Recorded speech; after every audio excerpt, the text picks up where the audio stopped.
सतीश गौतम जी, और उसके बाद इनको चर्चा करने की, इनको सदन विषय उठाने को नहीं मिल रहा है। गणेश जी आप हैं, अजय भट्ट जी हैं, इनके विषय आए हैं तो आप क्वेश्चन और में दे नहीं देंगे।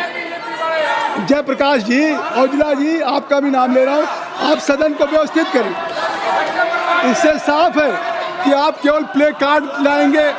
इस सदन में देश के जनता की जो जवाबदेही है, आपकी अकाउंटेबिलिटी है, जनता के नहीं।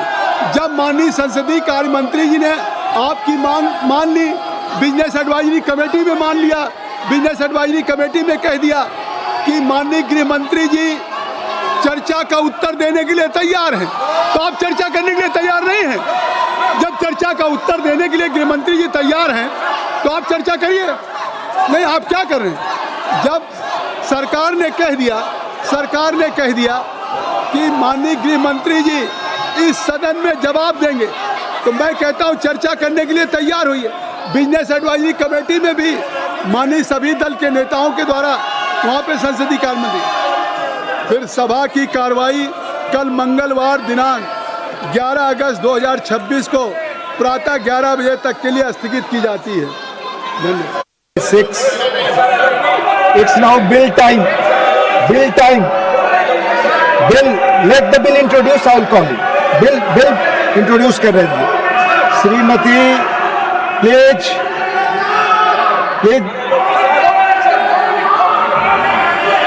Just wait for me. सदन 15 मिनट के लिए स्थगित।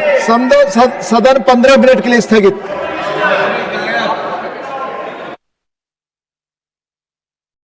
आज नियम 377 के अंतर्गत मामला उठाने की अनुमति दी जाती है। वो व्यक्तिगत रूप से तत्काल मामले का अनुमोदित पाठ सभा पटल पर प्रस्तुत करें। नियम 377।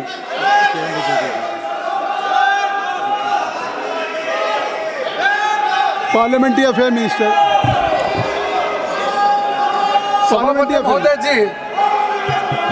सभापति महोदय जी,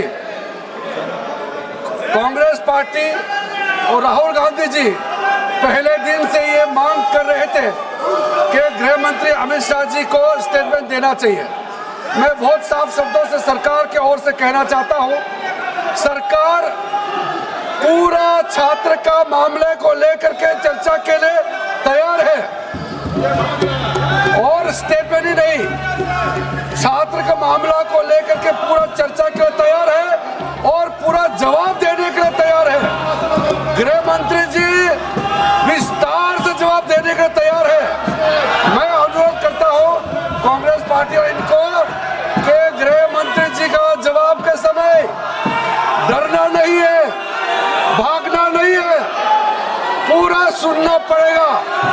मैंने बिजनेस एडवाइजरी में भी सार्वजनिक वहां सबके सामने में कह दिया है कि सरकार छात्र को लेकर के पूर्ण रूप से विस्तार से चर्चा के लिए तैयार है और पूरा जवाब देने के लिए तैयार है।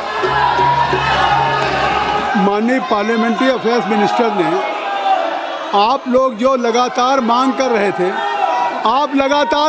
अखिलेश यादव जी सुन लीजिए, अखिलेश जी सुन लीजिए, इधर सभी शांतपूर्वक बैठे हुए हैं, आप सुन लीजिए। अगर माननीय संसदीय कार्य मंत्री जी कह रहे हैं कि माननीय गृह मंत्री जी इस सदन में चर्चा का उत्तर देने के लिए तैयार हैं, तो कृपया मैं अनुरोध करूंगा, आप सभी से रिक्वेस्ट करूंगा कि कृपया सदन को व्यवस्थित करें, सदन की कार्रवाई को चलाने दें। प्लीज काइंडली, मैं सभी, टैगोर मलक्कम साहब, you are a chief whip of the party. अगर parliament Sir, the Bankers Book Evidence Bill 2026, Srimati Nirmala Sitharaman to move a motion for consideration of the Bankers Books Evidence Bill 2026. Sir, with your permission, I rise to move that the bill to provide for law relating to evidence with respect to bankers' books and to align it with contemporary digital banking practices and for matters connected therewith or incidental thereto, as passed by the Lok Sabha, be taken into consideration. Motion moved. I now call upon members whose names have been received for participation in the discussion.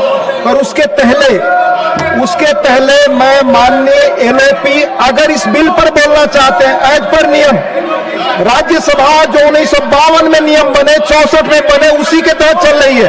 अगर इस bill पर बोलेंगे तो मैं उन्हें समय देने को तैयार। आप इस बिल पर बोलना चाहते हैं एज पर नियम? इस विषय के लिए मैं सुबह से इस सदन में बैठकर आपके नोटिस को लाया के अनुसार माननीय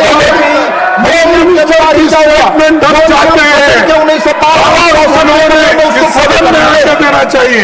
चंदा चोरी का प्लेज यहाँ पर मोहम्मद नदीमुल हक, श्रीमान मोहम्मद नदीमुल हक, श्रीमती मान मोहम्मद नदीमुल हक, प्लीज बिल पर बोले, बिल पर बोले। सर शुक्रिया sir, bankers book evidence bill पर आपने मुझे मौका दिया बोलने का सर, लेकिन आपको जानना चाहिए कि कल एक बहुत भयानक घटना हुई है। इस पर बोला नहीं चाहिए।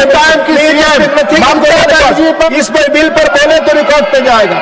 Honorable members, I would request those members who will be participating in the discussion to confine themselves to the general principle of the bill and either in support or against of the provisions. Further irrelevant points and repetition of arguments should be avoided. These guidelines are provided under Rule 110, 124 and 240 of the Rules of Procedure. Anything said in violation of the rules shall not form part of the record. Nadimul हक जी, आप bill पर नहीं बोल रहे हैं। Bill पर आप बोलने दिए सर। माननीय Shri Arun Singh, sir banking system जो विकास का पहिया है, बैंकिंग सिस्टम पे जब बिल पे चर्चा हो रही है तो विपक्ष हंगामा कर रहा है, जबकि यह बिल जो ले आया गया है bankers books and evidence bill, अगर इसको पूरी तरीके से देखेंगे तो जो मोदी सरकार में रिफॉर्म एक्सप्रेस आगे चल रही है उसी कदम में यह एक पहल है। सर दूसरी बात सर, अंग्रेजों के जमाने के 135 साल पुराने 1891 के कानून को बदला जा रहा है, और मुझको लगता है कि विपक्ष के पार्टियों को इसलिए दर्द है कि अंग्रेज के समय के कानून क्यों बदला जा रहा है, इसलिए यह शोर कर रहे हैं, हंगामा कर रहे हैं और डिस्टर्बन कर रहे हैं, और किसी भी सकारात्मक जो चर्चा होती है उसमें भाग नहीं लेते सर। अभी तक देखेंगे तो प्रधानमंत्री मोदी जी के नेतृत्व में 1557 कानूनों को समाप्त किया गया, और उसी के साथ साथ 40,000 कंप्लायंसेज को समाप्त करने का काम यह मोदी जी के नेतृत्व में हुआ है सर। यह उल्लेखनीय और ऐतिहासिक कदम हुआ है। उसी में से यह भी एक कानून है सर, उस कानून को समाप्त करके जो नया कानून आ रहा है उसके माध्यम से बैंकिंग सिस्टम जो अर्थव्यवस्था की रीढ़ है, विकास का इंजन है, वह तेज गति से आगे चलेगा सर। मैं इतना जरूर कहना चाहूंगा कि प्रधानमंत्री मोदी जी के नेतृत्व में जो सुधार हुआ है और बैंकिंग सेक्टर में जो सुधार हुआ है, मैं कह सकता हूं कि देश के इतिहास में क्रांतिकारी बदलाव आया है, और उसका रिजल्ट देश की जनता के सामने जो लोग देख भी रहे हैं सर। पहले एक समय था जब खाता बही होता था और हाथ से रिकॉर्ड लिखते थे सर, आज बहुत तेज से डिजिटाइजेशन हो रहा है सर। सीबीएस का शुरू होना, RTGS, NEFT, internet banking, mobile banking, जिसकी कोई कल्पना नहीं कर सकता, एक से एक नए इंस्ट्रूमेंट जुड़ रहे हैं सर। और उस परिप्रेक्ष्य में आज का कानून ले आना बहुत जरूरी है, जिससे कि आगे चल करके जो एविडेंस है वो डिजिटल फॉर्म में हो, कंप्यूटराइज फॉर्म में हो, इंटरनेट फॉर्म में हो, उनको भी उसको स्वीकारा जाए एविडेंस के रूप में सर। जब मैं बैंकिंग सेक्टर की बात करता हूं सर, तो इतना जरूर कहूंगा सर कि सर 5 मिनट, हाँ 5 मिनट, इतना जरूर मैं कहूंगा सर कि मोदी जी के नेतृत्व में बैंकों में कंसोलिडेशन हुआ, 27 की जगह 12 पब्लिक सेक्टर बैंक हुए, और उसका नतीजा यह हुआ सर कि आज जो बैंकों का टोटल बिजनेस है 283 लाख करोड़ रुपए हुआ है, जो एक समय यूपीए के समय केवल 100 लाख करोड़ रुपए से कम होता था सर। एक समय बैंक लॉस में होते थे, आज बैंकों का प्रॉफिट 1 लाख करोड़ रुपए से ऊपर बैंकों का प्रॉफिट हो चुका है सर। एग्रीकल्चर सेक्टर में जो बैंक लोन देते सर, वह लोन भी एक समय यूपीए का था, केवल उस समय 7 लाख करोड़ रुपए होता था। आज केवल एग्रीकल्चर सेक्टर में 7 लाख करोड़ रुपए से बढ़ करके 32 लाख करोड़ रुपए किसानों को लोन दिया जा रहा है, मतलब 5 गुना वृद्धि सर। एनपीए के में कमी आई है। जो एक समय कांग्रेस की कार्य पद्धति होती थी फोन बैंकिंग, प्रधानमंत्री मोदी जी के नेतृत्व में आईबीसी कानून आया, उसके माध्यम से लोग में डर की भावना हुई कि लोन हमको वापस करना है, नहीं तो हमारा एसेट चला जाएगा। 1,98,000 करोड़ रुपए आज बैंकों का प्रॉफिट है सर, और वही बैंक आज के दिन में डिविडेंड दे रहे सर। फाइनेंशियल इंक्लूजन के लिए भी अगर देखेंगे सर, तो कुल मिलाकर के 58 करोड़ बैंक अकाउंट खुले हैं। या प्रधानमंत्री मोदी जी ने लाल किला के प्राचीर से बोला कि सभी का बैंक अकाउंट होना चाहिए, कोई भी ऐसा व्यक्ति न हो जिसका बैंक अकाउंट न हो। और देखते देखते वही बैंक के कर्मचारी 58 करोड़ बैंक अकाउंट खोले और सबका बैंक अकाउंट है, और 62 करोड़ लोगों के पास रुपी कार्ड भी है सर। यह होता है फाइनेंशियल इंक्लूजन सर। और उसी प्रकार से यूपीआई को देखें सर, उसने तो क्रांति पूरे देश भर में ले आई। देश नहीं, मैं कहूं तो यह क्रांति पूरा विश्व भर में ले आई सर। यूपीआई के माध्यम से अगर देखें सर, 3,14,000 करोड़ रुपए एक साल में ट्रांजैक्शन हुआ है, इतने रुपए का ट्रांजैक्शन। और स्थिति यह है कि आज यूपीआई प्लेटफॉर्म केवल भारत का ही नहीं, विश्व का सबसे बड़ा प्लेटफॉर्म बना है, तो यूपीआई बन गई सर। इस बिल के माध्यम से यह कहा गया है कि चाहे इलेक्ट्रॉनिक फॉर्म में हो, चाहे डिजिटल फॉर्म में हो, चाहे वर्चुअल फॉर्म में डाटा हो, क्लाउड बेस्ड फॉर्म में हो, वो सभी को एविडेंस के रूप में रिकॉर्ड किया जाएगा। उसी के साथ साथ 1 मिनट में सर, यह इस बिल के माध्यम से जहां हमने जब बैंकों को बैंक बुक को डिफाइन किया, उसी तरीके से सेंट्रल गवर्नमेंट के पास अधिकार है कि वह बैंकिंग और उससे एलाइड जो अन्य संस्थाएं उनको भी डिफाइन कर सकता है कि यह भी बैंकिंग के जैसा इनके साथ भी बर्ताव होगा।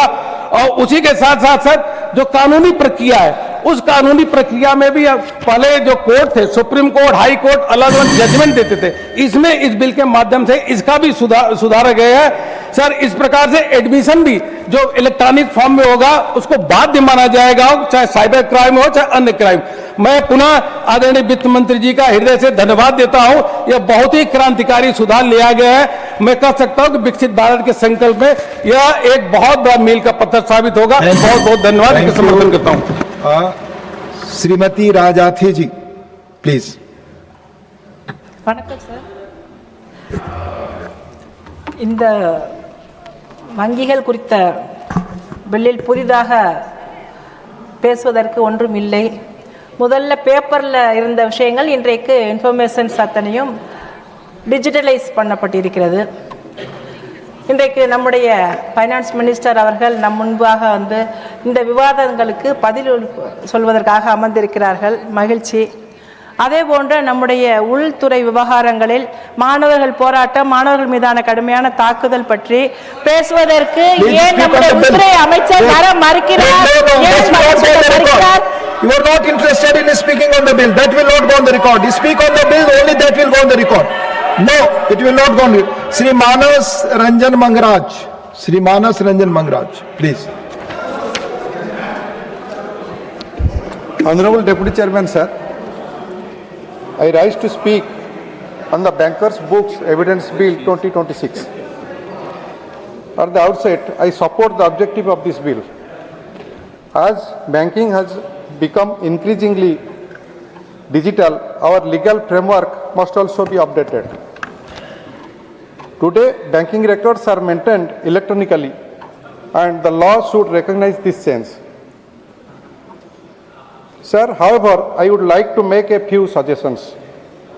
First, data security and privacy must be given the highest priority. Banking records contain sensitive personal and financial information. The government must ensure strong safeguards to prevent misuse, unauthorized access, and cyber threats. Second, the authenticity of electronic records is very important. Courts must have confidence that digital records are genuine and have not been altered. Proper standards for certification, storage and audit trails should be put in place. Third, capacity building is essential. Judges, investigative agencies, bank officials and enforcement personnel should receive adequate training to handle electronic evidence effectively.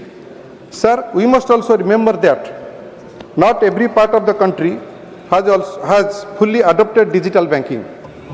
Many people in rural and remote areas still depend on traditional banking systems. The implementation of this law should not create difficulties for them for smaller financial institutions. This bill should strengthen public confidence in the banking system while ensuring transparency, security and fairness. With those observations, I support this bill. Thank you, sir. Thank you, Manas Ranjan ji. Manisri S. Niranjan Reddy. Thank you, sir. Sir, my party and I rise to support the bill. The bill seeks to update an old existing law, tries to make it technology neutral. Sir, we understand the reason for this bill being made, but there's one concern I wanted the Honorable Finance Minister to consider. Providing for a statutory form is very salutary because now there will be one standardized form, sir. But the statutory form requires the officer giving this particular certification to indicate about and certify about the integrity, and in a cloud and in the computer mechanism that is operating, it may be difficult for one bank officer to certify the integrity. The bill thankfully has a provision where central government under clause 14 can issue an order to obviate the difficulty, sir. Otherwise, a bill intended to protect the banker and not to disturb them from their regular actions can tomorrow become a problem area. I'm just bringing this to the notice of the Honorable Finance Minister. Sir, second, now this is a slightly larger issue, not just in relation to the bill. I fully understand, sir, why the bill in clause 4 says that this may be applicable to any class of persons operating in the financial sector. So it will be impossible to categorize today because technology is moving so fast that we could have new classes coming up tomorrow. I understand the reason for having this dynamic approach. So this is an area where we as parliamentarians have to now start thinking more seriously. Sir, we will not be able to come back to the parliament each time for making a new law the moment there's a change in technology or an application. So we may have to entrust this responsibility on delegated legislation. But then this creates a problem that if this is going to be excessive delegation, what is going to be the parliamentary supervision? Sir, our standing committees, our subordinate legislation committee are all conceived back in the day when there was no necessity of doing this. Sir, I call upon the chair of this house and maybe the Lok Sabha, sir, we may have to come up with some scheme where we'll have to give flexibility to the government to have this delegation. Sir, just 1 minute, it's very important issue, sir. This is not about this bill, it's going to come in many matters. And since many people have walked out, well, please take your time. Yes, yes sir. please. Sir, we may have to come up with a mechanism where we may have to give flexibility and elbow room to the government to ensure that they make these changes very quickly. Otherwise, what happens, sir, is we will not be competitive as a country, we will fall behind. But when we have to do this, we will not be able to come back to parliament to make a law each time. Delegation is necessary. But what is the parliamentary supervision? Sir, the House may have to come up with some mechanism for ensuring that a committee on subordinate legislation works better. Sir, last point, I compliment the government that they have defined just cause, because this is an improvement on the old act, and this is contrary to what I was saying, sir, that this is what the bill needs to provide, because just cause is defined, the courts will not be able to use it at their whim. Thank you so much, sir. Thank you. Dr. M. Tambi Duraiji. Time I have to, what are the time I have? 1 minute, sir. Huh? 1 minute. Sir, Honorable Deputy Chairman, sir. 1 minute. Sir, you are enough capable to tell. I right to speak on the bankers Sir. books evidence bill 2026 on behalf of my party, ADMK party, and my leader, Edapadi Palaniswamy. I appreciate the Honorable Finance Minister as taking all the efforts to fulfill the Prime Minister's vision to modernize the everything. That is what I am appreciating her. So at the outset, I would like to appreciate government for preparing this. Sir, the bill rightly explained this. Actually, the existing bill is Evidence Act was enacted in 1891. That is the act actually there. Now the government has come forward bringing out the new list, whatever the colonial rules are there, the objective of the government is to bring the new rules. I appreciate that. At the same time, the bill rightly expands the meaning of banker's book to cover not only physical records, but also electronic, digital, virtual, wrote, and at the same. Finally, sir, don't want much time.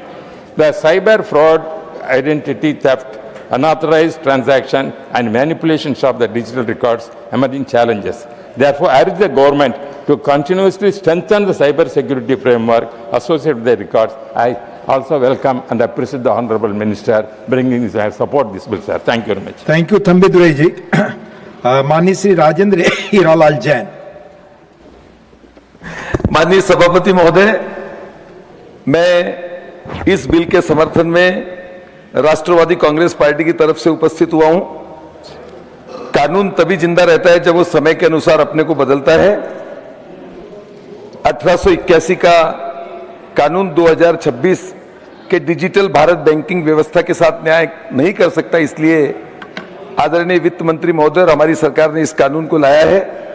जिस समय कानून बना था उस समय न computer थे, न इंटरनेट थे, न मोबाइल बैंकिंग थी, न डिजिटल हस्ताक्षर थे। आज स्थिति बिल्कुल बदल चुकी है।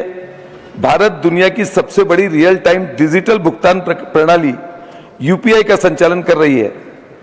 सरकार के आधिकारिक आंकड़ों के अनुसार वित्त 2024-25 में 221.67 बिलियन से अधिक रिटेल डिजिटल भुगतान लेन देन यूपीआई की हिस्सेदारी 81% रही। ये हमारे देश के लिए गौरव की बात और एक उन्नति की बात है। आज इस विधेयक के माध्यम से जो न्यायालयिक परिस्थितियां हैं, न्यायालय बार बार बैंक के अधिकारियों को न बुला सकेगा, इससे न्यायिक प्रक्रिया अधिक सुव्यवस्थित होगी और बैंक के कर्मचारियों का और ग्राहक का भी समय बचेगा। और जब समय बचेगा तो हमारे देश की जो प्रमुख योजनाएं हैं, जैसे मुद्रा लोन हो, पीएम एम्प्लॉइज गारंटी हो, एआईएफ एग्रीकल्चर इंफ्रास्ट्रक्चर की जो स्कीमें हैं, उन स्कीमों को ज्यादा समय मिलेगा और हम देश की उन्नति प्रगति में भाग ले सकेंगे। माननीय वित्त मंत्री महोदय, इस विधेयक के माध्यम से मैं एक बात को और ध्यान दिलाना चाहता हूं कि आज के समय में हम ग्रामीण क्षेत्र में जो सहकारी बैंक चलाते हैं, वो सहकारी बैंकों के माध्यम से सबसे ज्यादा शासकीय स्कीम, किसानों को लोन और शासकीय स्कीम के माध्यम से हम भी हमारी जो सहकारी बैंक है ग्रामीण क्षेत्र की, उनका भी हम आधुनिकीकरण कर रहे हैं। लेकिन सरकार की तरफ से आप अगर उनको व्यवस्था देंगे तो साहब आधा मिनट जरूर आज दे सकते आप, जरूर हमारी बैंकें मजबूत होगी। और बैंक, यह विधेयक केवल बैंक का रिकॉर्ड का कानून नहीं, यह डिजिटल भारत, पारदर्शी न्याय व्यवस्था और आधुनिक वित्तीय तंत्र का कानून है। मैं सरकार को इस समयानुकूल पहल के लिए बधाई देता हूं और पूरे विश्वास के साथ इस विधेयक को समर्थन करते हुए सदन में इसे पारित करने का आग्रह करता हूं। धन्यवाद। माननीय श्री भाष्यम रामाकृष्ण जी।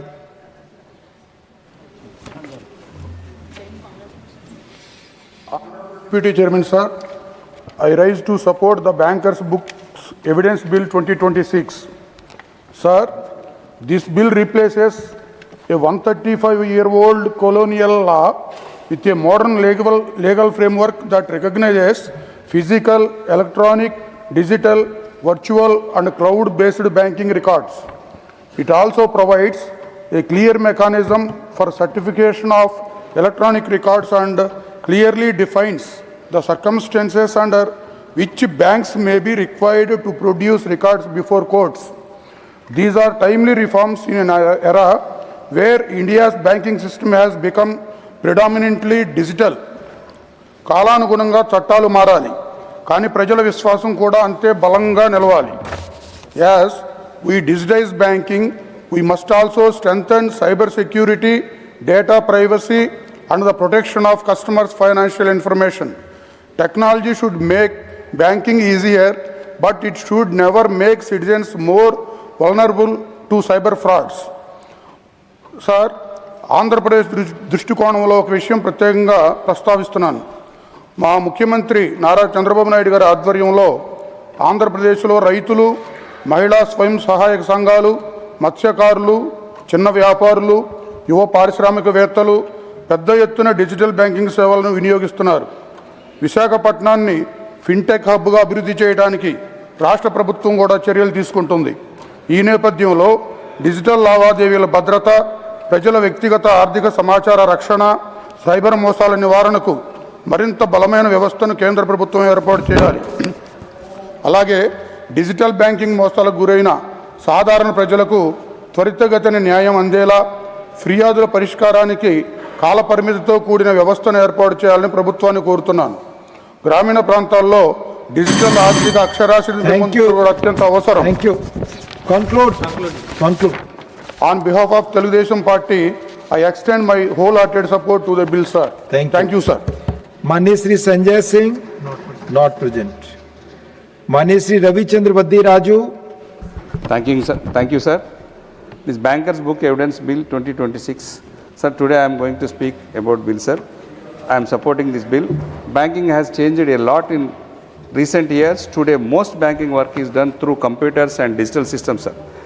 Bank keep important information in electronic form, such as bank statements, transaction details and others, sir. This Banker Book Evidence Bill 2026 aimed to update the old law related to bank records, sir. The old law was made in 1891 when banking was mainly based on paper records. This bill is designed to recognize modern electronic bank records in legal proceedings, sir. Sir, this is important because digital records are now normal part of our daily banking. If a bank record is needed in a court case, sir, electronic records can help provide information quickly and easily, sir. So this bill can also reduce paperwork and save time. It can make the legal process more convenient and suitable for today's digital banking system, sir. However, digital records must be kept safe and banks should protect customer information from hacking, fraud and other unauthorized access, sir. The accuracy and security of these records are very important, sir. In conclusion, this Bankers Book Evidence Bill 2026 is an important step towards modernizing our banking and legal systems. It helps our laws keep pace with new technology, sir. Modern banking needs modern laws and strong security and public trust, sir. We are supporting this bill, sir. Thank you very much. Thank you, Dr. Vaddi Raju ji, Shri Vaddi Raju ji. Mani Dr. V. Shivadasan, not present. Mani Shri L.K. Sudhesh.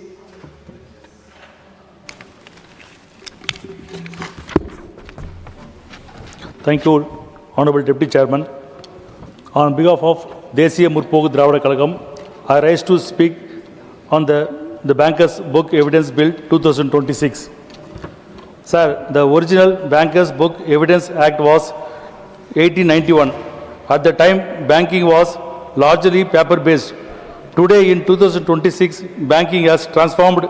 We have UPI, IPMS, NEFT, RTGS, mobile banking, internet banking and core banking solution. Crore of transaction happen digitally every day. But there is a lot of fraud happening every day. That should be controlled, taken action.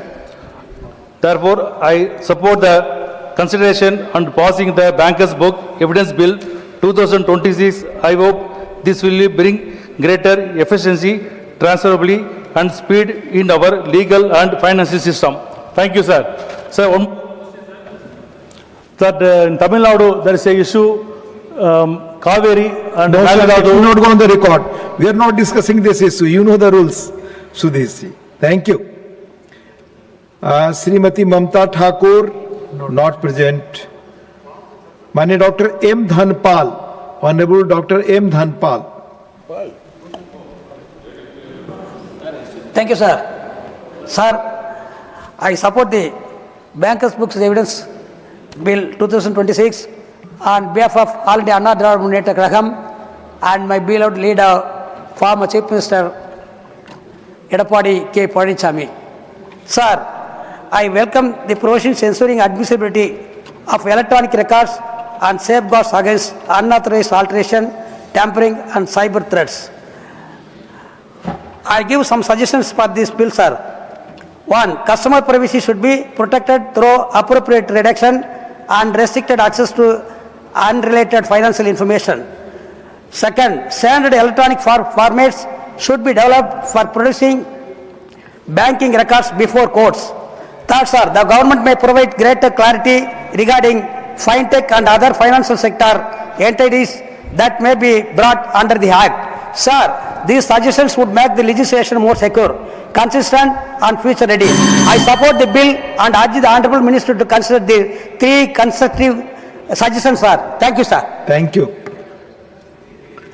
माननीय doctor Jyoti Nagnath बागमरे.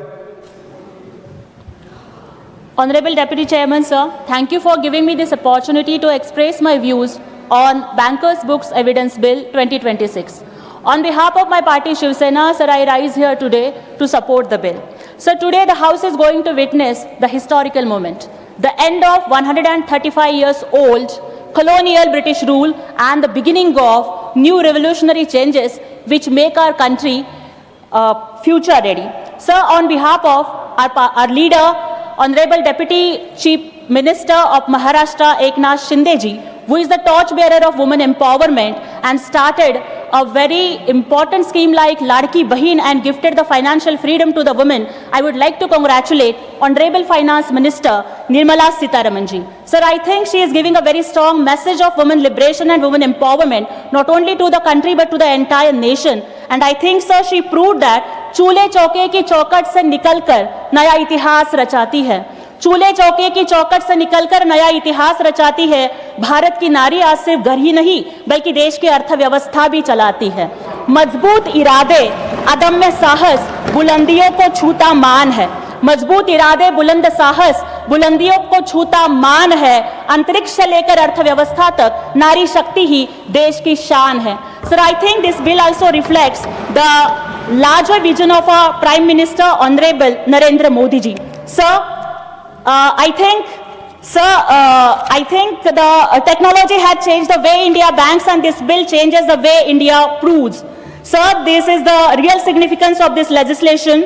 Sir, this bill is a bridge from 1891 to 2026, from paper to digital, from colonial era banking to future ready banking, and from digital transactions to digital justice. So let us not look at this merely as a replacement of an old rule. Let us see it as a statement of confidence in new India, and India that is digital, dynamic and ready for the future. With these words, I extend my full support to the bill, sir. Jai Shivraj, Jai Bhim, Jai Maharashtra. Thank you. माननीय श्री संतोष कुमार पे, not present. माननीय श्री शंभू सन पटेल जी. आपका बहुत बहुत आभार उपसभापति महोदय. आपने मुझे the bankers book evidence bill 2026 पर बोलने का अवसर दिया है महोदय. मैं इस बिल के समर्थन में बोलने के लिए खड़ा हुआ हूं महोदय. महोदय, देश की आर्थिक सुरक्षा और सशक्त बैंकिंग व्यवस्था केवल पुराने कागजों से नहीं बल्कि आधुनिक और अभेद्य डिजिटल कानूनों से बनती है. यह विधेयक अंग्रेजों के जमाने के 135 साल पुराने कानून से देश को मुक्ति दिलाकर डिजिटल इंडिया को कानूनी सुरक्षा चक्र देने का ऐतिहासिक काम करेगा. महोदय, हमारी केंद्र की भाजपा और एनडीए सरकार माननीय प्रधानमंत्री नरेंद्र मोदी जी के नेतृत्व में देश की तरक्की के लिए, राष्ट्र के लोगों के विकास के लिए और विकसित भारत बनाने के लिए दृढ़ संकल्पित है. महोदय, केंद्र सरकार विकास की गति को बनाए रखने के लिए देश के व्यापारियों, सरकारी कर्मचारियों, देश के नागरिकों की सुविधा के लिए अंग्रेज के जमाने के 1500 से अधिक कानूनों को हमारे सरकार ने या तो निरस्त किया है या उसमें बदलाव किया है. महोदय, उसी की एक कड़ी में आज जो है ये बैंकर्स बिल जो है यह हमारी सरकार इस सदन में लेके आई है. महोदय, इस बिल के आ जाने के बाद जो 135 साल पुराना कानून था बैंकर्स बिल का, वो आज निरस्त हो जाएगा. महोदय, आज आजाद भारत का आजाद बैंकर्स के लिए आजाद बिल हम लोग को मिलेगा. महोदय, वर्तमान विधेयक बैंकर्स बुक की परिभाषा को विस्तार करते हुए बैंक के द्वारा सभी प्रकार के एविडेंस को इसमें शामिल किया गया है. इसके अंतर्गत physical, electronics, digital, virtual and cloud आधारित एविडेंस के साथ साथ बैकअप एवं डिजास्टर रिकवरी केंद्र में सुरक्षित रखे गए एविडेंस भी शामिल है. महोदय, आज के एआई के जमाने में जहां पूरी दुनिया बैंकिंग सिस्टम जो है डिजिटलाइजेशन हो गया है महोदय, और भारत आज यूपीआई, एनईएफटी, और ये निफ्ट में और आरटीजीएस में रोज नए कीर्तिमान स्थापित कर रहा है महोदय। वही आज नए बिल की भारत के आजाद देश के कानून के लिए यह बिल आवश्यक था महोदय। और इस बिल को आ जाने के बाद जो पहले जो सिर्फ बही खाता लेके हमारे बैंक के अधिकारी को अदालत का चक्कर लगाना पड़ता था महोदय, अब जो है आप डिजिटली जो है सारे एविडेंस को अदालत में रखा जा सकेगा महोदय। और जो दो कंपनियों के बीच में कभी कभी जो झगड़ा हो जाता था महोदय, उसमें एक पार्टी जो है किसी का पूरा बही खाता को अपने एविडेंस के रूप में मंगा लेता था, जिसके कारण उस कंपनी का पूरा जो बैंकिंग सिस्टम है उसका डिस्क्लोज हो जाता था महोदय। अब बेवजह जो अदालत जो है बैंक के अधिकारियों को या बैंक जो या किसी कंपनी को या दो कंपनियों के झगड़ा में बैंकर्स को इन्वॉल्व करने के पहले उसको ऑफिशियली जो है उनको इन्फॉर्म करेंगे महोदय। और जरूरत होगा तभी बैंकर्स जो है उस बिल के ये एविडेंस को लेकर अदालत में जाएंगे महोदय। ये बिल तो बहुत 30 सेकेंड और बोल दूं महोदय। आज के इस मतलब 80 साल आजादी को होने जा रहा है महोदय। और इस 80 साल के आजाद जो हम वर्ष मनाएंगे महोदय, और इस बैंकिंग जो एविडेंस बिल है इसके पहले मात्र 2000 ईस्वी में जब हमारे जो पुराने जो हमारे प्रधानमंत्री पहले प्रधानमंत्री अटल बिहारी वाजपेयी जी के जमाने में जो है सूचना प्रौद्योगिकी अधिनियम 2000 के माध्यम से इसमें बदलाव किया गया था महोदय। अब समय आपने बहुत कम दिया है महोदय, इसके लिए बहुत बहुत धन्यवाद महोदय। मैं इस बिल का समर्थन करते हुए अपनी बात को विराम देता हूं महोदय, धन्यवाद। माननीय शंभू जी, पार्टी समय देती है, हमने तो अतिरिक्त दिया और बैठे। माननीय Shrimati Nirmala Sitharaman ji to reply the discussion. So thank you very much, sir. So actually, before I respond to the discussion points, these are the kind of bills on which the opposition should actually take interest and participate, sir. These are very reformatory. These are going to help the country to move forward fast. And these are steps on which no one can have a difference of opinion, except if they want to suggest improvements on it. So it's such a sad state, sir, that our opposition chooses to walk out on these kind of important debates. So you may remember, sir, Honorable Prime Minister, speaking from the Red Fort, had very clearly called for change in the mindset that is so required. He spoke about the Panch Pran, and one of the things that he had highlighted was get over the colonial mindset. So in keeping with that, I recall our senior member Arun Singh ji also spoke about the number of laws that have been changed, number of regulations which have been simplified, and that helps in ease of doing business. But keeping in line with the Honorable Prime Minister's advice that all the colonial laws which were written for the subjects of the Queen or the King will have to now be changed so that we give ourselves a citizen-centric facilitating act rather than one for the subjects of a royalty or the imperial force. So in that light, when we looked at the Bankers Books Evidence Bill, it is 1891 of origin. So also the way in which it had included instruments related to banking which were relevant for that period, which were largely paper-based. Whereas India has shown exemplary speed in digitizing its economy. So the instruments with which you are able to do your banking activities, your financial transactions, have all now become so phone-driven. Each customer or each bank business holder is in a position to do everything that they want to do with a simple button pressing in the phone itself. So the related aspects of doing business through a bank, commercial operations, also will have to catch up with that kind of a digitization in the financial inclusion area, financial sector. Therefore, the Bankers Books Evidence Act in 1891, which was a legislation which was paper-based, as I said, and everything depended on certified copies of bank records as evidence in legal proceedings. So if somebody had a problem transacting money from one account to another and there was a legal dispute, the bank is not a party, but even then the bankers are called to appear before the court. Or the bankers are asked to appear before the court with papers of the original transaction and so on, which also has a problem of privacy. However, at that time in 1891, this was used for legal proceedings also.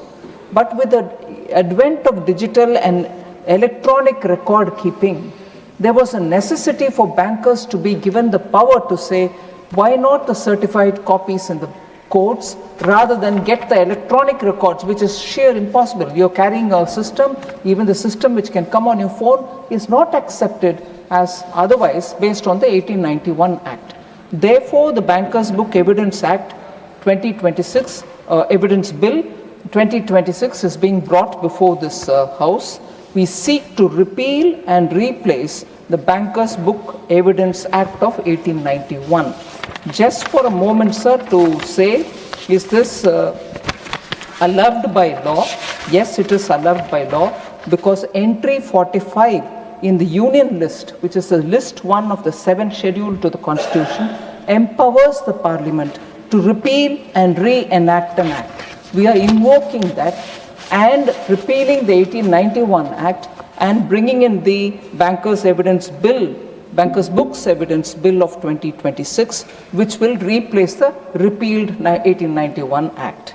So the bill, among various other things that it wants to do, provides for provides for a technology neutral legal framework for bankers' books. It recognizes electronic and digital banking records. It standardizes the certification process, facilitates the admissibility of electronic banking records. It permits authentication through manual, digital, and electronic signatures. It also, therefore, strengthens the statutory protection available to the bank officers where the bank is not a party to the proceedings by requiring the court to record the existence of a special clause, which is the feature in this new one. It suggests to the court to record the existence of a special clause before summoning them, or invoke a cause which is specialized for summoning them, empowers the central government to extend the applicability of the Act to specified financial sector entities, and also aligns the law with the contemporary banking practices. Sir, this particular Act has about 16 clauses which provides for several specific provisions, all of which will allow for the digital records to be in the form of a certified copy, which can be admitted in the court of law. I highlight a few things. Explicit legal recognition is going to be provided if this House passes this passes this bill as an act.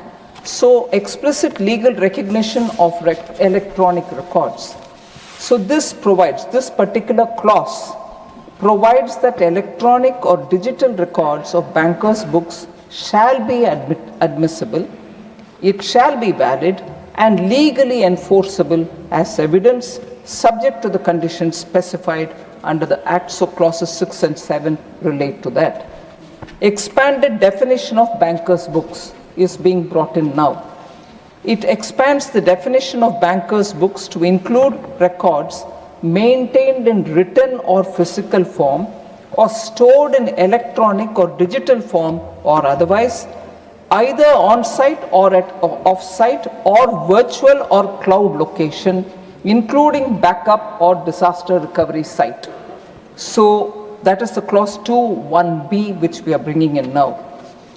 Conditions for admissibility of electronic or digital records prescribes, this act will prescribe, once passed, the conditions to be satisfied for the admissibility, validity, enforceability of electronic and digital records of bankers' books as evidence, with an enabling provision for the central government to notify such other conditions. Standardized certificates can also be prescribed. So this act prescribes separate certificate formats for certified copies of bankers' books maintained in written or physical form or in electronic or digital form, as specified in the first schedule and the second schedule respectively. So again, the central government may by notification modify the certificates and specify in the rules. This is clause 3 and clause 12 read with the first schedule and the second schedule of the act, sir. So defines, this act also will define the expression special cause, which I mentioned when I opened up the remarks. The special cause will be a part of this bill if passed as an act.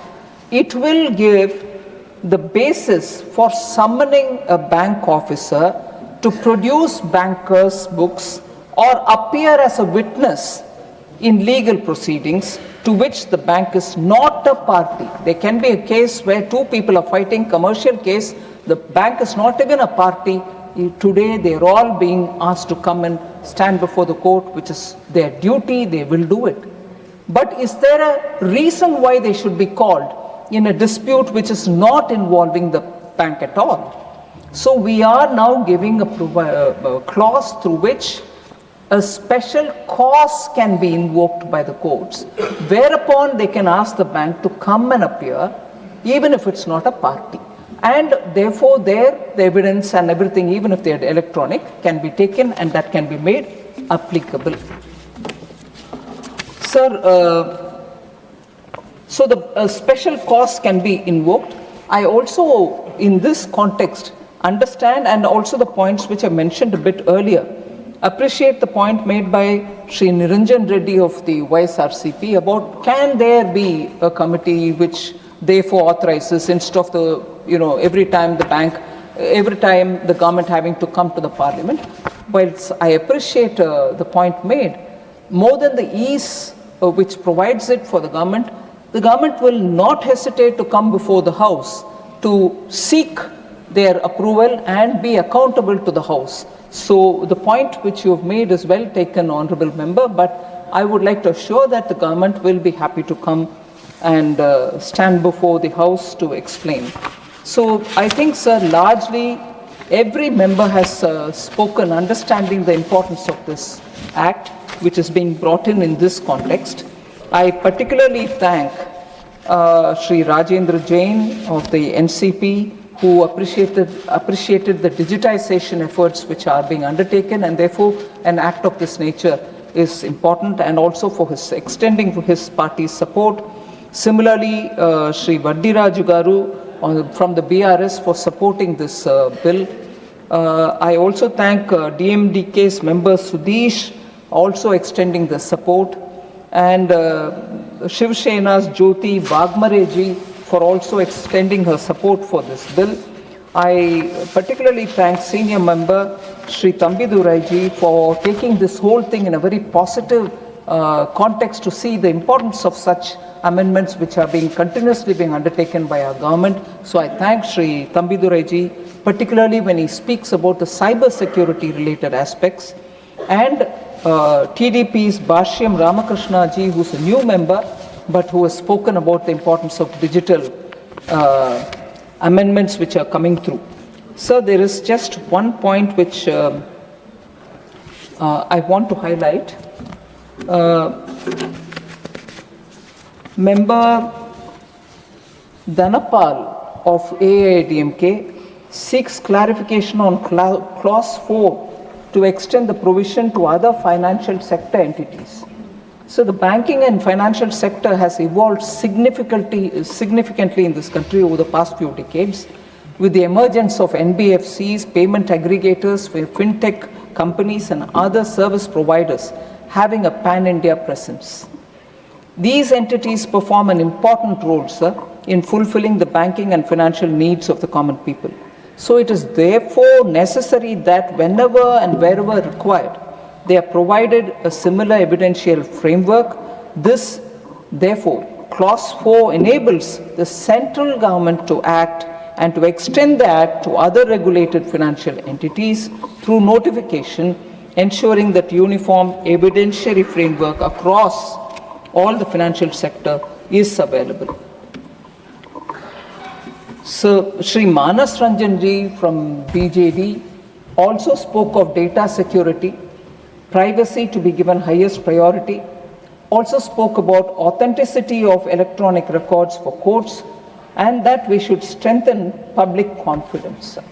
So the bill permits banking records to be produced either in physical or electronic form as the case may be. So that is already being enabled through this new bill which is coming.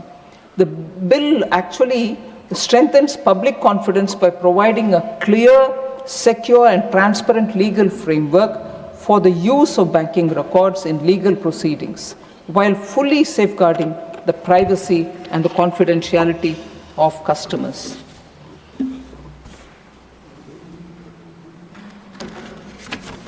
So largely I think I've addressed most of the concerns of members. In case I've missed out on anything, I'm sorry, I can always meet them in person and talk about it. So I'm grateful that you've given me an opportunity to reply for the debate. Honorable members, the question is that the Bankers Books Evidence Bill 2026 as passed by Lok Sabha be taken into consideration. Those in favor will please say aye. Aye. Those against will please say no. I think the ayes have it, the ayes have it, the ayes have it. The motion is adopted. We shall now take up clause by clause consideration of the bill. Clause 2 stands part of the bill. Those in favor will please say aye. Aye. Those against will please say no. I think the ayes have it, the ayes have it, the ayes have it. Clause 2 is adopted. Clause 3 stands part of the bill. There is one amendment. Number 6 by Dr. V. Shivadasan. Dr. V. Shivadasan, not present. I shall now put clause 3 to vote. Those in favor will please say aye. Aye. Those against will please say no. I think the ayes have it, the ayes have it, the ayes have it. Clause 3 is adopted. Clause 4 stands part of the bill. There are two amendments. Number 1 by Dr. John Britas. Are you moving the amendment? No, sir. Moving? No. Not moving. Don't understand that, yeah. Not moving. Dr. V. Sivadasan, number 7 by Dr. V. Sivadasan, not present. Amendments, not moved. I shall now put clause 4 to vote. Those in favor will please say aye. Aye. Those against will please say no. I think the ayes have it, the ayes have it, the ayes have it. Clause 4 is adopted. Clause 5 stands part of the bill. There is one amendment. Number 8 by Dr. V. Shivadasan, not present. I shall now put clause 5 to vote. Those in favor will please say aye. Aye. Those against will please say no. I think the ayes have it, the ayes have it, the ayes have it. Clause 5 is adopted. Clause 6 stands part of the bill. Those in favor will please say aye. Aye. Those against will please say no. I think the ayes have it, the ayes have it, the ayes have it. Clause 6 is adopted. Clause 7 stands part of the bill. There are two amendments. Number 2 by Sriman A. Rahim, not present. Number 9 by Dr. V. Shivadasan, not present.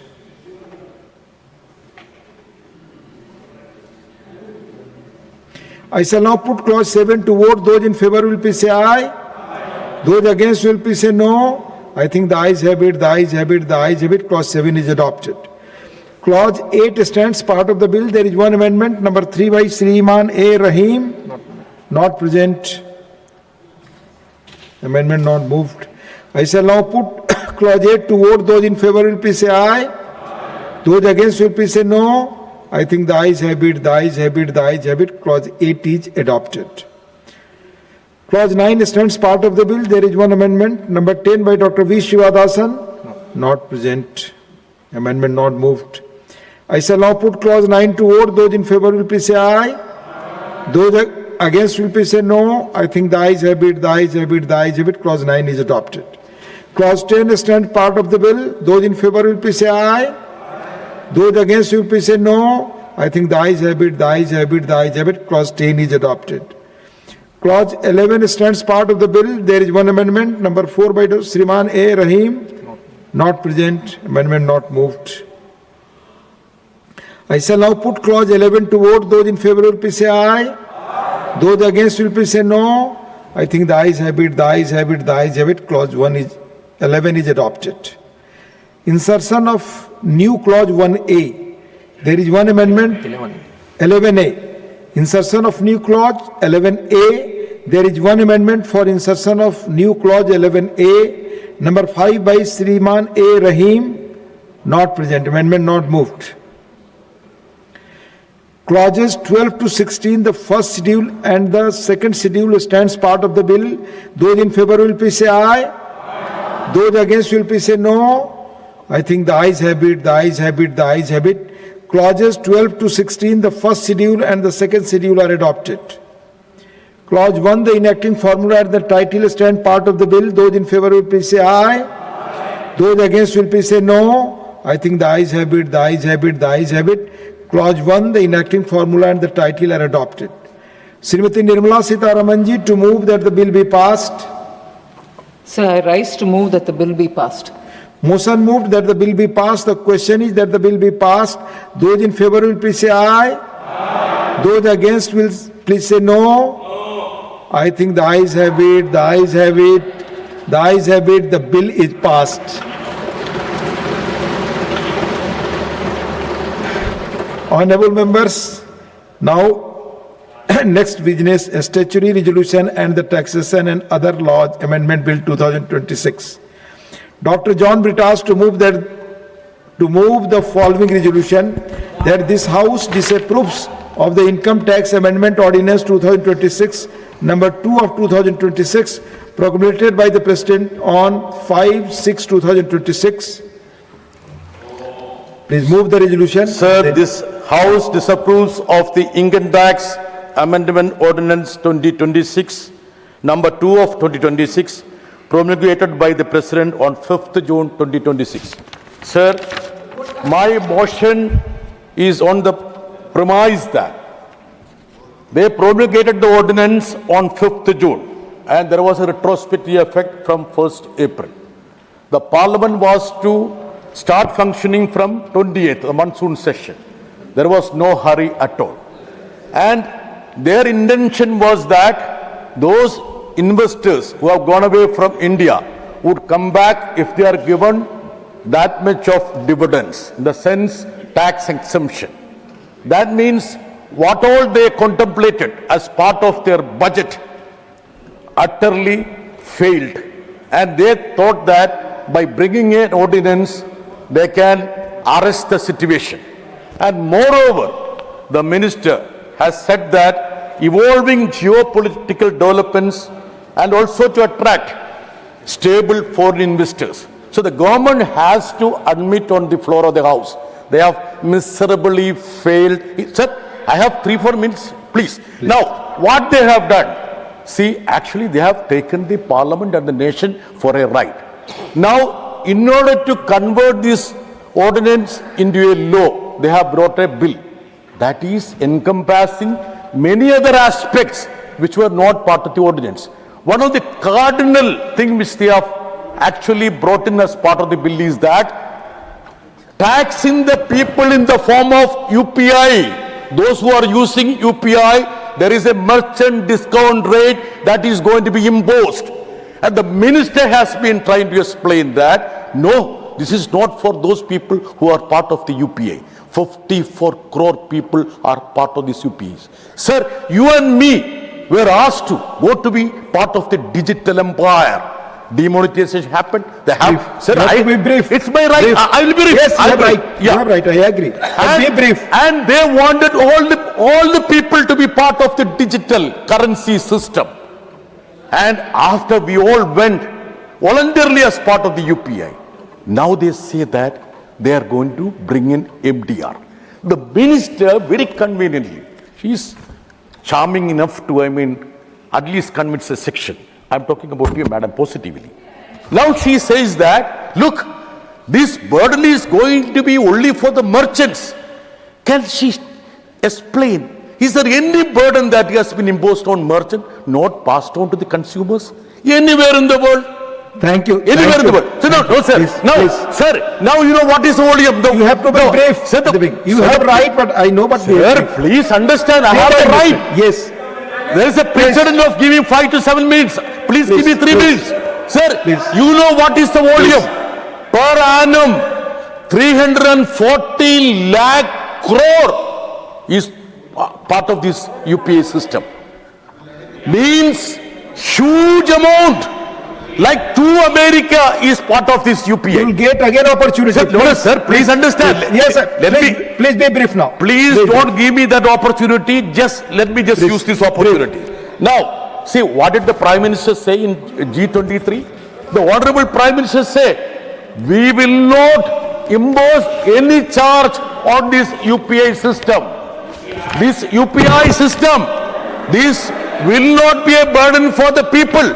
Now, indirectly, the minister want to impose a tax on the hapless people who went to part of this digital empire. Thank you, Janataji. Sir, please. Thank you. You already taken it. 2 points more. 2 points more. Be brief. I am brief. Sir, now the Reuters estimated that transaction about 2,000 rupees account to around 4% of the merchant payment volume.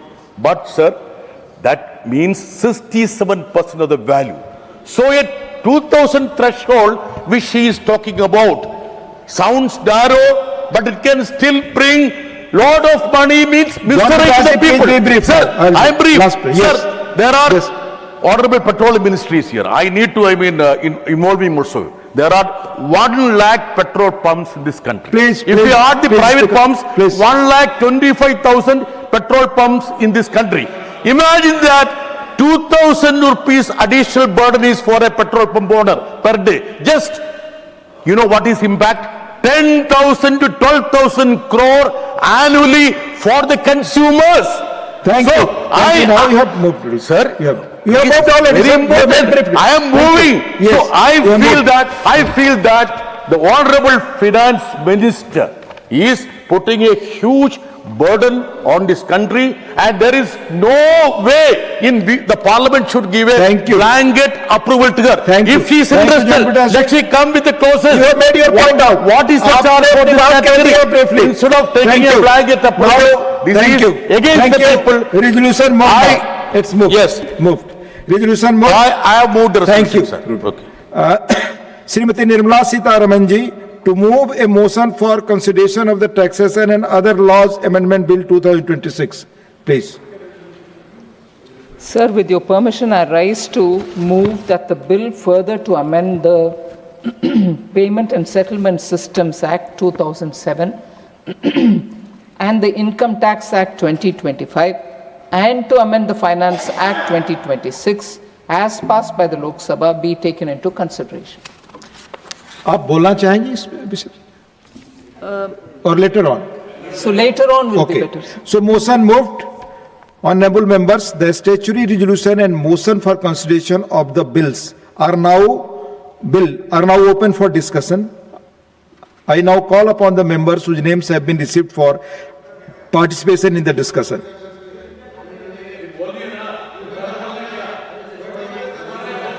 Please, no cross talking. John Pataji, please. Mani Shriman Samirul Islam. No cross talking. Talk.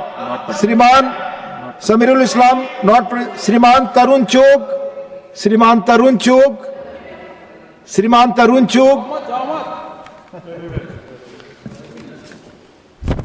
माननीय सभापति जी, मैं इस bill की support के लिए खड़ा हुआ हूं। जो राष्ट्र समय की चुनौतियों को पहचानकर अपनी नीतियों को समय के साथ आगे बढ़ाता है, वही राष्ट्र आने वाले कल की दिशा तय करता है।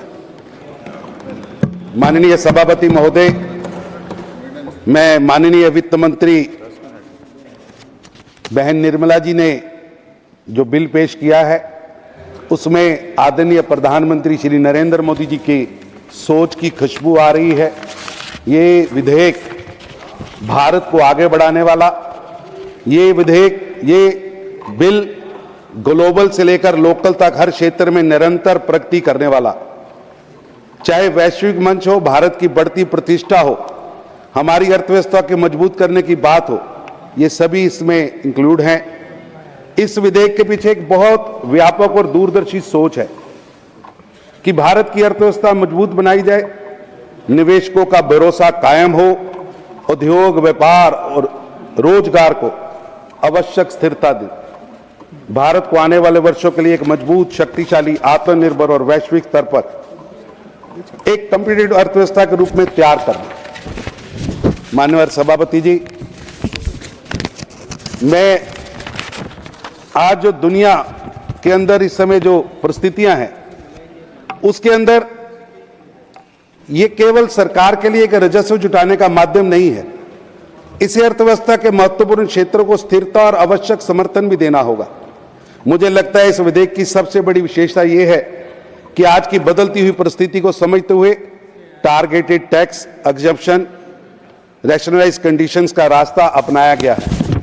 माननीय सभापति जी, ये वह सोच है जिसे हम पिछले कई वर्षों से माननीय प्रधानमंत्री श्री नरेंद्र मोदी जी के नेतृत्व में देश की आर्थिक नीतियों में लगातार देखते आ रहे हैं और जिसका परिणाम है कि आज भारत 7.8% की विकास दर से आगे बढ़ रहा है और आज मेरा भारत दुनिया की सबसे तेजी से बढ़ने वाली अर्थव्यवस्था बना है और हमें गर्व है कि प्रधानमंत्री नरेंद्र मोदी जी के नेतृत्व में आज भारत दुनिया की चौथी आर्थिक महाशक्ति के रूप में खड़ा हुआ है। इसके माध्यम से जहां प्रोग्रेसिव अप्रोच होगी, पॉलिसीज में स्टेबिलिटी आएगी, ये एक भारत को आगे बढ़ाने वाला एक माइलस्टोन साबित होगा। ये बिल केवल एक टैक्स अमेंडमेंट्स नहीं है, बल्कि बदलती वैश्विक परिस्थिति के बीच भारत की इन्वेस्टमेंट, मैन्युफैक्चरिंग और इकोनॉमिक कंपटीशन को मजबूत करने का बहुत बड़ा प्रयास है। ग्लोबल ट्रेड अविरोध और सप्लाई चेन अनिश्चितता के बीच स्टेबल, मजबूत और इन्वेस्टमेंट फ्रेंडली टैक्स रेजिम देना, ये आज की देश की जरूरत है। सरकार का स्पष्ट उद्देश्य है कि ईज ऑफ डूइंग बिजनेस में और टैक्स में निश्चितता, रणनीतिक निवेश और बढ़े और देश आगे तरक्की करे। फाइनेंशियल एक्ट 2026 के बाद स्टेक होल्डर से मिले फीडबैक को शामिल करते हुए टैक्सेशन फ्रेमवर्क को और रैशनलाइज और सिंप्लीफाई किया गया है। अब इलेक्ट्रॉनिक मैन्युफैक्चरिंग, भारत केवल इलेक्ट्रॉनिक्स का बड़ा मार्केट नहीं बल्कि ग्लोबल इलेक्ट्रॉनिक्स मैन्युफैक्चरिंग का भरोसेमंद पार्टनर बन रहा है। इलेक्ट्रॉनिक्स मैन्युफैक्चरिंग में ग्लोबल सप्लाई चेन तेजी से बदल रही है। ऐसे समय में भारत लॉन्ग टर्म टैक्स निश्चितता और रणनीतिक जरूरत दोनों ही देश के लिए आगे बढ़ाना है। फॉरेन कंपनी और इंडियन कॉन्ट्रैक्ट मैन्युफैक्चरिंग को दिए जाने वाले कैपिटल गुड्स को और उसकी टूलिंग पर टैक्स एग्जम्पशन को 2030-31 से 2040-41 तक बढ़ाना, मैं समझता हूं ये एक दूरगामी कदम है। मैं वित्त मंत्री जी को इसकी बधाई देता हूं कि देश को तरक्की के लिए उन्होंने एक बड़ा रास्ता खोला है। इससे भारत का व्यापार, भारत का उद्योग, भारत का रोजगार तेजी से आगे बढ़ेगा। इससे इन्वेस्टर्स को शॉर्ट टर्म इंसेंटिव ही नहीं बल्कि लॉन्ग टर्म पॉलिसी के माध्यम से देश की तरक्की का रास्ता खुलेगा। ये एक इसके अंदर मैन्युफैक्चरिंग इकोसिस्टम व्यापक होगा। मेरा सभापति जी, आपके माध्यम से मैं इस बिल की सपोर्ट करता हूं कि डाटा सेंटर और डिजिटल इकोनॉमी के माध्यम से आज डिजिटल इकोनॉमी आज की डिजिटल इंफ्रास्ट्रक्चर का बैकबोन है। इसलिए डाटा सेंटर्स के लिए टैक्स फ्रेमवर्क को प्रैक्टिकल और आज का बिजनेस फ्रेंडली बनाना ये देश की जरूरत है, जिसकी चिंता यहां की गई है। एलिजिबल फॉरेन कंपनी को डाटा सेंटर सर्विस प्रोड्यूस के लिए और गवर्नमेंट नोटिफिकेशन की जो रिक्वायरमेंट हटाई गई, मैं समझता हूं ये एक लाल लतीफाशाही से जहां वित्त मंत्री जी ने निकालने का प्रयास किया है, वहीं ये भारत की ग्रोथ के लिए एक बहुत बड़ा कदम बनने वाला है। इंडियन कंपनीज द्वारा लीज इंफ्रास्ट्रक्चर पर ऑपरेटेड डाटा सेंटर्स को फ्रेमवर्क में अकोमोडेट किया गया है। इससे कंप्लायंस बर्डन कम होगा और डाटा सेंटर इन्वेस्टमेंट को बढ़ावा मिलेगा। FIIC को गवर्नमेंट सिक्योरिटीज में लेना और उसके इंटरेस्ट इनकम और कैपिटल गेन पर टैक्स एग्जम्पशन दिया गया है। इससे इंडियन गवर्नमेंट सिक्योरिटीज में फॉरेन पार्टिसिपेशन बढ़ेगा। इससे बॉन्ड मार्केट को डीपन और इंडिया को कैपिटल मार्केट इकोसिस्टम मजबूत होगा। भारत का इकोसिस्टम इससे बहुत ज्यादा मजबूत होगा। बैंक और इंटरनेशनल सेटलमेंट्स को भी इस फ्रेमवर्क से एग्जम्पशन दिया गया है। मैं समझता हूं ये बहुत बड़ा कदम है। रफ डायमंड के माइनिंग, ट्रेडिंग, ब्रोकरेज, एग्रीगेशन और कोऑक्शन के जुड़ी एलिजिबल फॉरेन कंपनियों को नोटिफाई स्पेशल जोन में टैक्स एग्जम्पशन दिया गया है। ये एक भारत का जो हीरा उद्योग है उसके लिए एक बहुत बड़ा कदम है और इस एग्जम्पशन को अब 31 मार्च 2041 तक बढ़ाकर भारत के वित्त मंत्री जी ने देश की जो डायमंड इंडस्ट्री है उसको विश्व की डायमंड इंडस्ट्री में सबसे आगे लाकर खड़ा कर दिया है, जिससे निश्चित रूप से Bharat global rough diamond trading hub बनेगा और मेरा भारत जो इस हीरे की मार्केट का हीरा बनकर सामने आएगा। Payment and settlement system act 2007 में अमेंडमेंट करके इलेक्ट्रॉनिक पेमेंट मूड्स में नोटिफाई करने की पावर को इनकम टैक्स एक्ट की स्पेसिफिक प्रोविजन से डीलिंक किया गया है। इसका उद्देश्य आउटडेटेड स्टैट्यूटरी रेफरेंसेस को हटाना और फ्यूचर पेमेंट टेक्नोलॉजी के ग्रेटर फ्लेक्सिबिलिटी को बढ़ाना है। डिजिटल पेमेंट लगातार इन्वॉल्व हो रही है, कानून को भी टेक्नोलॉजी के साथ इन्वॉल्व किया जा रहा है। सभापति जी, ये bill manufacturing and investment plus capital market और डिजिटल इंफ्रास्ट्रक्चर, इन चारों बिंदुओं को मैन्युफैक्चरिंग, इन्वेस्टमेंट, कैपिटल मार्केट और डिजिटल इंफ्रास्ट्रक्चर, इसको एक स्ट्रेंथन भी करेगा और एक बड़े पिलर के रूप में काम भी करेगा। टैक्स पॉलिसी को केवल रेवेन्यू कलेक्शन का इंस्ट्रूमेंट ना मानकर इकोनॉमिक ग्रोथ और आज की दुनिया के अंदर भारत को किस तरह आगे बढ़ना है उसकी ओर जोड़ना, मैं समझता हूं ये ऐतिहासिक फैसला है। लॉन्ग टर्म एग्जम्पशन इंसेंटिव का उद्देश्य टारगेट सेक्टर्स में इन्वेस्टमेंट अट्रैक्ट करना, लार्जर इकोनॉमिक एक्टिविटीज को बढ़ाना, ये अपने आप में भारत के लिए एक बहुत बड़ी उपलब्धि है। माननीय सभापति महोदय, आदरणीय प्रधानमंत्री श्री नरेंद्र मोदी जी के नेतृत्व और मार्गदर्शन में भारत आज समस्याओं से नहीं समाधान की ओर बढ़ रहा है, समाधान से अवसरों की ओर बढ़ रहा है और अवसरों से विकसित भारत 2047 के संकल्प की ओर बढ़ रहा है। विकसित भारत 2047 का संकल्प अब केवल सरकार का संकल्प नहीं है, यह संकल्प अब केवल किसी नेता का संकल्प नहीं है, ये आज संकल्प पूरे भारत का संकल्प बना है। आज 140 करोड़ भारतीय विकसित भारत 2047 के लिए लगातार प्रयास कर रहे हैं और हर देश का युवा उस 2047 के विकसित भारत के प्रधानमंत्री के विजन को अपना विजन मानकर कदम दर कदम आगे बढ़ रहा है। मुझे पूरा विश्वास है जब 140 करोड़ भारतीय एक संकल्प को लेकर आगे बढ़ रहे हैं तो कोई भी चुनौती हमें विकसित भारत बनने से रोक नहीं सकती। विकसित भारत 2047 केवल लक्ष्य नहीं बल्कि आने वाली पीढ़ियों के लिए भारत के उज्जवल भविष्य के लिए प्रधानमंत्री श्री नरेंद्र मोदी जी द्वारा रखी गई एक आधारशिला है। भारत अब केवल भविष्य का इंतजार करने वाला देश नहीं है, भारत अपने भविष्य का निर्माण करने वाला देश है और जब लक्ष्य विकसित भारत का है तो हर सुधार राष्ट्र निर्माण की दिशा में एक बड़ा कदम बन जाता है। कराधान व अन्य विधियां संशोधन 2026 भी इसी व्यापक राष्ट्र निर्माण की यात्रा में एक महत्वपूर्ण कड़ी है। इसलिए मैं इस विधेयक का पूर्ण समर्थन करता हूं और माननीय वित्त मंत्री बहन निर्मला जी को इस दूरदर्शी पहल के लिए हार्दिक बधाई देता हूं। उनके इस प्रयास में प्रधानमंत्री नरेंद्र मोदी जी के विकसित भारत 2047 के संकल्प का पूरा होने का एक माइलस्टोन के रूप में देखता हूं, मैं इसका समर्थन करता हूं। धन्यवाद। धन्यवाद। नेक्स्ट स्पीकर माननीय सदस्य Shri P Wilson, 5 minutes. Thank you, Chairman, sir. This Taxation and Other Laws Amendment Bill 2026 seeks to amend 3 acts.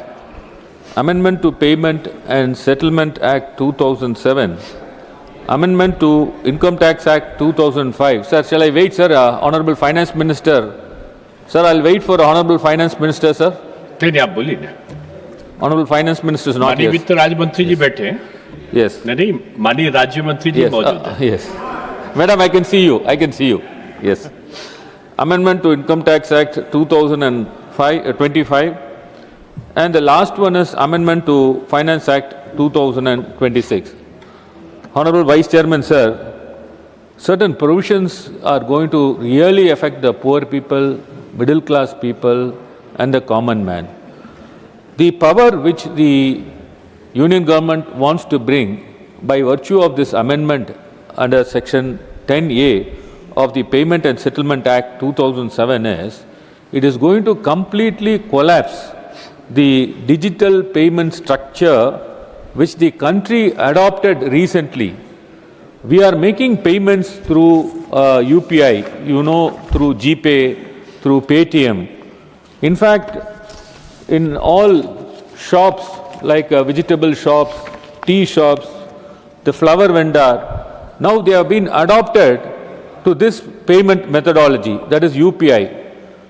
The government has been spending years together telling the people of India that you should go digital, use your phone, use UPI, do not carry cash. And India has moved towards the digital economy. In fact, even in Parliament canteen, when we go and have a cup of coffee, which they charge only for 10 rupees, I make payments only through UPI. Whereas my friends will be having more than 500 or 600 rupees, they may give it. But what I'm saying is, this type of payment, people have adopted to this type of payment. Now, the vegetable, as I said, the vegetable vendors accepted UPI, tea shop accepts UPI, small hotels accepts UPI, auto driver accepts UPI, and now all of a sudden, when UPI has become a part of Indians, you bring this amendment and now you are going to levy tax for the usage of UPI. Now, what will be the tax which you are going to levy? We do not know. Honorable Finance Minister has to tell this August House that this provision is not going to be used against the common man, the poor man, who is going to use it for a small amounts, this payment of electronic methods, and they should not be unnecessarily charged through this payment. Tomorrow what will happen? All along you brought them through this payment digital methods. Now we are reversing back to the cash methods. They will avoid this digital payments. So therefore, Honorable Finance Minister who has come to this house has to tell that how far they are going to use it against the common man. The next one, no doubt we are not going to oppose against the foreign contribution or foreign investment in India.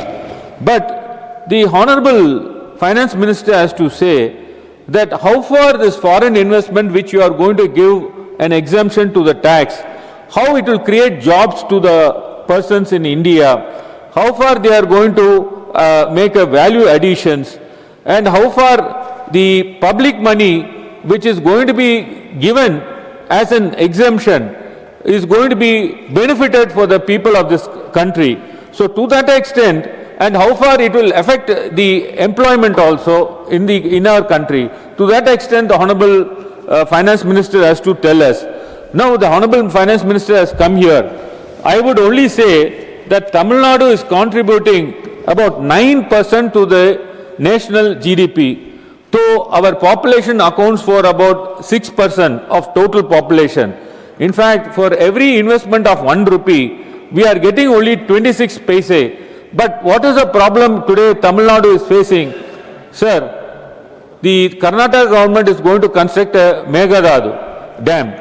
Sir, in fact, the then Chief Minister, Mr. M.K. Stalin, he wrote a letter on 4th of March 2026 requesting Karnataka government that not to construct the Meghaladu Dam and ask for, I'll finish it, sir, I'll finish it. I'm coming in the point of tax only, sir. 30 minutes. Sir, I will conclude, sir, with respect to the tax.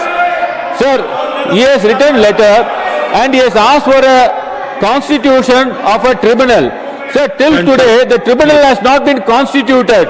Sir, when Tamil Nadu people are paying taxes to the union government, what is the difficulty in constituting a tribunal, sir? After they are asking for a constitution of a tribunal to solve this Meghaladu issues, when this tribunal is constituted... Next speaker, Mani Sadasya Sri Subhasis Khuntia. Sir, mic, sir.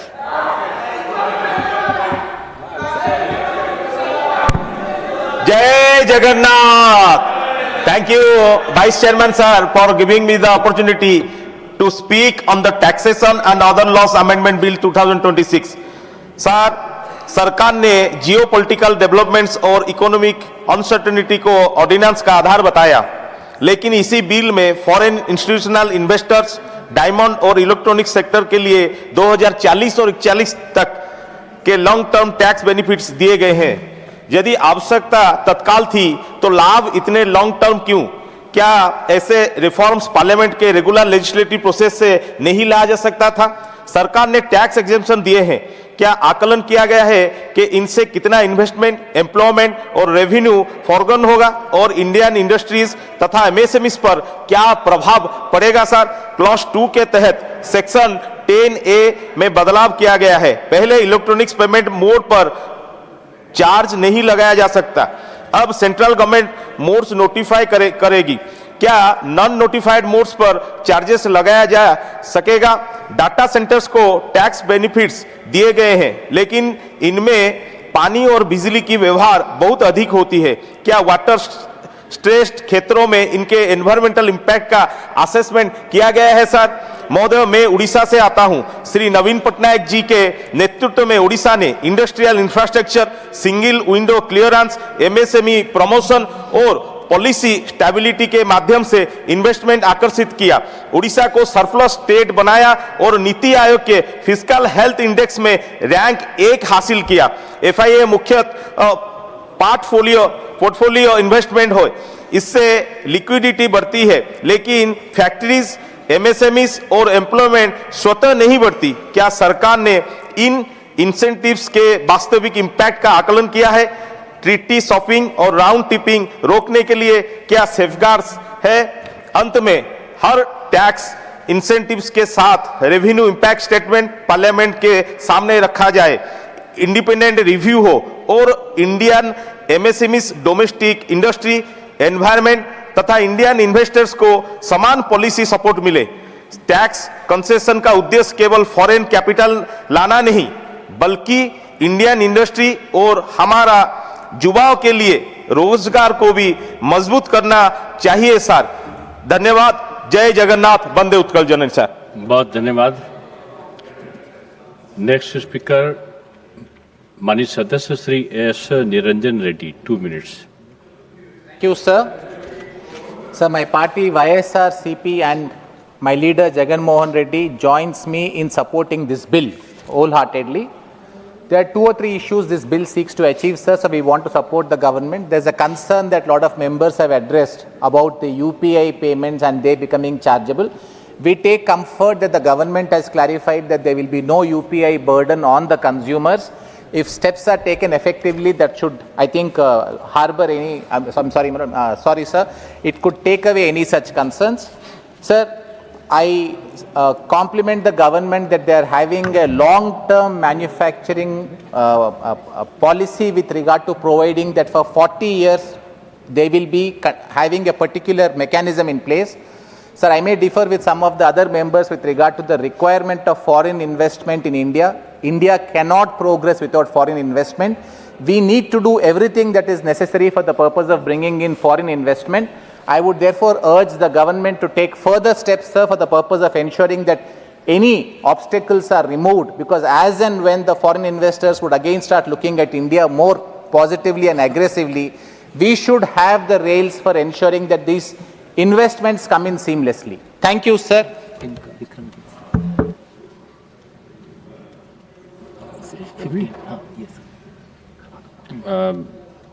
Next is Sadasya Mani Dr. Vikramjit Singh Sahni.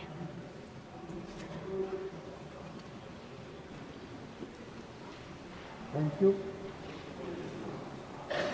Mike. Thank you, Chair. At the monsoon session, this is my first contribution. At the very outset, I rise to wholeheartedly support the Taxation and Other Laws Amendment Bill 2026. जैसे कि चाणक्य ने कहा है कि just as the bee collects honey without hurting the flower, so should a government collect taxes without harming the people. This bill is a modern and very productive legislative expression of that 2000-year-old wisdom. It may look a technical set of amendments, a schedule substituted here and there, a clause omitted, पर असल में ये bill Bharat की fiscal architecture को global बनाने के लिए एक निर्णायक घड़ी है। सभापति महोदय, ये बिल 3 एक्ट्स को टच करता है। पेमेंट एंड सेटलमेंट एक्ट 2007, हमारा नया income tax act 2025, finance act 2026। लेकिन इसके पीछे की भावना एक ही है, भारत को दुनिया के इन्वेस्टर्स, मैन्युफैक्चरर्स और ट्रेडर्स, एमएसएमई के लिए ज़्यादा प्रेडिक्टेबल, ज़्यादा ट्रांसपेरेंट और ज़्यादा अट्रैक्टिव बनाना। वर्षों से हमारी टैक्स पॉलिसी 1961 का जो पुराना बिल और ये जो चोर मचाए शोर, आज तो शांति है, इनके राज्य में legal ambiguity, outdated cross references, global capital fund managers choosing other jurisdictions over India. We have seen Singapore, we have seen Mauritius being used as a preferred. India का पैसा वहाँ पे बन रहा था, फिर इन्होंने रेट्रोस्पेक्टिव टैक्स लगाए और क्या क्या नहीं किया। Uncertainty that discourages long term manufacturing.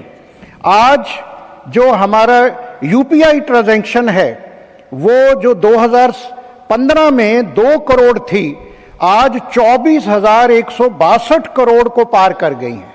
Digital payments value के मामले में 4,000 गुना से वृद्धि हुई। आज 700 से भी ज़्यादा बैंक और 55 करोड़ से अधिक यूजर यूपीआई तक हैं। गवर्नमेंट को हर नए इस अमेंडमेंट में हर नए डिजिटल पेमेंट मोड को तुरंत मान्यता देने की ये शक्ति देता है ताकि कोई भी अगली क्रांति को कोई भी पुराना कानून रोक ना सके। मैं इसलिए वित्त मंत्री जी को बधाई देता हूं। दूसरा, ये बिल दुनिया के फंड मैनेजर्स को भारत में बुलाता है।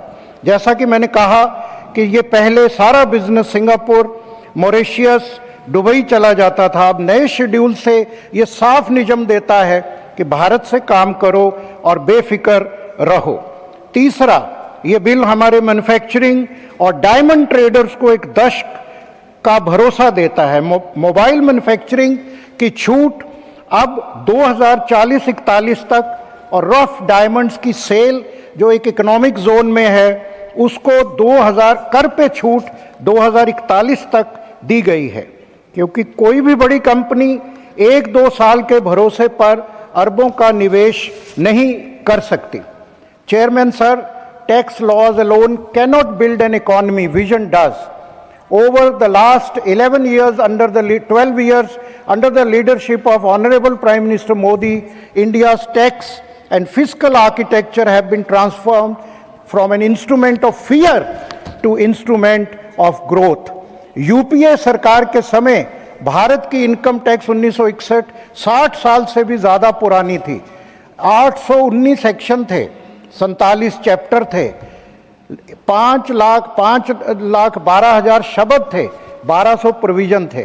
अब क्या है, खाली 536 सेक्शन हैं। 47 चैप्टर की जगह there are only 23 chapters now और शब्दों की संख्या भी आधी हो गई है। The second transformation was capital. UPA सरकार के समय फंड मैनेजर्स भारत आने से डरते थे और सिंगापुर, मॉरिशस जैसे देशों में फंड मैनेजमेंट बिजनेस का फायदा उठाते रहे।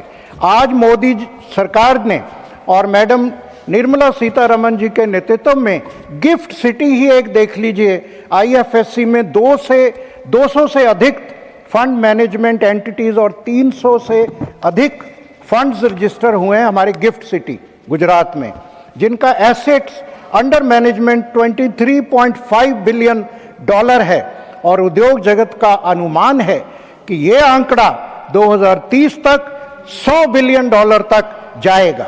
This is the foresightedness and leadership. Third, UPA सरकार के दौरान भारत का गवर्नमेंट बॉन्ड मार्केट दुनिया के सबसे बड़े सॉवरेन डेट मार्केट में होकर भी वर्षों तक ग्लोबल बॉन्ड इंडिसेस में नहीं आया। ग्लोबल बॉन्ड इंडिसेस में हमारा बॉन्ड नहीं आता था। मोदी सरकार के प्रयासों से जून 2024 में भारत को जेपी मॉर्गन के government bond index emerging market में शामिल किया गया। ये भारत के लिए गर्व की बात है। पहली बार हुआ जिससे भारत में 20 से 25 बिलियन डॉलर के फॉरेन इनफ्लोज आएंगे और महीनों के भीतर ही फॉरेन पोर्टफोलियो इन्वेस्टर्स ने $20 बिलियन से अधिक निवेश कर दिया, क्योंकि अभी वित्त मंत्री ने एफआईआईज को लेके भी एक बड़ी राहत दी है कि अगर वो गवर्नमेंट बॉन्ड्स में इन्वेस्ट करेंगे।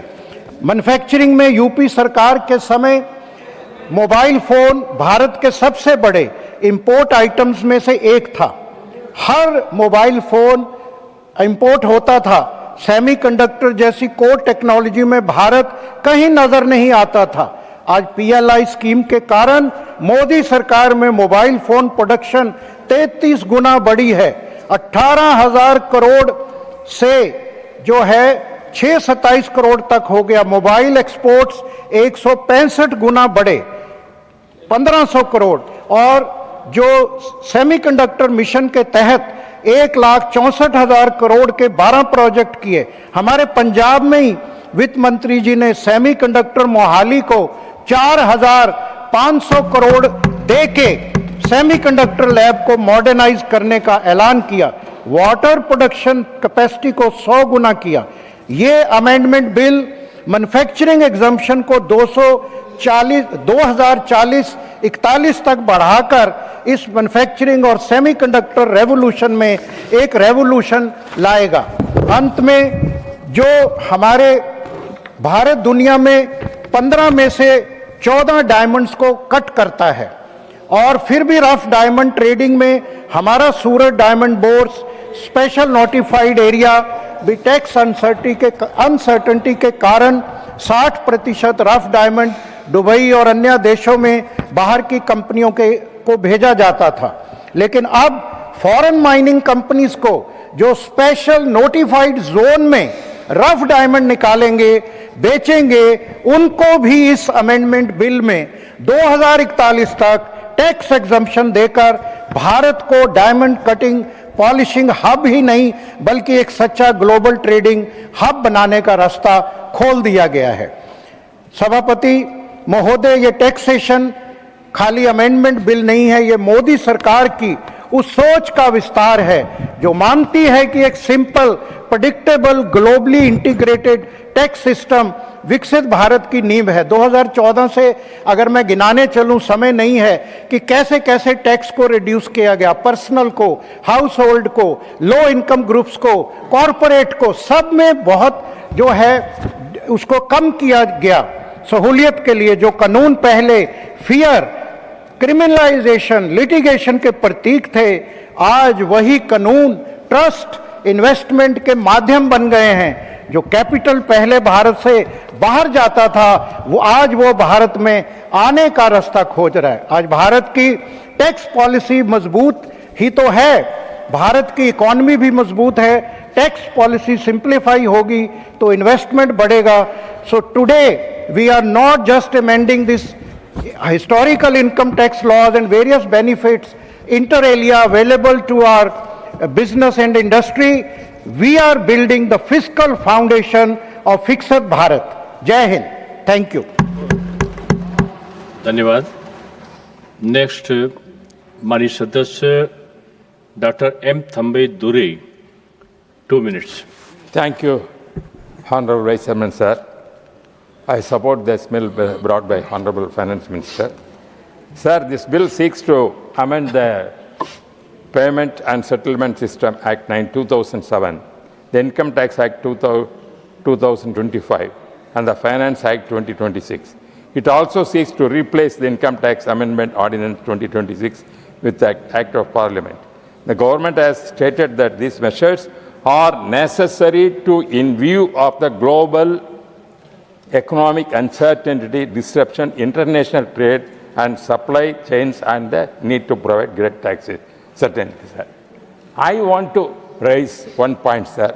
Honorable Minister DMK, Minister Honorable Vincent spoke about criticism about this bill, and also global investment said.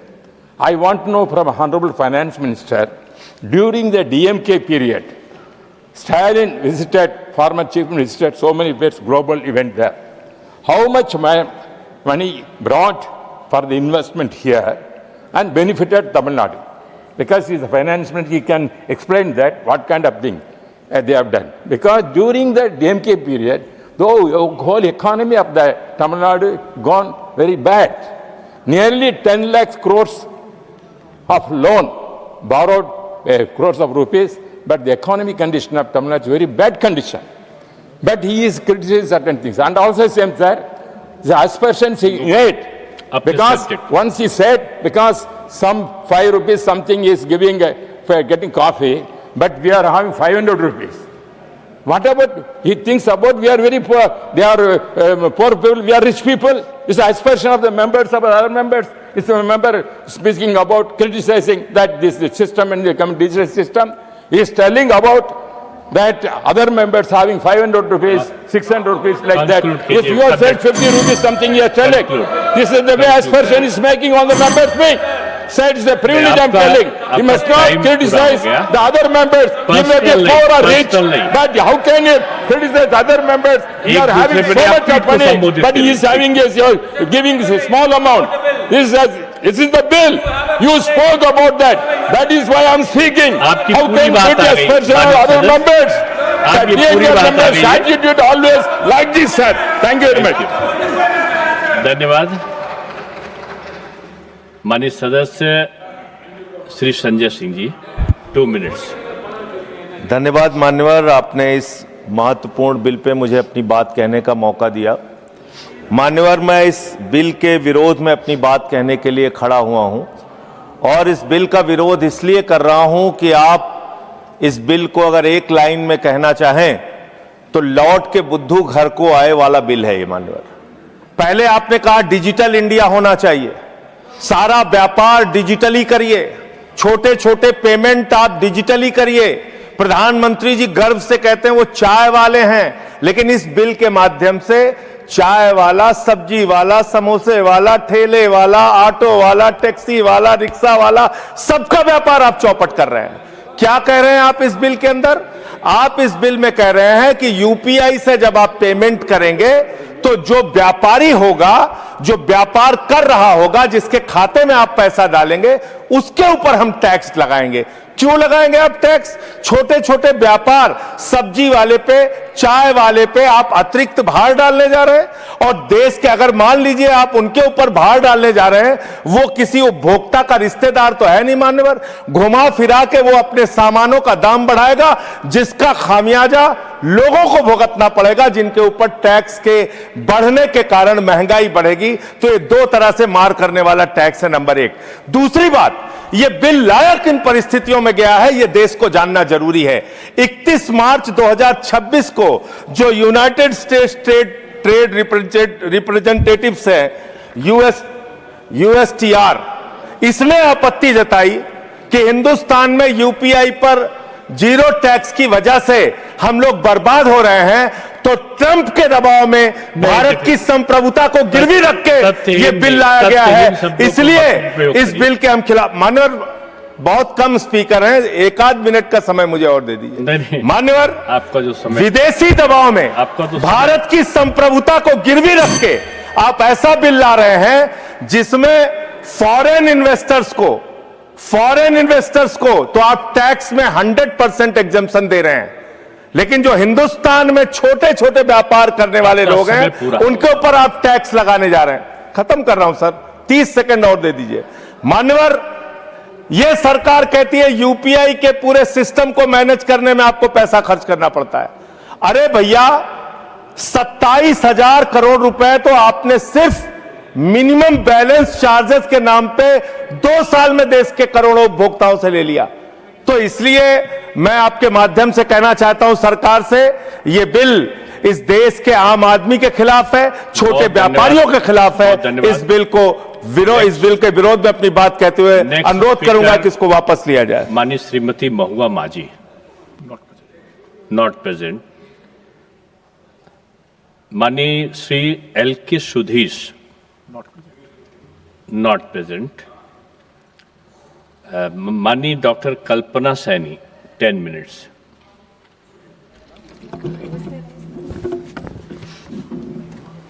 माननीय उपसभापति महोदय, मैं आयकर संशोधन विधेयक 2026 के समर्थन में इस सदन में बोलने के लिए खड़ी हुई हूँ। यह विधेयक केवल आयकर कानून में एक तकनीकी संशोधन नहीं है, बल्कि भारत की आर्थिक शक्ति, वित्तीय स्थिरता और विकसित भारत 2047 के लक्ष्य को सशक्त करने वाला एक दूरदर्शी सुधार है। माननीय उपसभापति महोदय, आज पूरी दुनिया आर्थिक अनिश्चितता, भू राजनीतिक तनाव और पूंजी के तेजी से होने वाले प्रवाह एवं बहिर्गमन का सामना कर रही है। ऐसे समय में भारत को एक मजबूत, स्थिर और भरोसेमंद निवेश गंतव्य बनाना अत्यंत आवश्यक है। यही कार्य यह विधेयक करता है। इस विधेयक के अंतर्गत 1 अप्रैल 2026 से विदेशी संस्थागत निवेशकों तथा bank for international settlements BIS को भारतीय सरकारी प्रतिभूतियों पर मिलने वाले ब्याज पर 20% विद होल्डिंग टैक्स तथा पूंजीगत लाभ कर से छूट प्रदान की गई। इसमें भारत के सरकारी ऋण बाजार में निवेश की बाधाएं समाप्त होंगी और दीर्घकालिक विदेशी निवेश को बढ़ावा मिलेगा। माननीय महोदय, यहाँ मैं कुछ महत्वपूर्ण आंकड़े सदन के सामने रखना चाहती हूँ। वर्ष 2004 में विदेशी संस्थागत निवेशकों के लिए भारत के सरकारी ऋण बाजार में निवेश की सीमा मात्र 175 बिलियन अमेरिकी डॉलर थी। वर्ष 2010 तक यह बढ़कर केवल 10 बिलियन अमेरिकी डॉलर ही पहुंच सकी, लेकिन उस दौरान विदेशी निवेश को आकर्षित करने वाली कर व्यवस्था में कोई बड़ा सुधार नहीं किया गया। परिणाम स्वरूप भारत लंबे समय तक वैश्विक बॉन्ड बाजारों में अपनी पूरी क्षमता का लाभ नहीं उठा पाया। माननीय महोदय, प्रधानमंत्री श्री नरेंद्र मोदी जी के नेतृत्व में वर्ष 2020 में FAR प्रारंभ किया गया।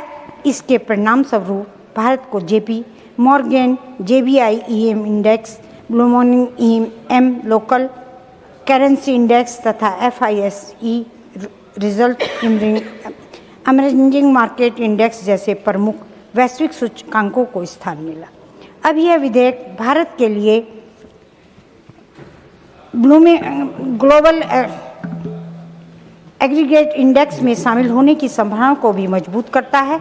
इससे वैश्विक निवेशकों का विश्वास बढ़ेगा और भारत के सरकारी बॉन्ड बाजार को नई मजबूती मिलेगी।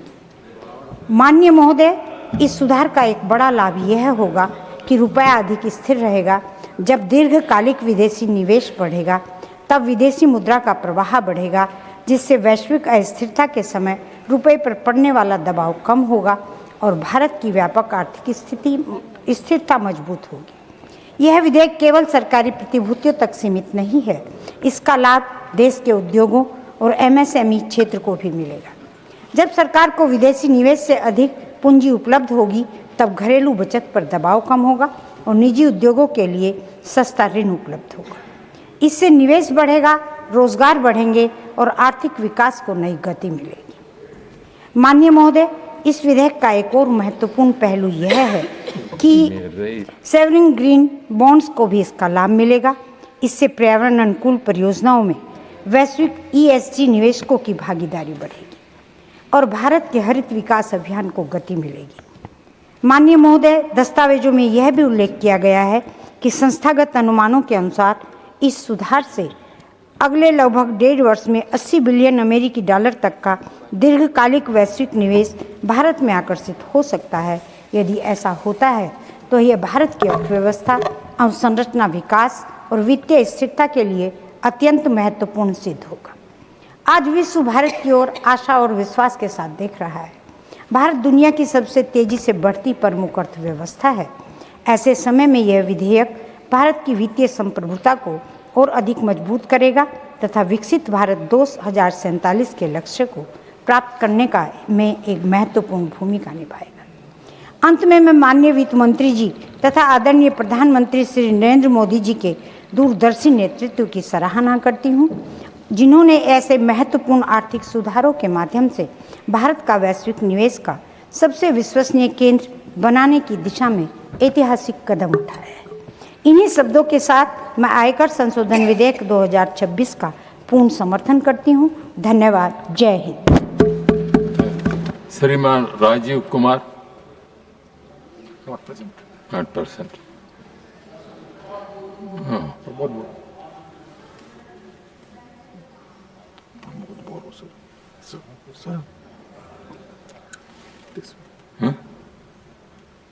श्रीमान Pramod Boro, Shriman Prabhat Maurya. Thank you sir. Sir, इस विधेयक में मेरा कुछ सुझाव है। मेरे पार्टी यूपीपीएल की तरफ से मैं ये बिल को समर्थन करता हूँ। ये वो बिल भारत के एक परिवर्तन लाने वाले बिल है सर। आर्थिक स्थिति में आने वाले समय में मेरा कुछ ही सुझाव है सर इस बिल में। I support the decision to provide exemption to foreign institutional investors and the Bank for International Settlements from taxes on interest as well as capital gain from investment in government securities, which at present is the tax at 20% and 12.5% respectively. However, I would like to urge the government of India to work towards simplifying the complex compliances frameworks faced by such investors from regulators. Sir, दूसरा point है sir, easing conditions for foreign cloud service providers. The decisions to remove the condition that only those foreign companies notified by central government providing data center services will be exempted from taxes on income acquiring from procuring such service is a welcome step.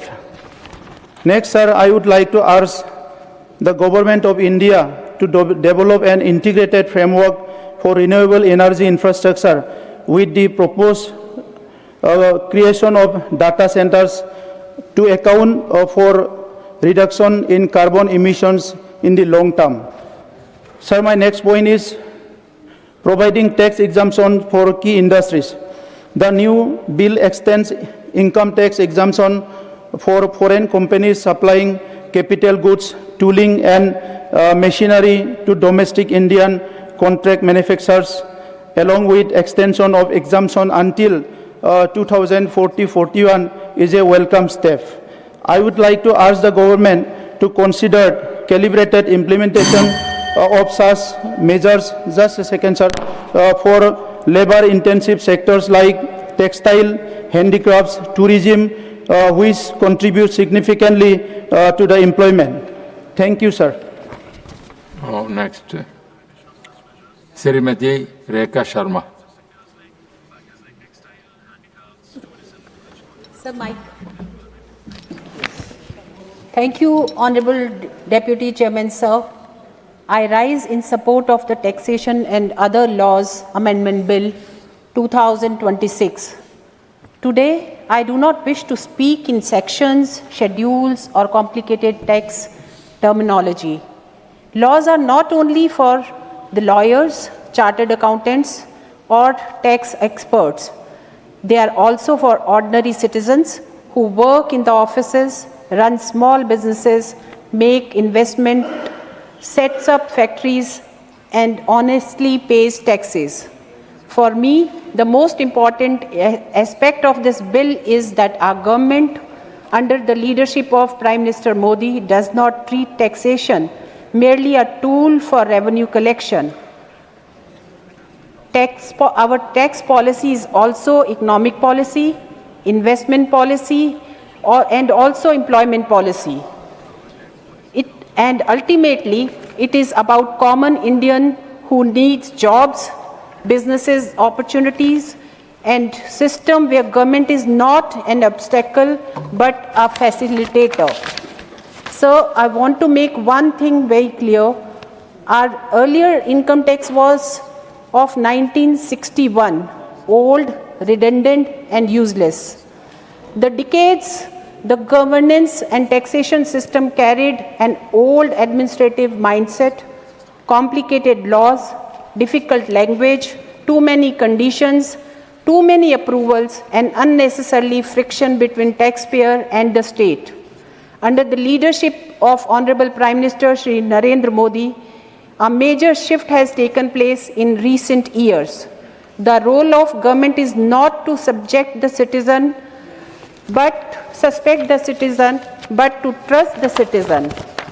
What does the common citizen gain? Let me explain this in very simple terms. When investment comes into India, factories will be set up. When factories are set up, jobs will be created. When manufacturing grows, our youth will get opportunities. When infrastructure investment increases, roads, warehouses, commercial spaces, and projects will expand. And when global companies choose India as their manufacturing and management base, then India will no longer remain just a market. India is becoming a global manufacturing and investment hub. That is the larger vision of this bill, making India a global investment destination.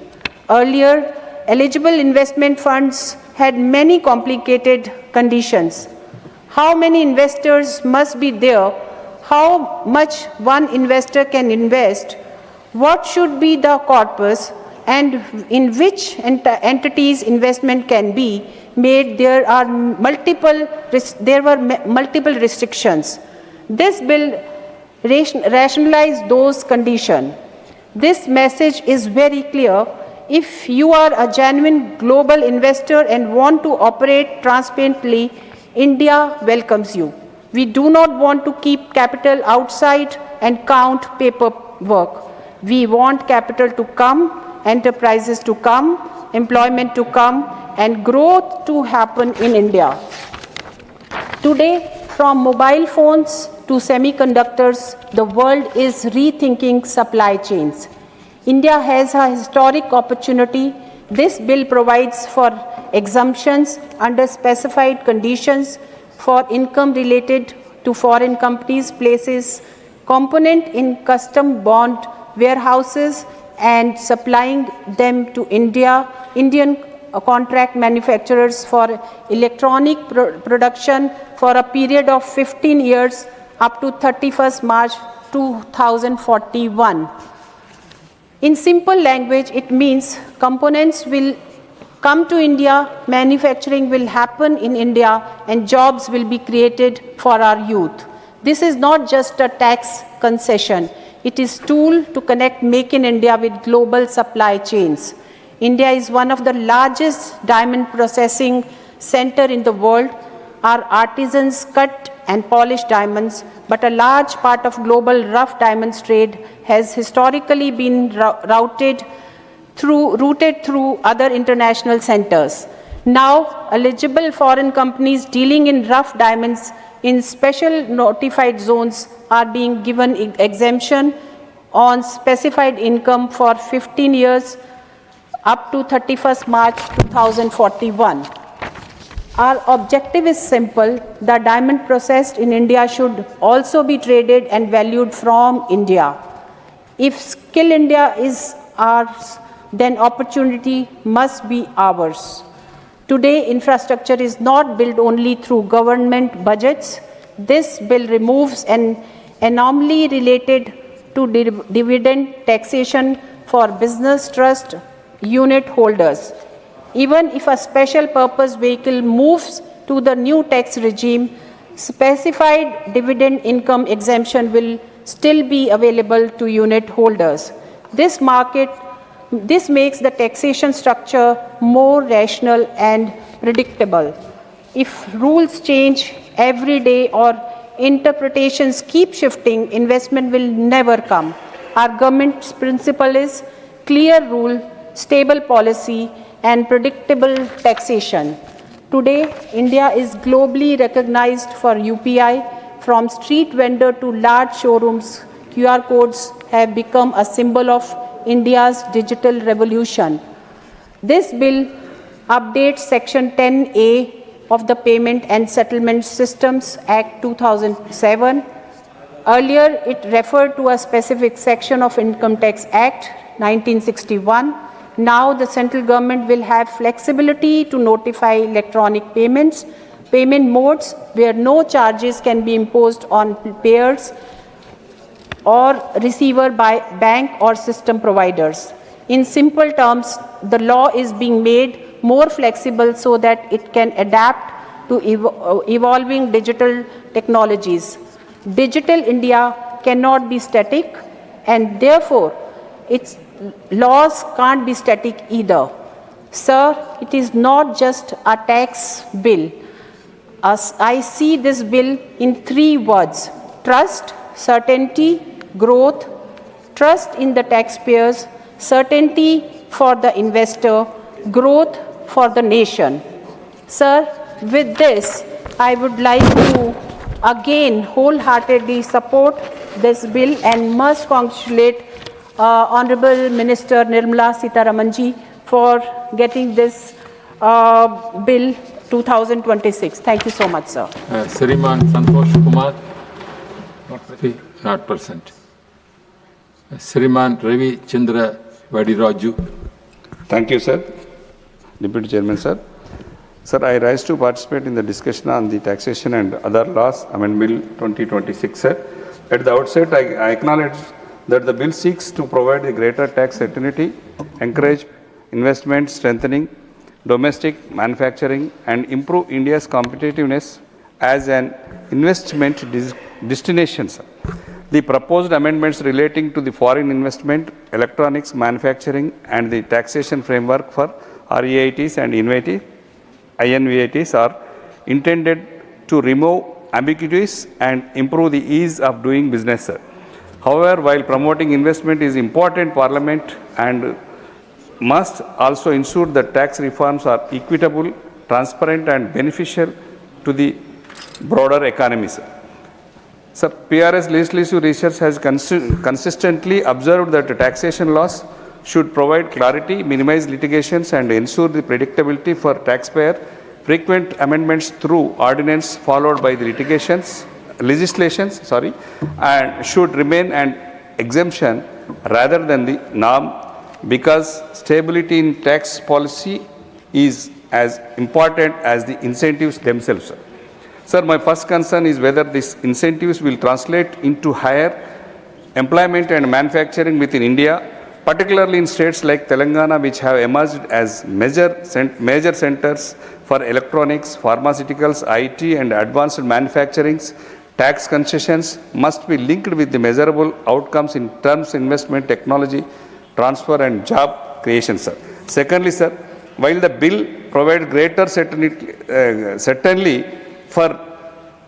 to foreign investors and business trusts, the government must ensure that domestic MSME are not placed at a competitive disadvantage. Our small and medium entrepreneurs continue to face compliance costs, limited access to finance, and market uncertainties. Tax reform should equally simplify compliance for MSME, sir. Sir, I would also urge the government to provide periodic impact assessments of such incentives.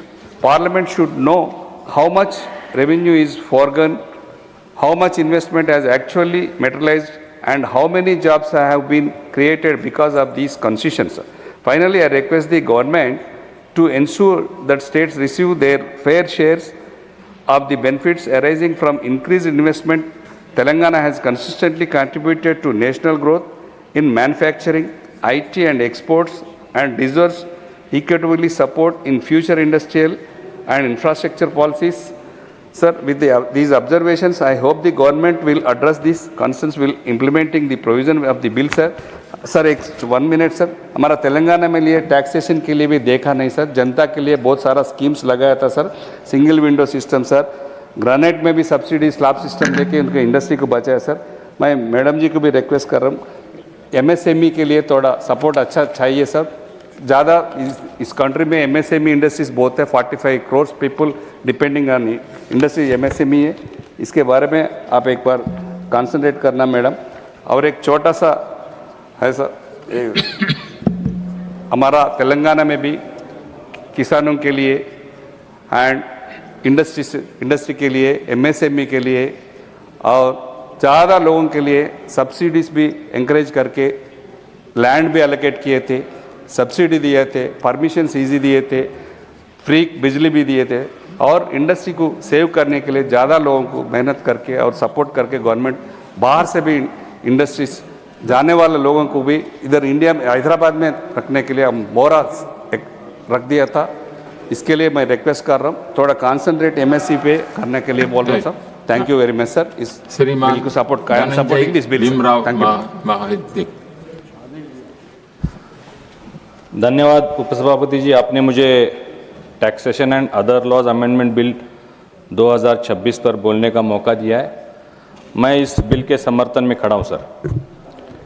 माननीय उपसभापति जी, कोई भी देश तभी मजबूत होता है जब उसकी अर्थव्यवस्था मजबूत होती है, जब दुनिया भर का निवेश उस पर भरोसा करता है और जब उसका आम नागरिक सरलता से बिना डर के अपना कारोबार कर पाता है। आज जो विधेयक हमारे सामने है वह इसी सोच को आगे बढ़ाने वाला विधेयक है सर। सर, आदरणीय प्रधानमंत्री जी नरेंद्र मोदी जी हमेशा कहते हैं कि भारत को वर्ष 2047 तक विकसित भारत बनाना है और इसके लिए ज़रूरी है कि हम दुनिया भर की पूंजी, दुनिया भर की टेक्नोलॉजी और दुनिया भर के इन्वेस्टमेंट इसको भारत की ओर आकर्षित करें। पिछले एक दशक में हमारी सरकार ने टैक्स व्यवस्था को लगातार सरल बनाया है, टैक्स के जाल को कम किया है और निवेशकों को भरोसा जीता है, निवेशकों का भरोसा जीता है। जैसे सर 2014 से लेकर अब तक कई बार टैक्स में रिफॉर्म्स लाए गए हैं। 2014 से पहले पर्सनल टैक्स में जो टैक्स लगता था 2 लाख के ऊपर कोई भी इनकम होता था तो उस पर टैक्स लगता था। आज हमारे आदरणीय प्रधानमंत्री जी और हमारे वित्त मंत्री निर्मला जी ने उसको 12 लाख तक बढ़ाया है सर। एक परिवार में अगर 2 व्यक्ति काम करते हैं तो 12 लाख और 12 लाख 24 लाख जो टैक्स फ्री मिलता है, आप समझ सकते हैं कितना लाभ इस परिवार को मिलता होगा। कॉरपोरेट लॉज में भी, इनकम टैक्स में भी सरलता लाई है, कंपनी टैक्स में भी सरलता लाई है और यही कारण है सर कि जिससे आज भारत दुनिया की सबसे तेज बढ़ती अर्थव्यवस्था है। सर, ये विधेयक भी इसी यात्रा की एक और कड़ी है। यह हमारी सरकार की उसी सोच को आगे बढ़ाता है जिसमें कहा गया है कि नीति में स्थिरता और टैक्स व्यवस्था को सरलता और इन्वेस्टमेंट को भारत में इन्वेस्ट करने में कोई हिचक ना हो, इसके लिए विधेयक बहुत महत्वपूर्ण है। सर, जब बाजार में किसी बदलाव की ज़रूरत महसूस होती है तो हमारी सरकार ने फाइलों में समय बर्बाद नहीं किया, तुरंत अध्यादेश के जरिए फैसला लागू किया और अब उसे संसद में विधिवत कानून का रूप दिया जा रहा है। सर, इस विधेयक में इंटरनेशनल इंस्टीट्यूशनल इन्वेस्टमेंट और बैंक फॉर इंटरनेशनल सेटलमेंट्स को गवर्नमेंट सिक्योरिटीज़ में निवेश से होने वाली इनकम पर टैक्स से छूट दी जा रही है। बहुत बड़ा बदलाव है सर। चाहे वो इंटरेस्ट इनकम सिक्योरिटीज चाहे वो इंटरेस्ट इनकम से हो या सिक्योरिटीज की बिक्री से हुआ लाभ हो, उसे टैक्स से एग्जम्पशन दिया जा रहा है।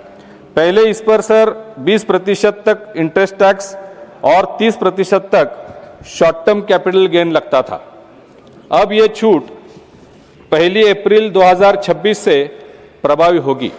इसका सीधा फायदा यह होगा कि दुनिया भर की पूंजी इन्वेस्टमेंट भारत की गवर्नमेंट सिक्योरिटीज में और ज़्यादा भरोसे के साथ आएगा, जिससे हमारी सरकार को विकास कार्यों के लिए सस्ती दर पर कैपिटल मिल सकेगा और रुपए जो हमारा भारतीय रुपया है उसको भी मजबूती मिलेगी सर। महोदय सर, हमारे देश में सूरत जैसे शहर दुनिया के हीरे उद्योग की धड़कन है, जहां लाखों कारीगर परिवार अपनी रोजी रोटी कमाते हैं। यह विधेयक अधिसूचित विषय क्षेत्र में कच्चे हीरों की बिक्री से जुड़ी विदेशी कंपनियों की इनकम टैक्स से मुक्तता कराता है सर, जिससे बड़ी हीरा खनन कंपनियां और व्यापारी भारत में ही अपना कारोबार केंद्रित करेंगे। हमारे विपक्ष के साथी भी कह रहे थे कि विदेशी इन्वेस्टमेंट जो होगी उसको टैक्स से क्यों निजात दी जा रही है और हमारी कंपनियों को क्यों टैक्स लगाया जा रहा है। तो इसका सबसे महत्वपूर्ण यही उद्देश्य है सर कि फॉरेन से ज़्यादा पैसे हमारे देश में इन्वेस्टमेंट आए, हमारी कारीगरों को और काम मिलेगा। इसी तरह फोन, लैपटॉप, सर्वर जैसे इलेक्ट्रॉनिक उपकरण बनाने वाली कंपनियां, इनके लिए विदेशी पुर्जे जो कस्टम बॉन्डेड क्षेत्र में जो वेयर हाउसेस में और गोडाउन में रखे जाते हैं उनको भी इनकम टैक्स से छूट दी जा रही है सर। और ये सर 2041 तक ये पॉलिसी बनाई जा रही है। कोई भी पॉलिसी अगर 7-2 साल के लिए बनाई जाती है तो लोग इन्वेस्ट करने में हिचकिचाते हैं, लेकिन इसे 2041 तक ये पॉलिसी लागू करने से हमारे देश को बहुत बड़ा लाभ होगा सर। ये सब हमारी सरकार के मेक इन इंडिया और आत्मनिर्भर भारत के संकल्प को और मजबूत करता है। दुनिया भर की कंपनियां अब भारत में इन्वेस्टमेंट करना चाहेंगी और इससे हमारे युवाओं को भी बहुत बड़े पैमाने पर रोजगार मिलेगा सर। हमारी सरकार का मानना है कि जितने कम नियम कायदे होंगे उतना ही आसानी से कारोबार होगा।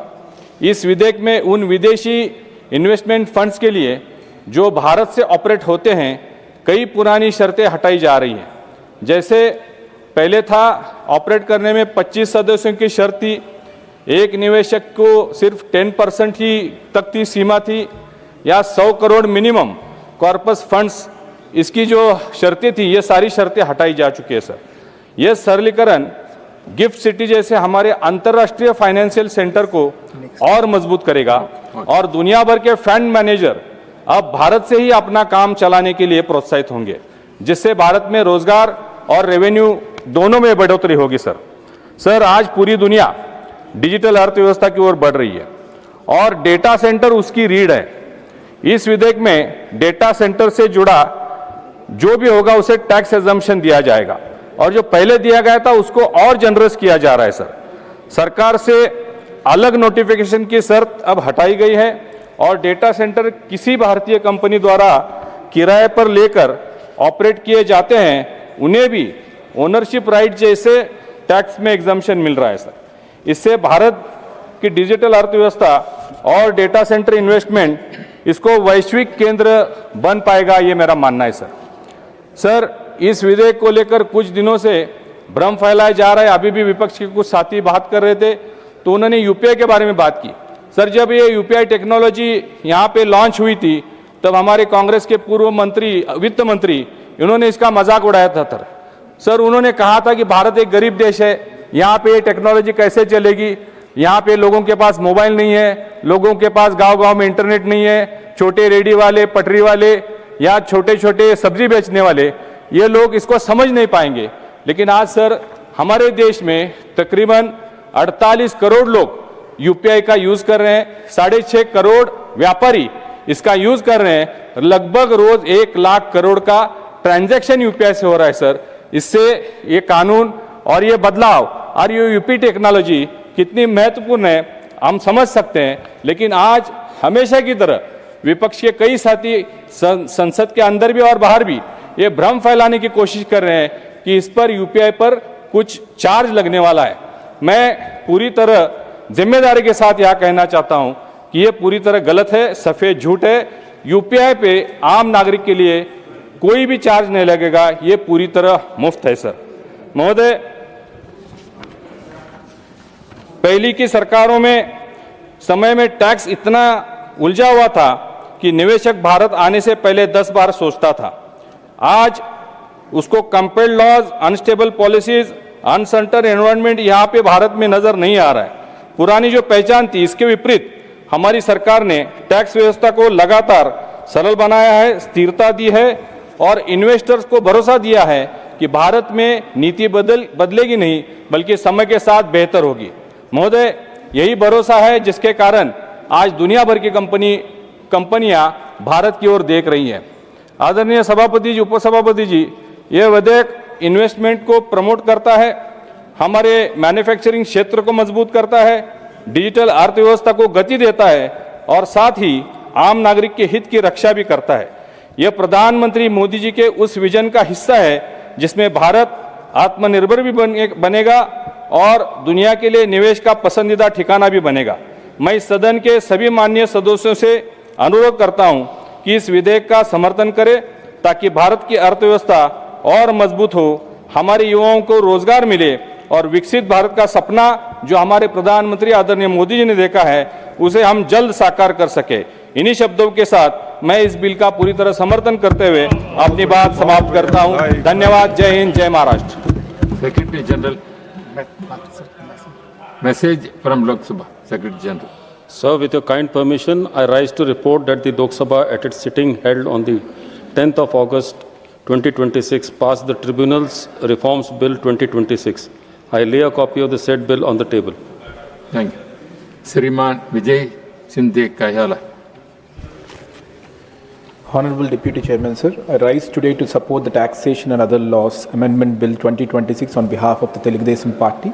Mahoday, at first glance, this may appear to be a bill making changes to different tax provisions, but if we look at it more closely, there is one common idea running through all of them.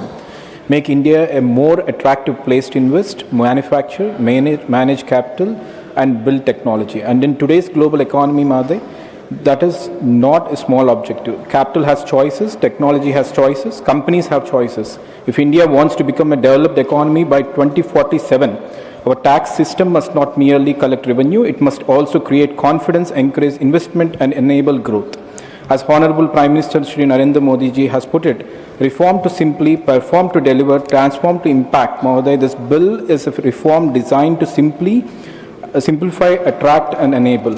Honorable Chairman, sir, this bill should be seen as part of much larger transformation in India's economic governance. Over the last decade, India has moved from a system of complicated complaints towards a system increasingly based on digitalization, transparency and ease of doing business. We have seen GST, we have seen the insolvency and bankruptcy code, we have seen gift city, we have seen faceless assessment and digital tax administration. The economic survey 2025-26 noted that income tax filings rose from 6.9 crore to 9.2 crore, while the share of direct taxes is total tax revenue increased from 51.9% to 58.2%. So the lesson is not that a strong tax system means a high tax burden. The lesson is the better tax system is one that improves compliance while making legitimate economic activity easier. Minimum government, maximum governance is the philosophy, Mahoday. I therefore place on record my appreciation for the leadership of Honorable Prime Minister Shri Narendra Modi ji and Honorable Finance Minister Shri Nirmala Sitharaman ji for steadily moving India in this direction, Mahoday. And I would like to remind the words of Modi ji as said, make in India, make for the world.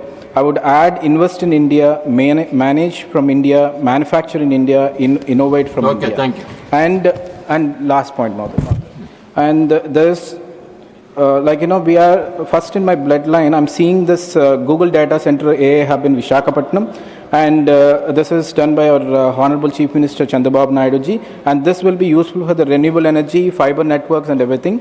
And as Pandit Deen Dayal Upadhyaya ji said, विकास का लाभ अंतिम व्यक्ति तक पहुंचना चाहिए and digital infrastructure is increasingly becoming one of the ways to take opportunity to that last mile, Mahoday.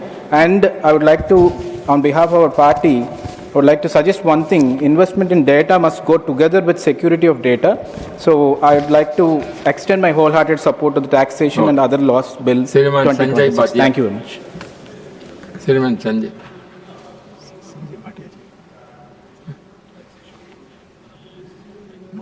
Not present.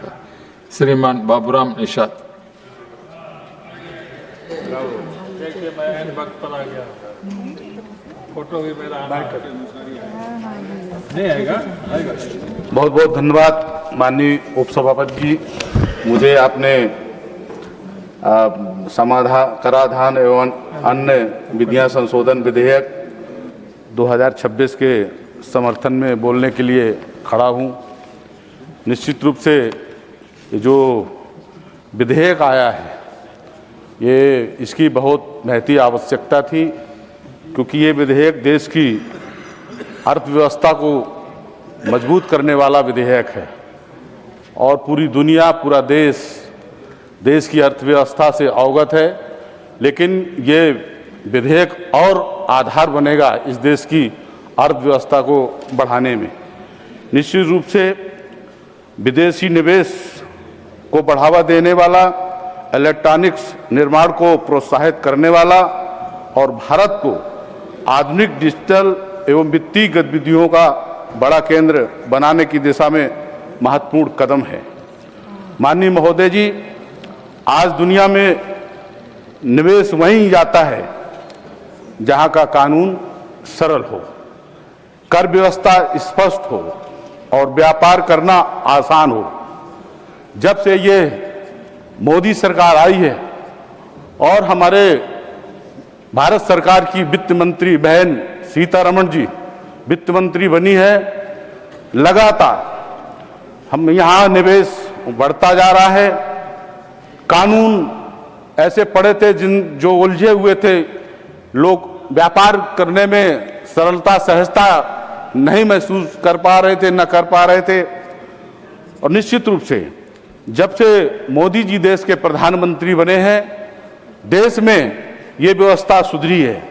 आज दुनिया में हमारी सरकार का प्रयास है कि भारत में विदेशी निवेश आए, नई कंपनियां आए, कारखाने लगें और युवाओं के लिए रोजगार के नए अवसर पैदा हों। ये संभव हुआ है जब हम सरकार के नाते कारखाने लगवाने के लिए व्यवस्था सरल की है और युवाओं को विभिन्न क्षेत्रों पर रोजगार सृजन हुए हैं। 140 करोड़ का ये हमारा देश है। जब तक यहाँ की व्यवस्था ठीक नहीं होगी, तब तक आम जनमानस सहज रूप से काम करने में सक्षम नहीं हो पाएगा। ये विधेयक इसी दिशा में महत्वपूर्ण बदलाव करता है। पहला, विदेशी निवेश को बढ़ावा। सरकारी प्रौद्योगिकियों में निवेश करने वाला मात्र विदेशी संस्थागत निवेशकों और बैंक फॉर इंटरनेशनल सेटलमेंट को मिलने वाले ब्याज और पूंजीगत लाभ पर छूट का प्रावधान किया गया है। इससे विदेशी निवेशकों के लिए भारत के सरकारी प्रतिभूति बाजार में निवेश करना अधिक आकर्षक हो सकता है। इसका लाभ हमारे वित्तीय बाजार को मिलेगा और भारत में विदेशी पूंजी का प्रवाह बढ़ेगा। दूसरा, भारत को इलेक्ट्रॉनिक मैन्युफैक्चरिंग का केंद्र बनाना। आज मोबाइल फोन हो, लैपटॉप हो, सर्वर और दूसरे इलेक्ट्रॉनिक सामान हमारी रोजमर्रा की जरूरत बन चुके हैं। निश्चित रूप से इस कानून के माध्यम से और इसके पहले भी इनको सरल किया गया है। लैपटॉप बन रहे हैं, फोन बन रहे हैं, सर्वर बन रहे हैं, लेकिन इस विधेयक के आने से और उपलब्धि हासिल होगी। मैं बधाई दूंगा सरकार को, बहन सीतारमण जी को। भारत चाहता है कि इन उत्पादों का निर्माण केवल विदेशों में ना हो, बल्कि बड़ी मात्रा में भारत में हो। इस विधेयक में इलेक्ट्रॉनिक्स के क्षेत्र में काम करने वाली पात्र विदेशी कंपनियों को कर प्रोत्साहन दिया गया और इस सुविधा को आगे बढ़ाया गया। इससे कंपनियों को भारत में उत्पादन इकाइयां लगाने के लिए प्रोत्साहन मिलेगा। माननीय अध्यक्ष महोदय, निवेश आएगा, उत्पादन बढ़ेगा, रोजगार के अवसर बढ़ेंगे। यही तो मेक इंडिया की भावना है। अगर ये सब सुविधाएं ना होती और मेक इंडिया का नारा आदरणीय देश के प्रधानमंत्री ने दिया, तो आज मैं कह सकता हूं कि यह संभव हुआ है कि आज मेरे देश में ढेर सारी वस्तुएं, ढेर सारे इलेक्ट्रॉनिक सामान जो बन रहे हैं और विदेश में उसकी डिमांड बढ़ी है। निश्चित रूप से ये ऐतिहासिक कदम है हमारी देश के इस सरकार का। भारत का हीरा उद्योग पूरी दुनिया में अपनी पहचान रखता है। विधेयक में मात्र विदेशी हीरा कंपनियों को कच्चे हीरे की बिक्री से जुड़े कुछ आय पर कर छूट देने का प्रावधान किया गया है। इससे भारत में हीरा व्यापार और उससे जुड़ी आर्थिक गतिविधियों को बढ़ावा मिल सकता है। आदरणीय चेयरमैन सर, सिर्फ आधा मिनट। चौथा, डेटा सेंटर क्लाउड क्षेत्र को बढ़ावा। माननीय अध्यक्ष जी, आज के समय में डेटा ही नई ताकत है। आज हमारा युवा, आज हमारे देश में मोबाइल बैंकिंग से लेकर आर्टिफिशियल इंटेलिजेंस तक हर डिजिटल सेवा के लिए डेटा सेंटर की जरूरत होती है। ये विधेयक डेटा सेंटर से संबंधित कुछ जटिल अनुमोदन की शर्तों को सरल करता है।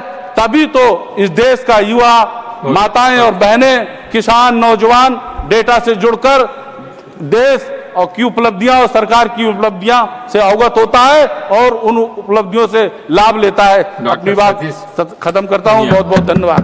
जय Hind. Next. Dr. Satish Punia. Not present. Not present. Okay. Sriman Mahesh Kewat. Sriman Mahesh Kewat.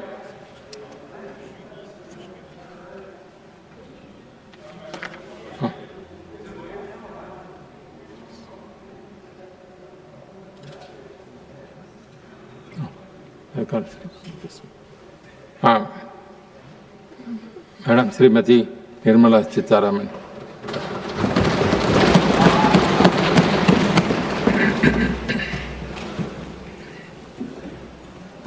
Thank you, sir.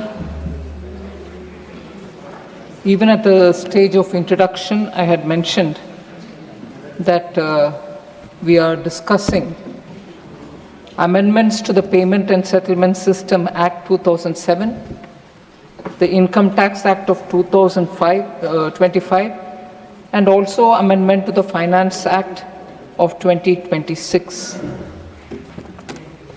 Sir, post the budget this year, considering the evolving global situation, considering... No, ministers have to, minister reply, I will call you. See, when I called you, you are in person.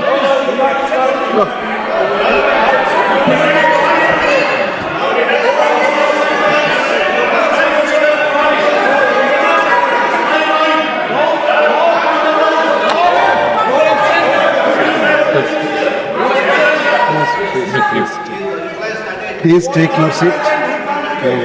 Just for a minute. क्या हुआ? Nothing. Oh, नहीं. Please. Before calling Honorable Minister, there is a Dr. John Britas to briefly put his points. Then I'll call him. For 2 minutes. It's for 2 minutes.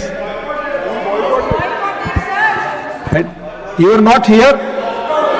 I am here, sir.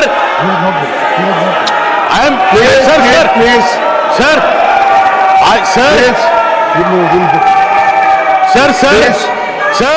Please don't deny the right of a member who have moved a motion. You are doing a wrong thing. And all these 10 courts are more enthusiastic. Please, yes. Honorable members, there is one direction by chairman, the then chairman. It's of, I think, 1974. On the same issue, when the mover was not present in the house. Please, as they are telling you are not there. After calling down to reply, then please. I'll come to you. Just I'll come to you. But first let me read the direction of the chair. I cannot restrain myself from observing that the mover of the resolution is not present here, nor anyone who appended their names to the resolution is present here. As the opposition wants the ministers to be present, when somebody moves a resolution, he should also be present to hear the debate. This is the ruling. Even then, briefly, in 2 minutes you put the point. Please. Thank you very much, sir. Thank you very much, sir. Please.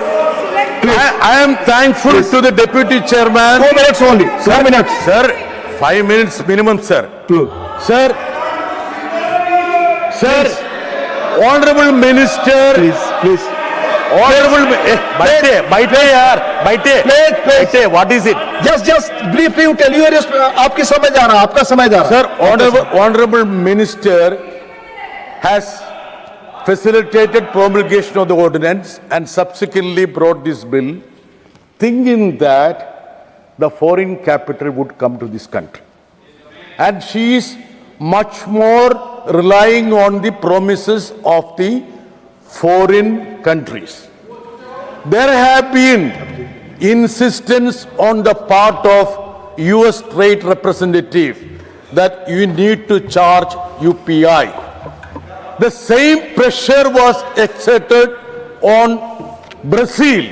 They didn't heed them.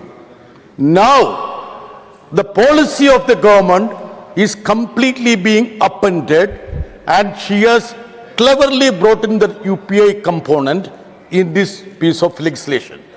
Madam, see, what was the statement of the Honorable Prime Minister? I am quoting, sir.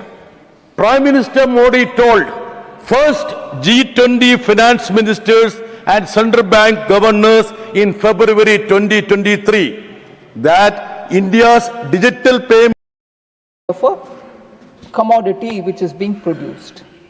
But when producing that, they need certain tools or equipments to produce that. Those tools and equipments are not manufactured in this country, but they need that here. They may bring it here, use it here, and once the production is over, it may go back or it may be left behind because they are specifically made and designed for the production of these kind of tools. So, for them, the exemption of tax, the exemption from tax for those equipments which are uniquely for the manufacture of certain things that are produced in this country. So, that with some conditions we are allowing that exemption. The conditions, I will just say one or two conditions which have to be satisfied for becoming eligible for those exemption is the ownership of such capital goods or equipment or tools remains with the foreign company.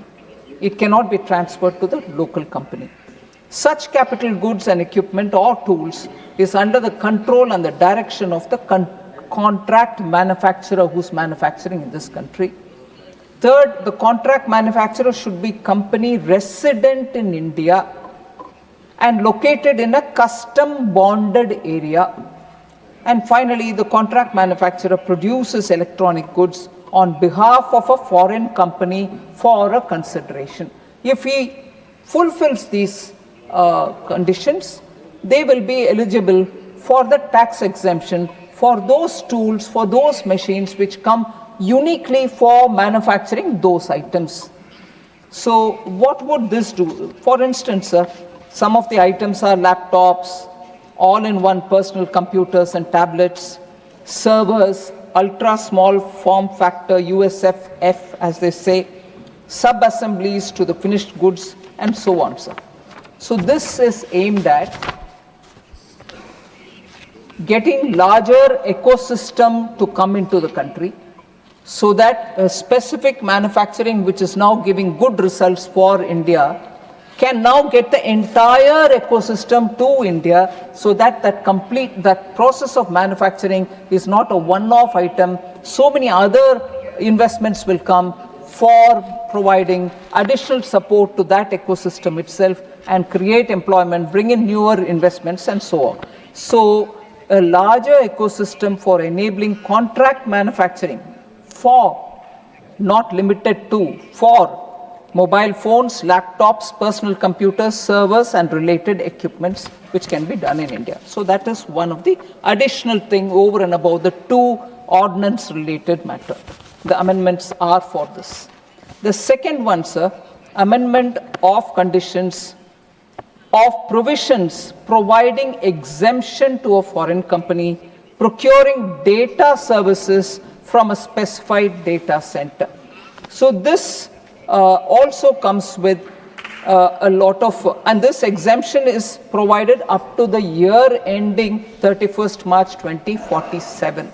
Long-term certainty so that investments come. These are big ticket investments. They have to come with a certain certainty which can be provided to them.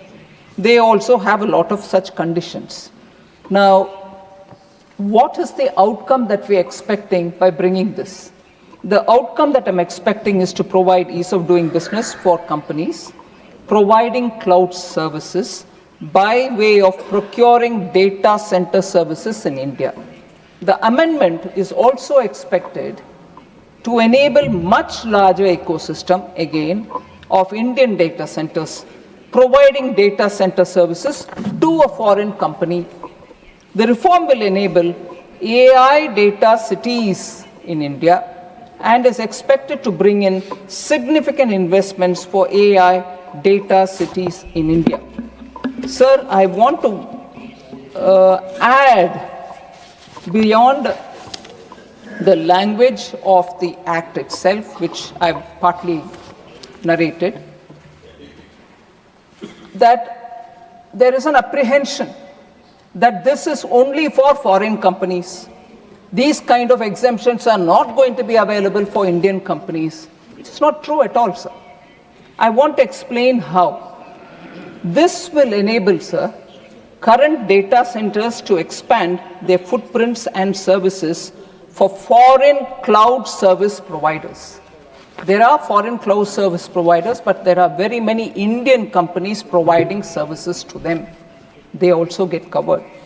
This will have the impact of large-scale expansion and setting up of hyperscale data centers in India. Also, the investments, the assets, this is a very critical and important point, sir. The investment, the assets, the employment, and also the profits which will rest with Indian companies on account of data center reforms. I repeat that line, sir. The investment, the assets, the employment, and also the profit will rest with Indian companies on account of the data center reforms. Another point, sir. The reseller entity of this foreign cloud service provider will also be an Indian entity. These taxes shall also come to India back again and will expand the reseller ecosystem. The exemption to the foreign cloud service provider is given till 2047 because data center is a long gestation asset and long working life. Investor makes heavy investment and in turn seeks certainty of tax treatment. So it is not just for foreign companies. In fact, the Indian company ecosystem can expand because of this exemptions that we are giving. Third, sir, other than the two which come along with the ordinance which have to be made into a law, the additions that we are making, the third addition is exemption to foreign mining company engaged in the business of selling rough diamonds. I can't see Member Vikramjit Sawhney, who spoke elaborately on this point. Foreign mining companies, sir, are allowed, not today, since 2016, to display uncut and unassorted diamonds in specified or special notified zones such as Mumbai and Surat, And such display is exempted from forming a business connection in India. They come, bring stocks, display it, and whatever is chosen is also taken back, and then they bill it from there. They have no other connection with any of the buyers or companies which are here. This has been on since 2016.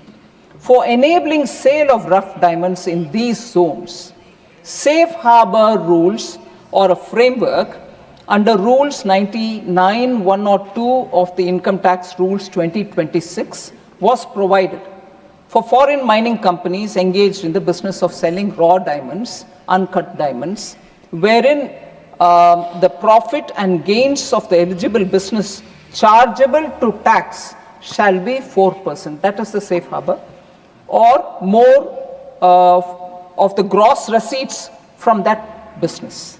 So in order to promote the ecosystem for trading in raw and rough diamonds and provide tax certainty, it is proposed through this amendment that we are bringing to expand the definition of raw or rough diamonds to include assorted diamonds and also provide exemption to a foreign company engaged in the business of diamond mining or a foreign company functioning as a site holder, broker, aggregator, or a tender and auction entity for such businesses for a period of 15 years up to tax year ending 31st March 2041.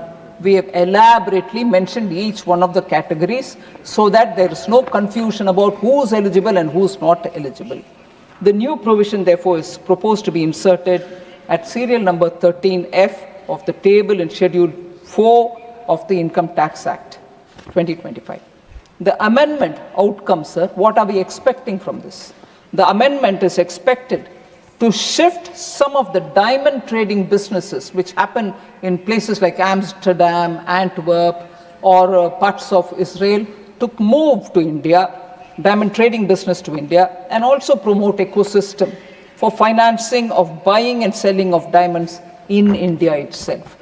Now also somewhat in Middle East, Dubai, and so on. So all these people, because of this exemptions provided, can now do that wholesale business here and be accessible to Indian buyers.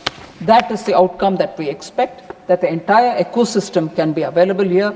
India is very well known for polishing and cutting the diamonds. Now if that business also moves here, our diamond industry, which is a very labor intensive, maximum labor employment is provided by these units, can benefit.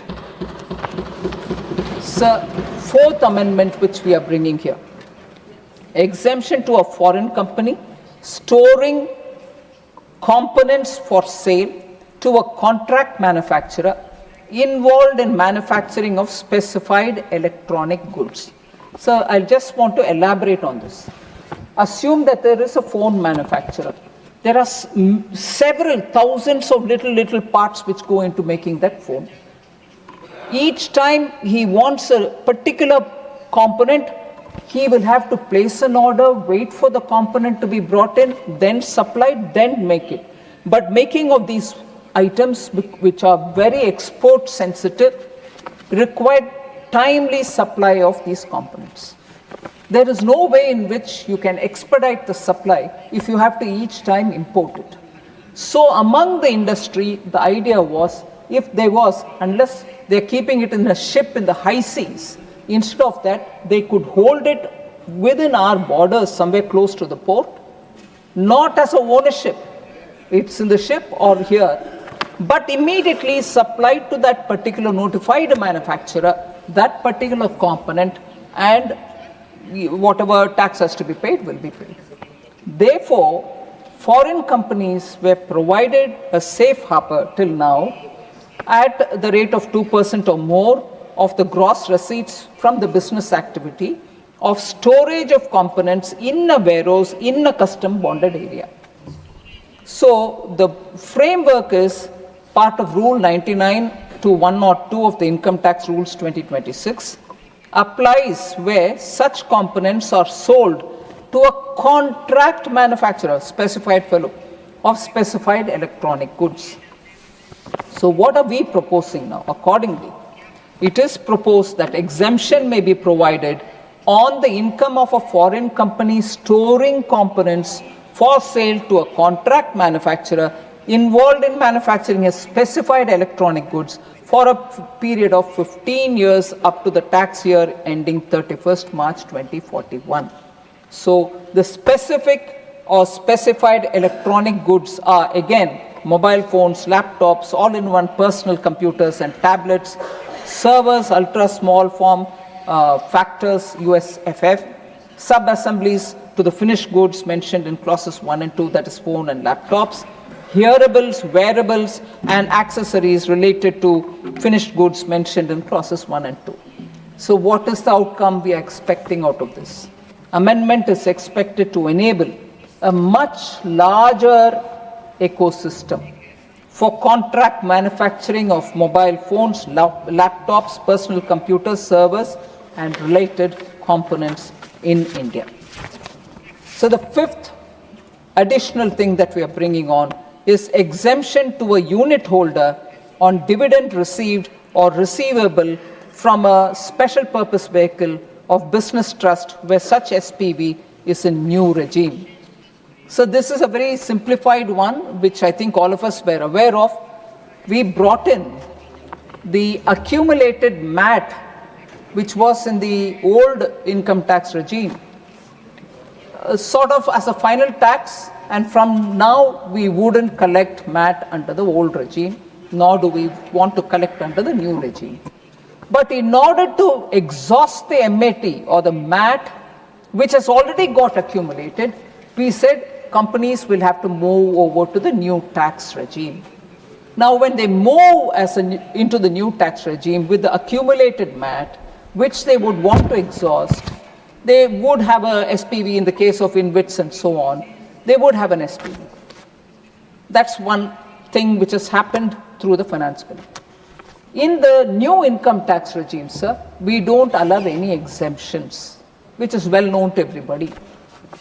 But because people are moving into the new regime with accumulated MAT, they have to exhaust it. Then what happens is, if they pass the dividend from their hand to the unit holder, because it's all units which come together, InvIT is a set of units, Ratus is a set of units. Unit holder is an individual. When they pay the dividend in the new tax regime, these dividend receivers, unit holders, will be subject to tax. So that is inconsistent with the practice which existed in the old regime. So when they have come here to exhaust their MAT, if they are exhausting their MAT, the dividend payable, we are now exempting in the hands of the unit holder, who is an individual.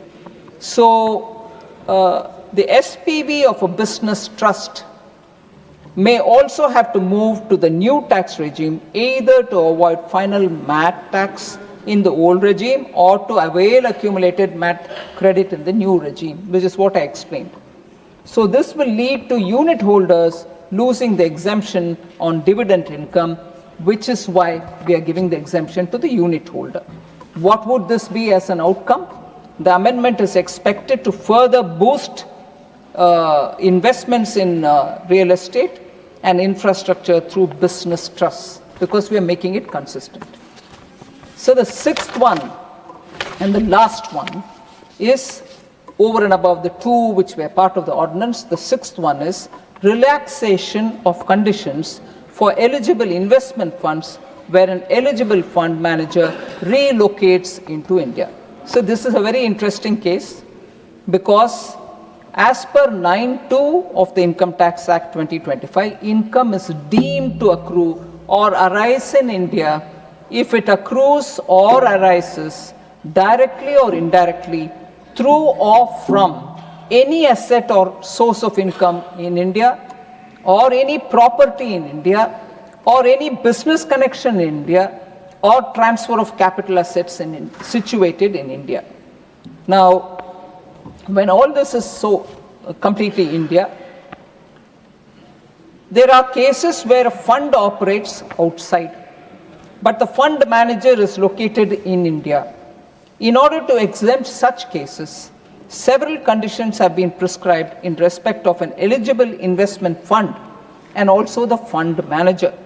Presently, there are 13 conditions for the eligible investment fund and 4 conditions for the fund manager.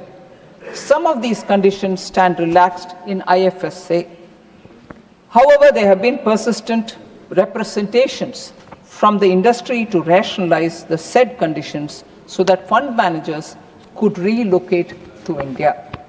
So, Schedule 1 of the Income Tax Act of 2025, sir, is proposed to be amended. So that's the amendment, the 6th one, to relax the conditions for being an eligible investment fund.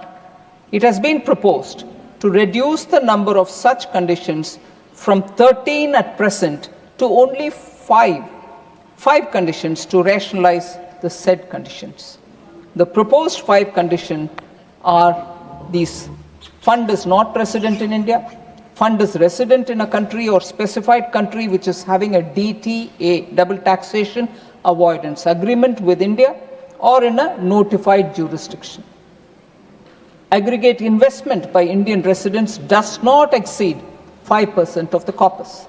Fund does not carry on or control and manage directly or indirectly any business in India. No person acting on behalf of the fund engages in any activity which constitutes business connection in India other than the activities undertaken by the eligible fund manager. So what is the outcome that we are expecting out of this, sir? The amendment is expected to promote fund management activity in India. Sir, globally it is recognized Indians are exceptionally good in fund management. We want more of them to come reside in India and manage funds. Funds can be outside, but if the fund manager comes to India, we are able to have better administration and more people who are very good in this field can get opportunities within India. So the amendment is expected to promote fund management activity in India, as it will enable relocation of fund managers to India. As I said, Indians have much expertise in fund management, and it is expected that many fund managers of global funds will relocate to India in IFSC or also elsewhere in the country. So ordinance plus these amendments are the ones which we are talking about, sir. So I'll come to the most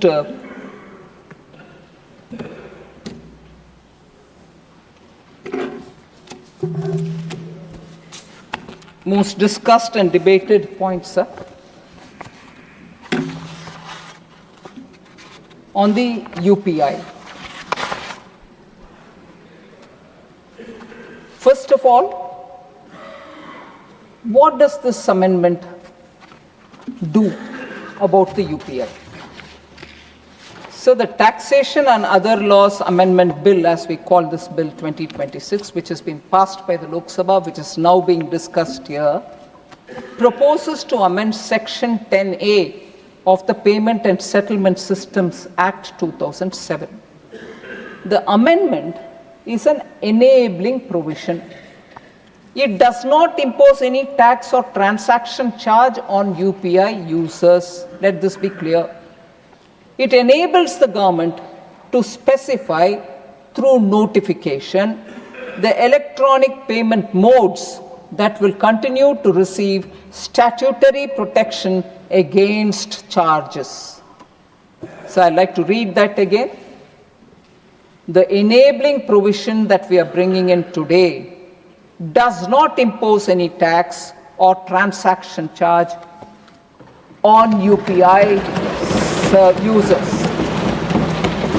It enables the government to specify through notification the electronic payment modes that will continue to receive statutory protection against charges.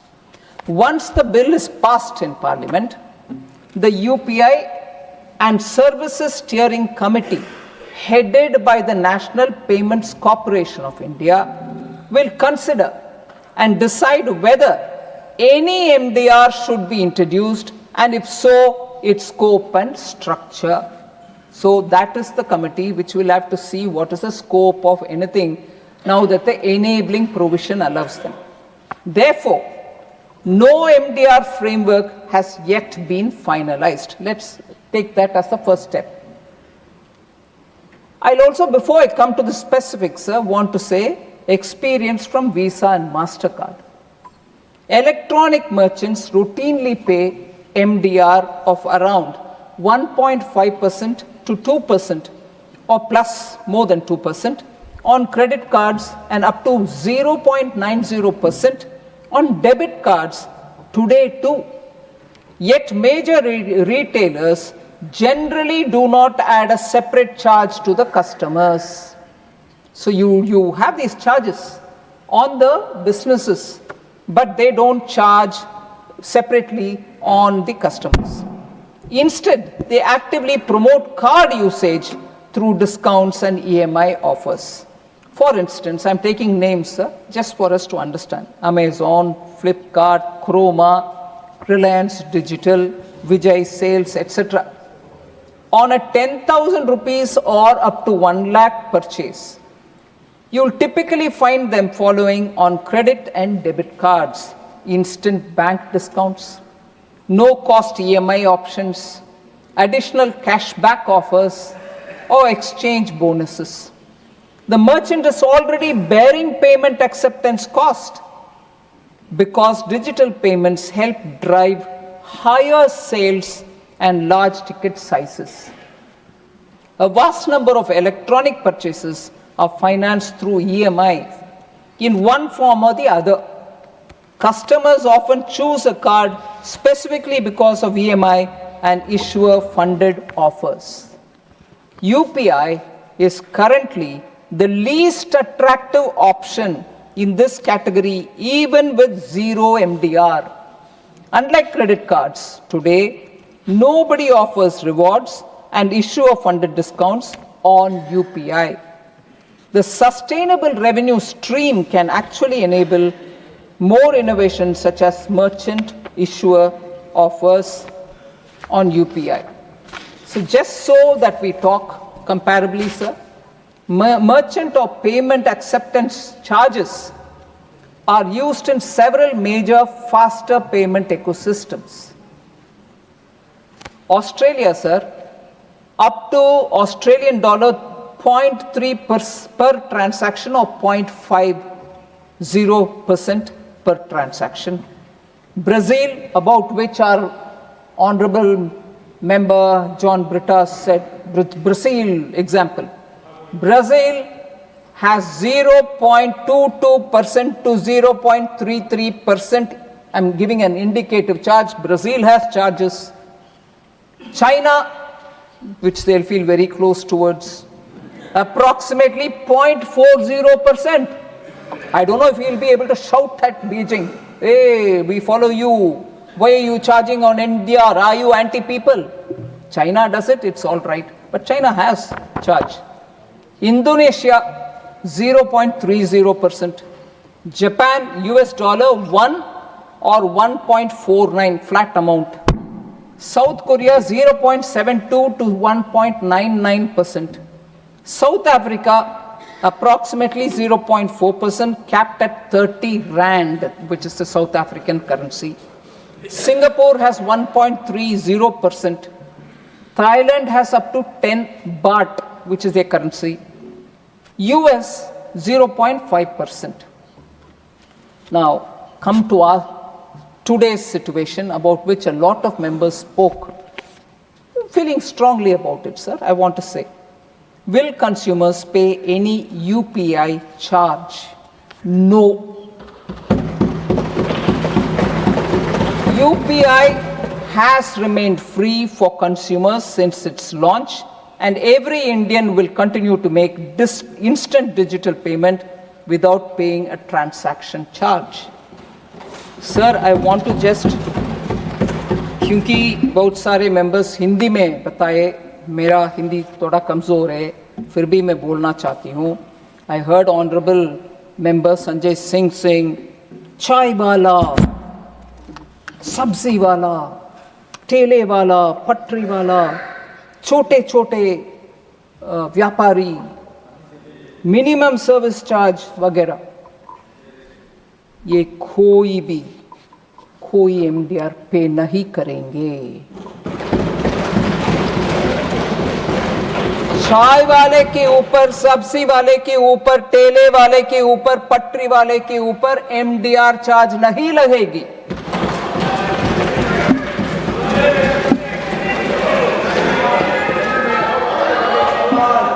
Sir, छोटे merchants और kirana stores हमारे inclusive financial schemes और सरकार के ये बहुत बड़ा commitment है फाइनेंशियल इंक्लूजन का।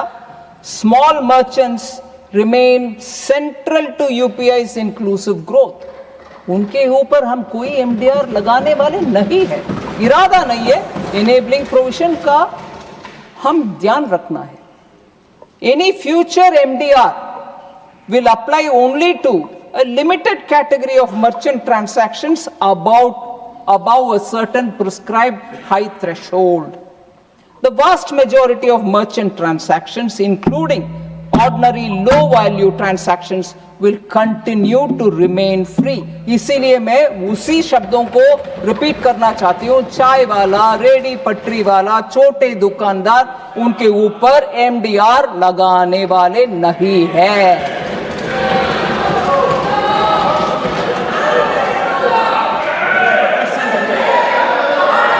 प्लीज। सर, ये बात हमारे कम्युनिस्ट दोस्तों के लिए अच्छा गाना जैसे मीठा मीठा लगने वाले थे, मगर वो नहीं है अभी। हाँ, उनको हम जाके बोलना चाहिए, भैया प्लीज इतना अच्छा खुशखबरी हम आपको दे रहे हैं, मगर बाहर जाकर दोबारा वही गलत फहमियां रगड़ करके बोलना नहीं है। पार्लियामेंट में जब जवाब दे दिया, बाहर जाकर के गलत फहमी फैलाने वाले के ऊपर इस देश में कुछ प्रश्न उठाना चाहिए। मैं ये नहीं बोल रही हूँ कानून बनाना चाहिए, कम से कम उनके ऊपर प्रश्न तो उठाना चाहिए। क्या है भाई, पार्लियामेंट में सुन लिया, एनपीसीआई कल तो मीडिया में बोल दिए, डिपार्टमेंट ऑफ फाइनेंशियल सर्विसेज के द्वारा प्रेस नोट भी आ गए ना, फिर भी हम हमारे ही ध्वनि में जाएंगे, गलतफहमी कहां सर। आदत के मजबूर। केरल में भी साफ हो गया। हाँ, इसीलिए केरल में भी टोटल साफ हो गए। भारत देश में अभी कई कम्युनिस्ट का राज्य नहीं है। Sir, so the amendment does not contemplate a blanket charge on vegetable vendors, चाय वाले, फ्लावर वाले, ऑटो ड्राइवर्स, किराना स्टोर, किसी के ऊपर हम कोई इसमें नहीं। इससे ज्यादा इस विषय में और ना करते हुए sir, world largest real time payment system हमारा है। इन जुलाई 2026 alone we processed 2,366 crore transactions worth, in July alone, worth 29.9 lakh crores, world records. ये हमारा छोटे स्वनिधि व्यापारी या डिजिटल पेमेंट के द्वारा छोटे छोटे क्यूआर कोड्स रखने वाले, रेडी पटरी वाले, सब के देन है भारत देश का। उनके ट्रांसैक्शंस के द्वारा हमारी यूपीआई बढ़ रही है। और हमारे ही स्पीकर शायद हमारे महाराष्ट्र से जो बात किए, धनंजय याद दिलाए हमें कैसे फॉर्मर वित्त मंत्री जी हंसी मजाक से हमारे देश में पावर है क्या, छोटे लोगों के पास इंटरनेट है क्या वगैरह पूछे थे। एक समय पर सब लोग उनके साथी हंस रहे थे। आज उसी यूपीआई 2,366 करोड़ एक ही जुलाई 2026 महीना में ट्रांजैक्शन किए पूरे देश में चल रही है। हम इसका वैल्यू समझ रहे हैं और 11 देश में लाइव यूपीआई आज भी अवेलेबल है। सिर्फ भारत में नहीं, पूरे दुनिया में। इसीलिए मैं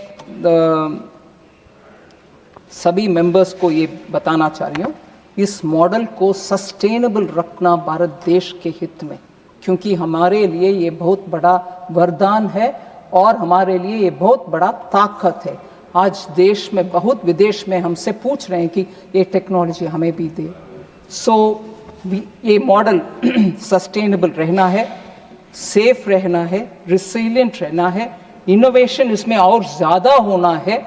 इसीलिए हम इसमें गलतफहमी फैलाना नहीं है। मैं स्पष्ट तौर से आपके सामने आपके द्वारा सभी मेंबरों को इसमें जो भी है गलतफहमियां उसको हटाने के लिए कोशिश की। धन्यवाद sir.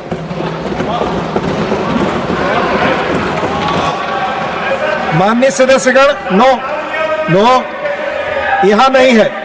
I shall now put the statutory resolution moved by Dr. John Britas. Please do not disturb. No name is there. यहाँ कोई नाम नहीं. Please.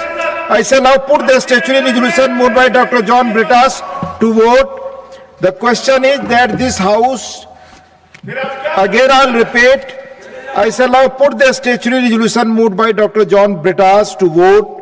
The question is that this House disapproves of the Income Tax Amendment Ordinance 2026, number 2 of the 2026, promulgated by the President on 5/6/2026. Those in favor will please say aye. Those against will please say no. I think the noes have it, the noes have it, the noes have it. The statutory resolution is negative.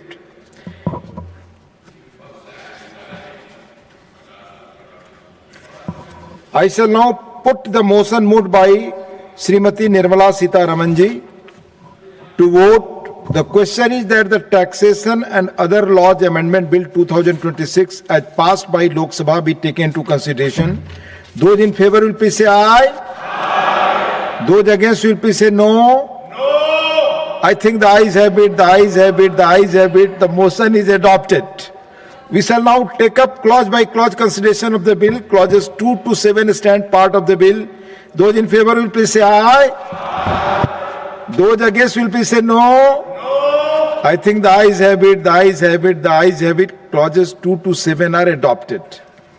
Clause 1, the enacting formula and the title stand part of the bill. Those in favor will please say aye. Those against will please say no. I think the ayes have it, the ayes have it, the ayes have it. Clause 1, the enacting formula and the title are adopted. Srimati Nirmala Sitharaman ji to move that the bill be returned. Sir, I rise to move that the bill be returned. Motion moved that the bill be returned. The question is that the bill be returned. Those in favor will please say aye. Those against will please say no. I think the ayes have it, the ayes have it, the ayes have it. The bill is returned. Now, special mentions. Honorable members, special mention. First, Dr. Medha Visram Kulkarni. Namaste, sir. My subject for today's special mention is need to restore the storage capacity of Khadakwasla Dam and strengthen Pune's water security. Honorable Vice Chairman, sir, I seek to draw the attention of the government to the serious and long-term challenge posed by the declining storage capacity of the Khadakwasla Dam, which remains the principal source of water supply for Pune city and several adjoining areas. Recent assessments indicate that the dam, originally designed to store approximately 3.75 TMC of water, has lost more than half of its effective storage capacity due to decades of silt accumulation. As a result, its current holding capacity has reportedly reduced to nearly 1.75 TMC. This substantial loss of storage has weakened the reservoir's ability to conserve water during the monsoon and meet growing urban demand during the dry periods. Pune is one of India's fastest growing metropolitan regions, with the increasing requirements for drinking water, industry, public services, and environmental sustainability. The reduced carrying capacity of the reservoir places immense pressure on Water Management Authority, particularly during years of deficient rainfall. It also raises concerns regarding the long-term water resilience and the adequacy of existing storage and distribution systems. I urge the government to coordinate with the concerned authority to examine measures such as scientific desilting, catchment area treatment, sediment management, reservoir modernization, and improved water budgeting. A comprehensive assessment of the Khadakwasla reservoir system and its future sustainability is essential to safeguard the water security of millions of citizens. Water security is central to urban development, public health, and economic growth. Timely intervention today will help prevent a far more serious crisis in the years ahead. Thank you, sir. Thank you. माननीय श्री अमर पाल Maurya ji.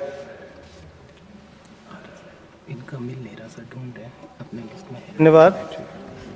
By subject demand for resumption of operations at the Parag Cooperative Milk Production Center located at Katra Medni in Pratapgarh district.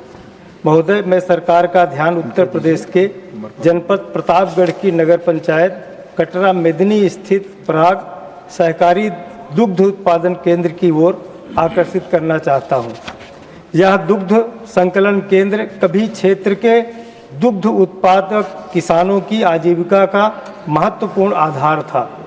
Parag dairy द्वारा सहकारी समितियों के माध्यम से गांव-गांव छोटे-छोटे दुग्ध संकलन केंद्र स्थापित किए गए थे, जहां से किसानों का दूध कटरा मेदिनी स्थित मुख्य केंद्र पर एकत्रित होकर आगे प्रसंस्करण हेतु भेजा जाता था। इस व्यवस्था से स्थानीय किसानों को अपने उत्पाद का उचित मूल्य एवं नियमित आय प्राप्त होती थी, किंतु यह दुग्ध संकलन केंद्र 3 साल से पूर्णतः बंद हो गया है।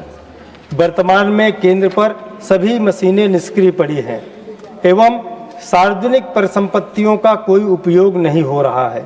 इस केंद्र से लगभग 20,000 किसानों को लाभ मिलता था तथा अनेक परिवारों की आजीविका इससे जुड़ी हुई थी। अतः मैं सरकार से आग्रह करता हूं कि किसानों के लंबित भुगतान एवं अनियमितताओं की समीक्षा की जाए तथा कटरा मेदिनी स्थित पराग सहकारी दुग्ध उत्पादन केंद्र को आधुनिक सुविधाओं के साथ पुनः संचालित करने हेतु आवश्यक वित्तीय एवं प्रशासनिक कदम उठाए जाएं, जिससे क्षेत्र के दुग्ध उत्पादक किसानों की आय में वृद्धि हो तथा ग्रामीण दुग्ध सहकारिता को पुनर्जीवित किया जा सके। बहुत बहुत धन्यवाद। धन्यवाद। माननीय doctor Anil Sukhdev Rai Bonde. Thank you, sir. Sir, subject is need for policy to combat antimicrobial resistance. Sir, I seek to bring to the attention of the government the growing threat of antimicrobial resistance, a silent pandemic that is weakening our ability to treat common infections and threatening the very foundation of modern medicine. India is among the world's highest consumer of antibiotics. Misuse and overuse in both humans and animals, over-the-counter access, and the poor waste management has made many infections harder and more expensive to treat. In 2021, India recorded an estimated 267,000 deaths directly attributable to AMR, with nearly 1 million associated deaths, ranking 57 globally in antimicrobial resistance mortality. This growing resistance means longer hospital stays, higher treatment cost, and increased mortality, particularly among older adults. It also poses serious risk to the surgeries, cancer therapies, and intensive care, where effective antibiotics are essential. While our Modi government, India has launched the National Action Plan on AMR2, challenges remains. Poor surveillance, weak cross-sector coordination, unchecked antibiotic use in agriculture and animal husbandry, and inadequate public awareness. I urge the government to ensure implementation of NAP AMR 2.0 with dedicated funding, strict regulation of antibiotic sale, and public education campaigns. We must treat antibiotics as a shared national resource, not as a routine consumer good. Timely action on AMR is not just a health necessity, it is national development imperative. Thank you, sir. Thank you. माननीय सदस्यगण, approved text ही आप पढ़ें। माननीय श्री मोहम्मद नदीमुल हक not present. माननीय श्री सुजीत कुमार जी, माननीय Sujit Kumar ji. Thank you, Deputy Chairman, sir.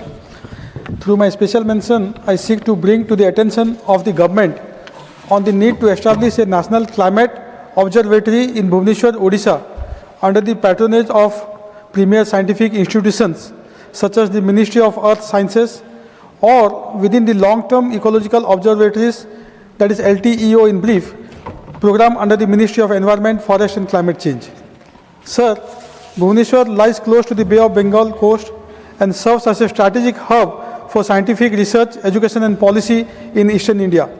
The city is proximate to critical coastal ecosystems including the Lake of Chilika, which is the country's first Ramsar site and largest brackish water lagoon, and is increasingly exposed to climate-related stress such as sea level rise, cyclones, salinity intrusion and shifting ecological patterns. Currently, India's major climate observation facilities are situated in Pune or under individual LTO sites in Gujarat and the Western Ghats, with no dedicated long-term climate observatory focused on the eastern coastal region. Sir, a national climate observatory in Bhubaneswar would fill this critical gap, strengthening the country's capacity to monitor climate-sensitive coastal and lagoon ecosystems.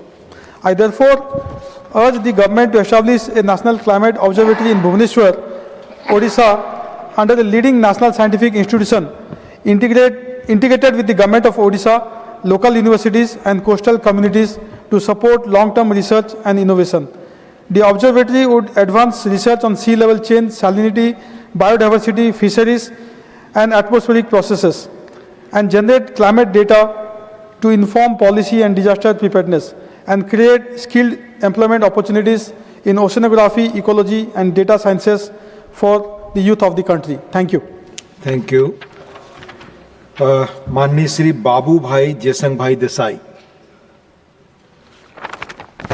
माननीय अध्यक्ष महोदय, monsoon के दौरान राष्ट्रीय राजमार्गों, flyover की सुरक्षा सुनिश्चित करने की आवश्यकता की ओर ध्यान आकर्षित करता हूं।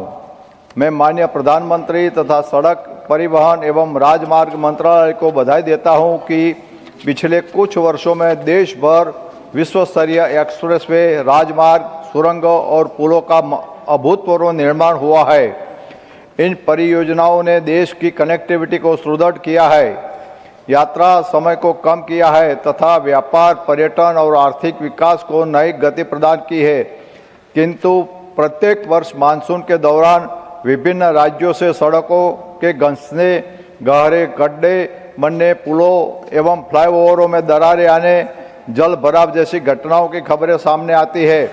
ऐसी घटनाएं न केवल करोड़ों रुपए के सार्वजनिक निवेश पर प्रश्न चिन्ह लगाती है, बल्कि लाखों यात्रियों के जीवन और सुरक्षा के लिए भी गंभीर चुनौती उत्पन्न करती है। समय पर निरीक्षण और रखरखाव के अभाव के अनेक दुर्घटनाएं घटित होती है।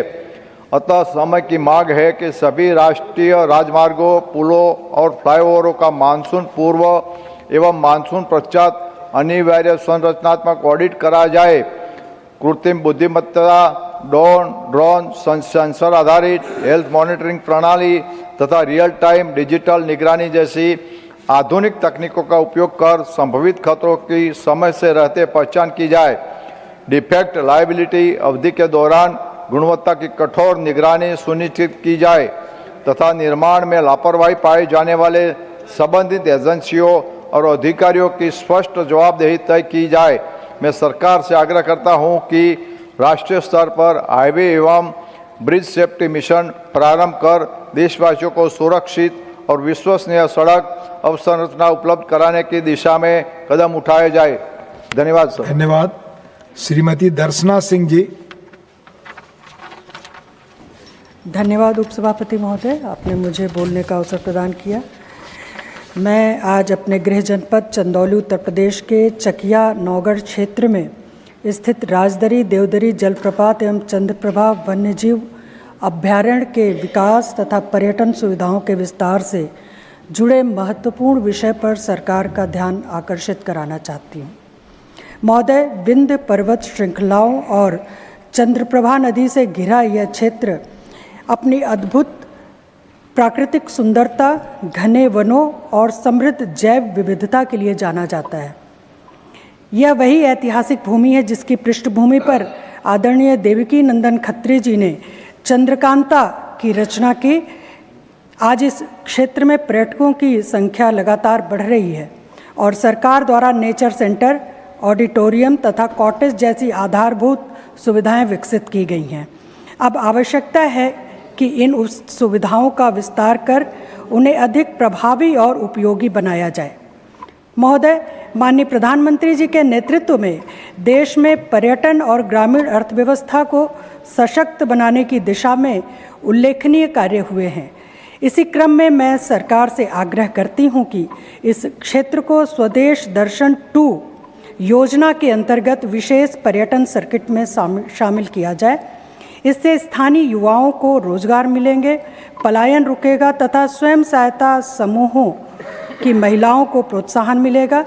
महोदय, चंदौली, जिसे धान का कटोरा कहा जाता है, अपने ब्लैक राइस, आदम चीनी चावल जिसे 2023 में जीआई टैग मिल चुका है, जरी जरदोजी कला के लिए भी प्रसिद्ध है, जिन्हें पर्यटन से नया बाजार मिलेगा।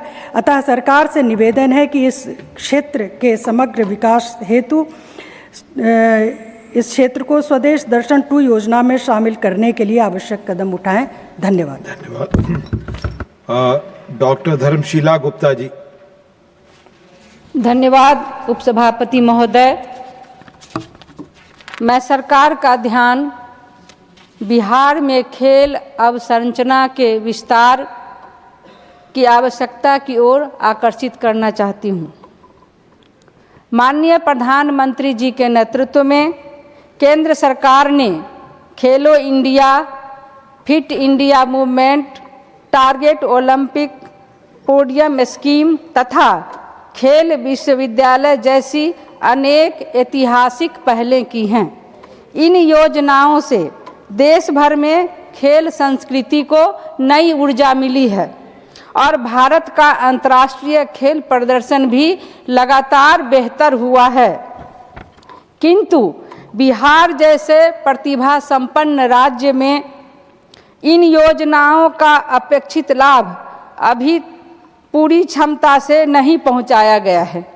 ग्रामीण क्षेत्रों में हजारों प्रतिभाशाली खिलाड़ी उचित प्रशिक्षण, आधुनिक स्टेडियम, खेल विज्ञान एवं खेल चिकित्सा सुविधाओं के अभाव में अपनी प्रतिभा को आगे नहीं बढ़ा पाते हैं। बिहार ने हॉकी, कबड्डी, एथलेटिक्स, कुश्ती, तीरंदाजी और अन्य खेलों में अनेक प्रतिभाएं दी हैं।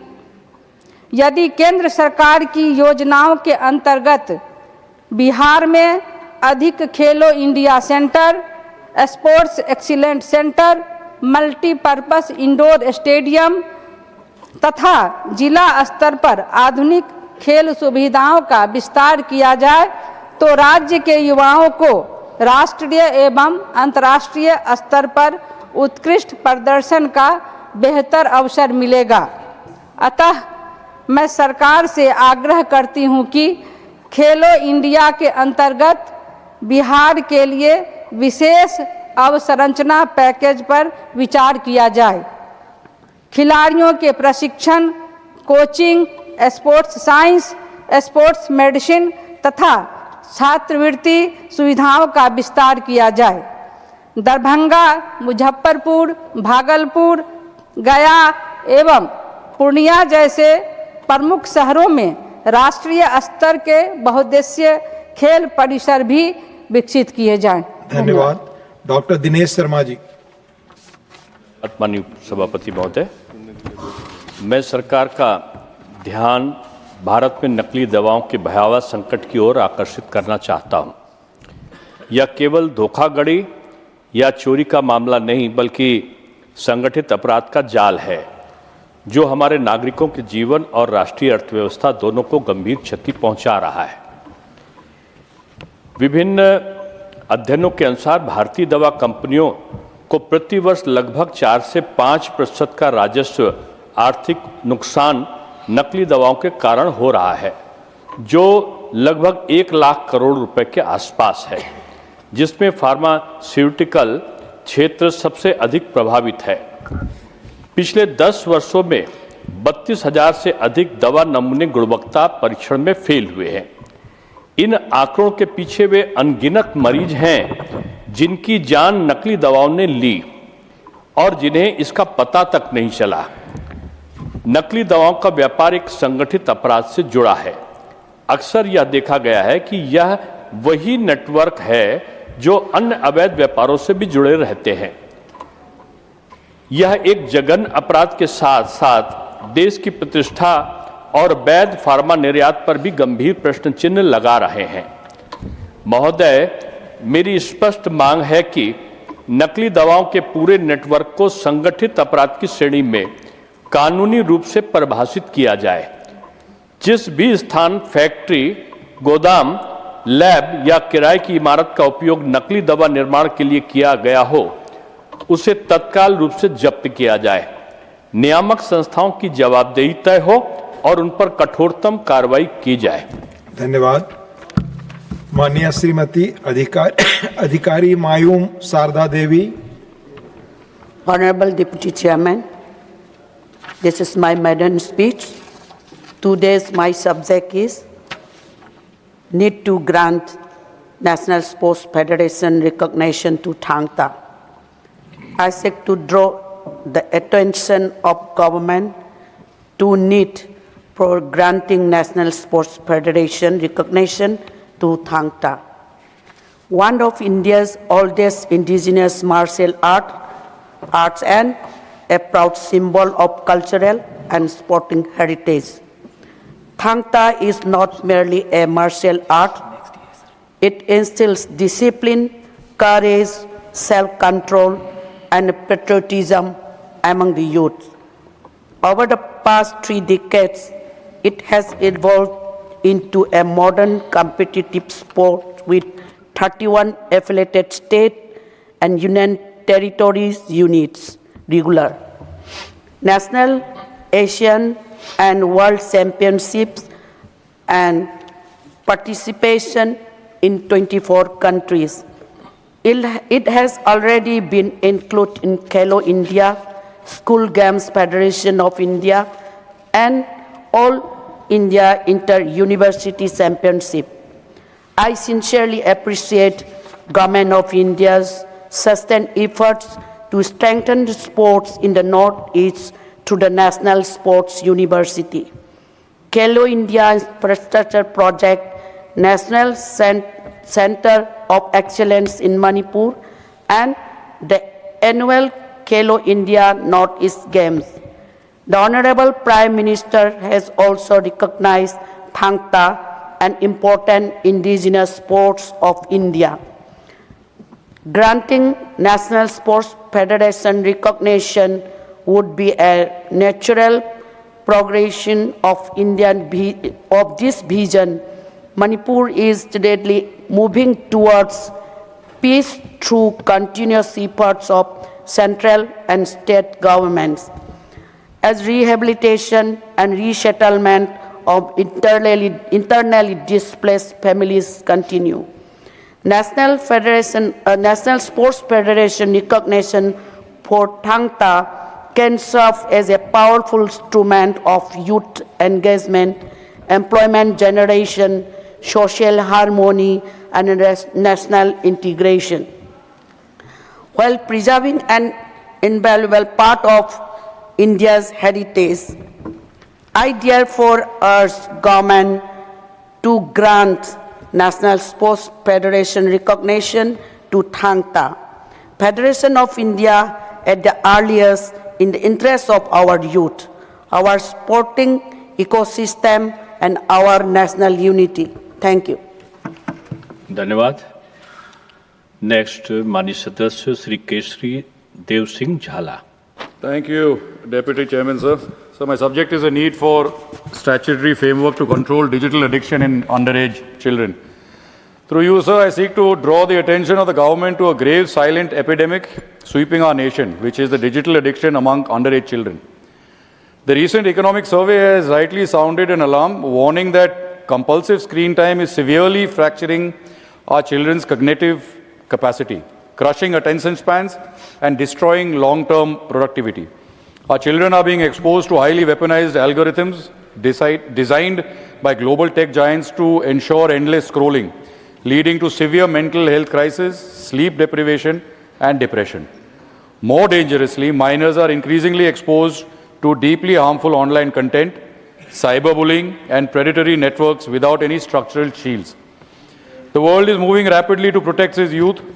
Australia has enforced a historic law imposing a strict ban on social media accounts for children under 16, backed by massive penalties on tech platforms. France has recently passed legislation banning social media for under 15s, alongside complete mobile phone restrictions in schools. Even within India, states such as Andhra Pradesh and Goa have taken proactive steps, actively evaluating legal frameworks to restrict underage social media access and introduce legislative measures. So, our children cannot be left at the mercy of manipulative design and toxic content. I urge through you the central government to step in, look at a global and state level models and introduce a comprehensive central statutory framework with strict age-wise verifications protocols to curb digital addiction and safeguard the future of our nation. Thank you, sir. Thank you. Next, Srimati J.B. Mathir Hisham, not present. माननीय सदस्य doctor कल्पना सैनी. झाला जी के धन्यवाद. मेरा subject need of effective management and safe disposal of the growing e waste in the country. मैं सरकार का ध्यान और एक अत्यंत गंभीर और तेजी से बढ़ती राष्ट्रीय चुनौती ई वेस्ट इलेक्ट्रॉनिक कचरा की ओर आकर्षित करना चाहती हूँ. आज मोबाइल फ़ोन, लैपटॉप, टेलीविज़न, बैटरियाँ, चार्जर तथा अन्य इलेक्ट्रॉनिक उपकरण हमारे दैनिक जीवन का अभिन्न हिस्सा बन चुके हैं, लेकिन इनके अनुपयोगी होने के बाद सुरक्षित निपटान की समुचित व्यवस्था न होने के कारण ई वेस्ट की मात्रा लगातार बढ़ गई है. इसमें मौजूद सीसा, पारा, कैडमियम जैसे विषैले तत्व मिट्टी, जल और वायु को प्रदूषित कर रहे हैं, जिससे कैंसर, श्वसन रोग तथा बच्चों और महिलाओं के स्वास्थ्य पर गंभीर दुष्प्रभाव पड़ रहे हैं. चिंताजनक यह है कि देश में ई वेस्ट का बड़ा हिस्सा आज भी असंगठित क्षेत्र में असुरक्षित तरीके से निपटाया जाता है. ई वेस्ट प्रबंधन के लिए नियम तो बनाए गए हैं, किंतु जन जागरूकता और प्रभावी क्रियान्वयन की अभी भी आवश्यकता है. अधिकांश नागरिकों को ये जानकारी नहीं है कि पुराने इलेक्ट्रॉनिक उपकरणों का सुरक्षित निपटान कहाँ और कैसे किया जाए. अतः मैं आपके माध्यम से सरकार से आग्रह करना चाहती हूँ कि देश भर में ई वेस्ट संग्रह एवं वैज्ञानिक रिसाइकलिंग की सुदृढ़ व्यवस्था विकसित की जाए. इलेक्ट्रॉनिक कंपनियों की EPR का कड़ाई से पालन सुनिश्चित किया जाए. नगर निकायों एवं पंचायतों को स्पष्ट जिम्मेदारी दी जाए तथा राष्ट्रीय स्तर पर व्यापक जन जागरूकता अभियान चलाया जाए. यदि समय रहते प्रभावी कदम नहीं उठाए गए तो ई वेस्ट भविष्य में पर्यावरण और जन स्वास्थ्य के लिए गंभीर संकट बन सकता है. इसलिए सरकार इस विषय को सर्वोच्च प्राथमिकता देते हुए शीघ्र ठोस कदम उठाए. आपके माध्यम से मेरा धन्यवाद. धन्यवाद. जय हिंद. माननीय सदस्य Shri M. Nagraj. Honorable Deputy Chairman, sir, I, being a researcher and professor in the field of highway engineering, transportation engineering, and traffic engineering, I would like to draw the attention of the government in the subject need for a scientific, sustainable, and future elevated railway solution to urban congestion in Belgavi city, Karnataka. Belgavi stands at a critical juncture in its urban mobility and development. Elevated railway track on viaducts throughout the city would permanently eliminate crippling railway gate bottlenecks, safeguard daily commuters, and accelerate Belgavi evaluation into modern gridlock-free smart city without disturbing established commercial precincts. Existing railway bridges in densely inhabited area have not adequately responded to sound urban planning imperatives and have generated concerns regarding safety, accessibility, congestion, and community convenience. Proposed 9-kilometer elevated railway track project on viaducts would constitute a comprehensive, scientifically conceived and future-ready urban transport intervention designed to eliminate all 9 existing level crossings within Belgavi city. It would reduce ground-level disruption and dependence upon intrusive ROBs, enhance public safety, ensure unhindered movement of ambulances and emergency services, facilitate heavy vehicle mobility, strengthen long-term infrastructure planning and strategic connectivity, improve accessibility and urban aesthetics, enable urban renewal and economical revitalization, preserve the environment, protect Belgavi's cultural and heritage sensitivity. Successful precedents demonstrate practicability. The Kurukshetra elevated railway track was undertaken to bypass 5 manned level crossing in central Kurukshetra, while the proposed Mandhana-Anwarganj elevated railway corridor in Kanpur seeks to eliminate numerous level crossings. This project is not merely an infrastructural intervention, but a decisive commitment to improving citizens' quality of life amid increasing population and vehicular density. With the visionary leadership and foresight of Honorable Prime Minister, I earnestly urge the government to consider and sanction the elevated railway track project on viaducts across Belgavi city. Thank you, sir. Thank you. Dhanyavad. Next, Mani Sadasya Srimati Rekha Sharma. Thank you, Deputy Chairman, sir. So I seek to draw attention of the government towards the immense opportunities available for the women in India's rapidly expanding green energy economy.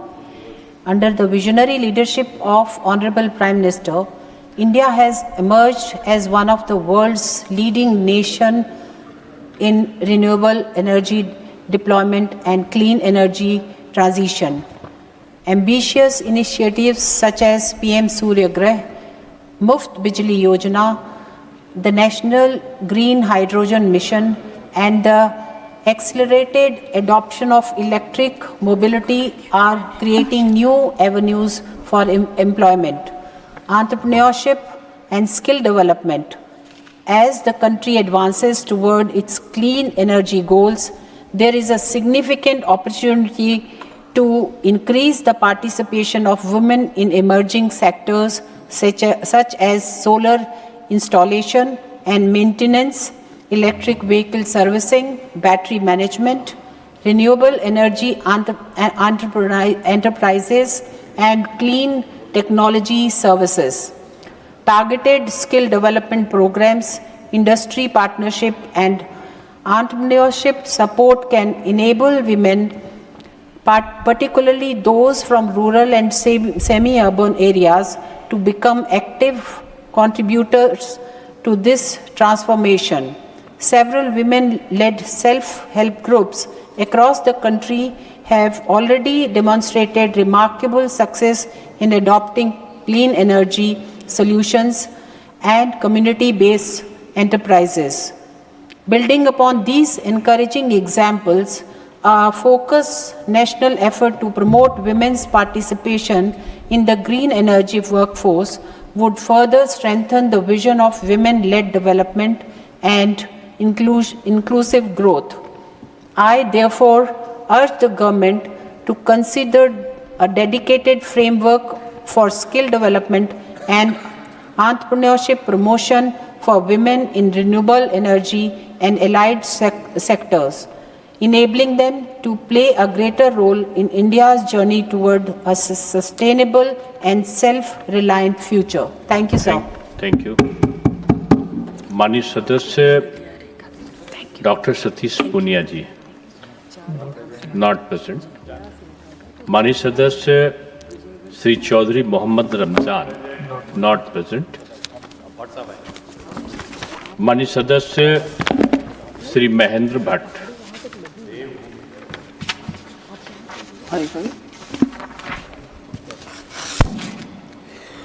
सभापति महोदय, मेरा विषय है वेरावल हरिद्वार वेरावल रेलगाड़ी को नियमित करने के संदर्भ में। मैं सरकार का ध्यान ट्रेन संख्या 09203/09204 वेरावल हरिद्वार वेरावल की तरफ आकर्षित करना चाहता हूं। अभी हाल ही में रेल मंत्रालय द्वारा इस गाड़ी का संचालन किया गया है। यह गाड़ी उत्तराखंड के प्रसिद्ध तीर्थ स्थल हरिद्वार को भगवान सोमनाथ की धरती, पुष्कर तीर्थ, खाटू श्याम मंदिर, माउंट आबू और राजधानी दिल्ली से जोड़ती है। यह पहली ऐसी रेलगाड़ी है जिससे इतने प्रमुख स्थानों की यात्रा सुगमता से होती है। इसके कारण देवभूमि में भी यात्रा बढ़ती है तथा देश में इन प्रमुख क्षेत्रों की भी यात्रा बढ़ती है। सोमनाथ तथा खाटू श्याम मंदिर दोनों ही सुप्रसिद्ध तीर्थों में से एक हैं। उत्तराखंड में भी बड़ी संख्या में लोग यहाँ जाना चाहते हैं। अभी इस गाड़ी का संचालन केवल 4 फेरों के लिए किया गया है, जिससे जनता को काफ़ी परेशानी हो रही है। इस बात का उल्लेख करना चाहूँगा कि रेल का जो टाइम टेबल है वो इस गाड़ी का समय 36 घंटा अंकित है, जबकि गाड़ी 28 घंटे पहुँच जाती है। इस गाड़ी की समय सारणी को भी ठीक करने की आवश्यकता है। इस गाड़ी को स्पेशल ट्रेन के रूप में संचालित किया गया है, जिसमें अतिरिक्त किराए का भुगतान किया जाता है, जबकि इस गाड़ी के संचालन में रेगुलर ट्रेन की तरह विशेष ध्यान देने की आवश्यकता है। अतः मैं सरकार से मांग करता हूं कि इस ट्रेन को नियमित कराया जाए, इसकी समय सारणी में सुधार किया जाए, जिससे यात्रियों को विशेष सुविधा मिले तथा रेलवे को अच्छा राजस्व प्राप्त हो सके। धन्यवाद माननीय महन जी। माननीय सदस्य श्रीमती माया नारोलिया। धन्यवाद माननीय उपसभापति महोदय जी, आपने विशेष उल्लेख के माध्यम से हमें बोलने का अवसर प्रदान किया। जलवायु परिवर्तन अब भविष्य की नहीं बल्कि वर्तमान की चुनौती है। अनियमित वर्षा, बढ़ते तापमान, सूखा, अतिवृष्टि और बदलते मौसम चक्र का सबसे अधिक प्रभाव हमारे अन्नदाताओं पर पड़ रहा है। इसलिए केवल संकट आने पर राहत देना पर्याप्त नहीं होगा। आवश्यकता है कि हम दूरदर्शी सोच के साथ आज ही भविष्य की तैयारी करें। मध्य प्रदेश मां नर्मदा मैया, चंबल, सोन, ताप्ती जैसी जीवनदायिनी नदियों तथा समृद्ध कृषि परंपरा वाला राज्य है। आवश्यकता केवल प्राकृतिक संसाधनों के उपलब्ध होने की नहीं बल्कि उनके संरक्षण, संवर्धन और विवेकपूर्ण उपयोग की है। जल संरक्षण को जन आंदोलन का स्वरूप देते हुए वर्षा जल संचयन, तालाबों के पुनर्जीवन, सूक्ष्म सिंचाई, जल ग्रहण क्षेत्र विकास तथा भूजल पुनर्भरण को व्यापक स्तर पर प्रोत्साहित किया जाना चाहिए। साथ ही हमारी पारंपरिक जल प्रबंधन प्रणालियों को आधुनिक विज्ञान एवं तकनीक के साथ जोड़कर अधिक प्रभावी बनाया जा सकता है। मैं सरकार से आग्रह करती हूं कि अगले 25 से 50 वर्षों को ध्यान में रखते हुए कृषि एवं जल प्रबंधन की एक समग्र और दूरदर्शी रणनीति तैयार की जाए। इसमें मिट्टी के स्वास्थ्य की सतत निगरानी, जलवायु अनुकूल बीजों का विकास, मौसम आधारित वास्तविक समय की कृषि सलाह, जल के दक्ष उपयोग तथा किसानों की जलवायु अनुकूलन क्षमता को बढ़ाने पर विशेष ध्यान दिया जाए। यदि आज दूरदृष्टि के साथ ठोस कदम उठाए जाते हैं तो मध्य प्रदेश न केवल अपने किसानों और जल संसाधनों को सुरक्षित करेगा बल्कि जलवायु परिवर्तन के इस दौर में टिकाऊ कृषि और जल प्रबंधन का एक अनुकरणीय राष्ट्रीय मॉडल भी बन सकता है। धन्यवाद। धन्यवाद माननीय सदस्य। माननीय सदस्य professor Manoj Kumar Jha, Not present. माननीय सदस्य श्री मयंक कुमार नायक। जय Somnath sir, thank you sir. मेरा सब्जेक्ट है demand for national campaigning for the prevention and the early detection of the rising cancer cases in the country, particularly breast cancer among the woman. Sir, मैं सरकार का ध्यान देश में cancer से लगातार बढ़ते जा रहे मामलों की ओर आकर्षित करना चाहता हूं। विशेष रूप में महिलाओं में स्तन कैंसर के बढ़ते मामले गंभीर चिंता का विषय है। यदि समय रहते कैंसर की जांच और उपचार शुरू हो जाए तो बहुमूल्य जीवन बचाया जा सकता है। आज ग्रामीण एवं दूरदराज के क्षेत्र में बड़ी संख्या में लोग, विशेषकर महिलाओं को नियमित कैंसर जांच और स्क्रीनिंग की पर्याप्त सुविधा उपलब्ध नहीं है। जागरूकता की कमी के कारण भी कई मामलों का पता बीमारी की गंभीर अवस्था में पहुंचने के बाद चलता है। अतः मेरा सरकार से आग्रह है कि कैंसर की प्रारंभिक पहचान के लिए देशव्यापी विशेष स्क्रीनिंग एवं जागरूकता अभियान चलाया जाए। विशेष रूप में स्तन कैंसर एवं सर्वाइकल कैंसर के नियमित जांच के लिए ग्रामीण क्षेत्रों तक मोबाइल स्क्रीनिंग वैन और विशेष जांच शिविर आयोजित किए जाए। इससे साथ ही कि अत्यधिक प्रोस्टेट खाद्य अस्वास्थ्यकर खानपान और खाद्य पदार्थों में मिलावट के गंभीर प्रभावों को देखते हुए खाद्य सुरक्षा मानकों की सख्ती से पालन सुनिश्चित किया जाए।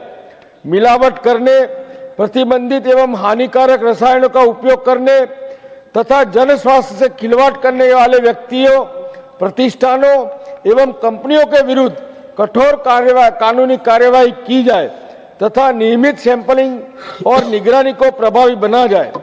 मेरा सरकार से अनुरोध है कि कैंसर की रोकथाम, जागरूकता एवं प्रारंभिक जांच के लिए व्यापक राष्ट्रीय अभियान प्रारंभ किया जाए। Thank you sir. धन्यवाद माननीय बैंक जी। अगला नाम बोलने से पहले एक सूचना। Honorable members, now it is 6 p.m. If the House agrees, we may extend the sitting till the disposal of the permitted special mentions. धन्यवाद। माननीय सदस्य श्री रामजीलाल सुमन, नॉट प्रेजेंट। माननीय सदस्य Shri Raghav Chadha. Sir, thank you sir. आपने अपॉर्चुनिटी दी स्पेशल मेंशन कैटेगरी में एक important issue को हाईलाइट करने की जो हमारे देश की आम जनता से जुड़ा हुआ है, matter of public importance. Sir, my subject is concern over withholding of dead bodies by hospitals due to unpaid bills. Sir, इंसान की डेड बॉडी को आज कुछ प्राइवेट हॉस्पिटल्स ने एक्सटॉर्शन का एक जरिया बना लिया है। 1 जनवरी 2026 को अल्मोड़ा में रहने वाली एक 65 वर्षीय 65 ईयर ओल्ड पेशेंट सीमा जी को इमरजेंसी में एक प्राइवेट हॉस्पिटल लाया गया। सिर्फ 2 घंटे के इलाज के बाद उनकी डेथ हो गई और हॉस्पिटल ने उनके परिवार को 80,000 रुपीज़ का 80,000 रुपये का एक लंबा चौड़ा बिल थमा दिया। परिवार ने जैसे तैसे करके 57,000 रुपीज़ पे कर दिए। केवल 23,000 रुपये 23,000 रुपीज़ देना पेंडिंग था। परिवार रोता रहा, गिड़गिड़ाता रहा, लेकिन प्राइवेट हॉस्पिटल ने पेंडिंग बिल की वजह से डेड बॉडी देने से इनकार कर दिया। हद तो तब हो गई सर जब अस्पताल ने परिवार की गाड़ी तक रोक देने की धमकी दी और पुलिस के इंटरवेंशन के बाद डेड बॉडी और डेथ सर्टिफिकेट सौंपा गया। सर, केवल एक प्राइवेट हॉस्पिटल की ये कहानी नहीं है। बीते सालों में पुणे हो, मुंबई, दिल्ली, लुधियाना, ग्रेटर नोएडा में कई हॉस्पिटल्स से ऐसी खबरें आईं।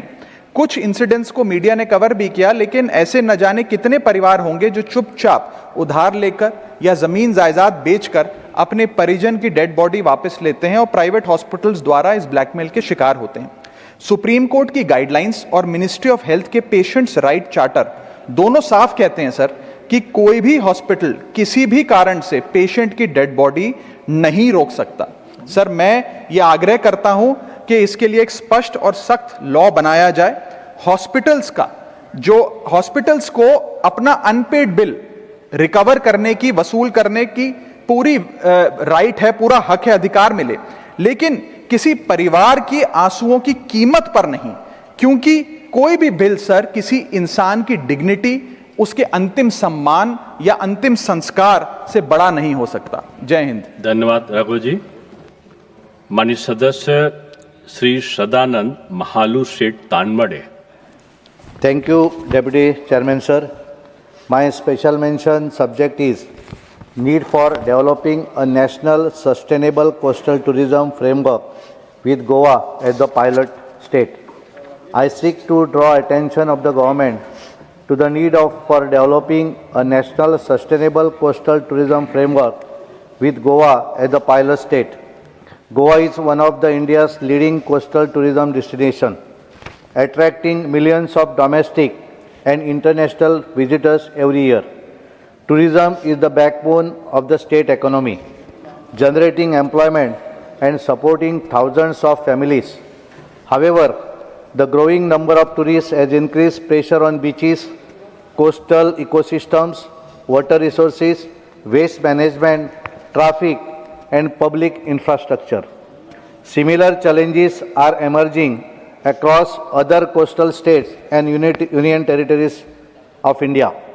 There is a need for a national framework that promotes sustainable tourism while protecting the environment and improving the quality of life of local communities. The framework should provide scientific guidelines for assessing the carrying capacity of tourist destination, strengthening waste and sewage management, conserving beaches and marine biodiversity, promoting eco-friendly tourism infrastructure, encouraging community participation, and adopting digital technologies for better destination management. Goa is well placed to serve as the pilot state due to its well-developed tourism sector, extensive coastline, and experience in tourism management. The best practices and policies models developed in Goa can subsequently be replicated across other coastal states and union territories. I therefore urge the government to formulate a national sustainable coastal tourism framework and implement it first in Goa. This initiative will help protect India's coastal environment, strengthen the blue economy, promote sustainable livelihoods, and position India as a global leader in responsible coastal tourism. Thank you, sir. धन्यवाद माननीय Sadanand ji. Next माननीय सदस्य Shri Santosh Kumar P, not present. The House stand adjourned to meet at 11 a.m. on Tuesday, the 11th August 2026.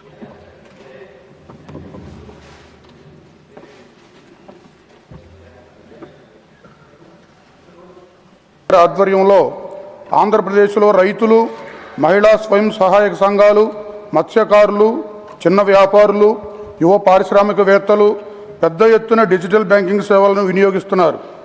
విశాఖపట్నాన్ని fintech హబ్గా అభివృద్ధి చేయడానికి రాష్ట్ర ప్రభుత్వం కూడా చర్యలు తీసుకుంటుంది. ఈ నేపథ్యంలో డిజిటల్ లావాదేవీల భద్రత, ప్రజల వ్యక్తిగత ఆర్థిక సమాచార రక్షణ, సైబర్ మోసాల నివారణకు మరింత బలమైన వ్యవస్థను కేంద్ర ప్రభుత్వం ఏర్పాటు చేయాలి. అలాగే డిజిటల్ బ్యాంకింగ్ మోసాలకు గురైన సాధారణ ప్రజలకు త్వరితగతిన న్యాయం అందేలా ఫిర్యాదుల పరిష్కారానికి కాలపరిమితితో కూడిన వ్యవస్థను ఏర్పాటు చేయాలని ప్రభుత్వాన్ని కోరుతున్నాను.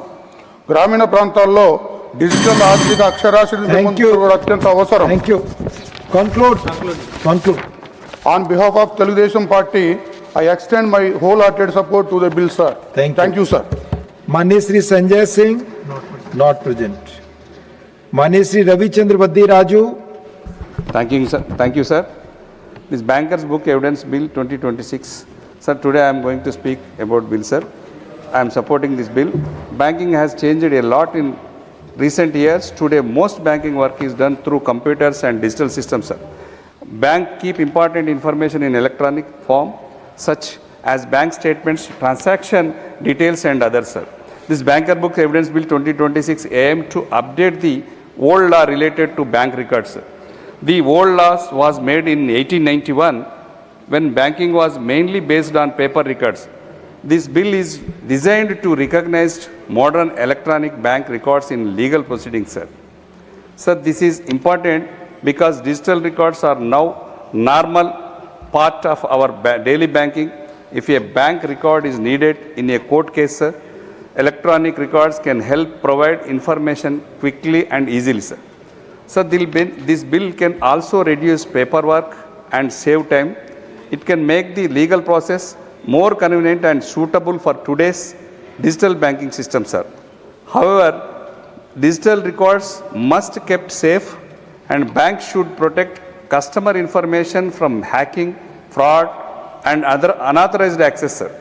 The accuracy and security of these records are very important, sir. In conclusion, sir, this Bankers Book Evidence Bill 2026 is an important step towards modernizing our banking and legal systems. It helps our laws keep pace with new technology, sir. Modern banking needs modern laws and strong security and public trust, sir. We are supporting this bill, sir. Thank you very much. Thank you, Dr. Vaddi Raju ji, Sri Vaddi Raju ji. Mani Dr. V. Shivadasan, not present. Mani Sri L.K. Sudhesh.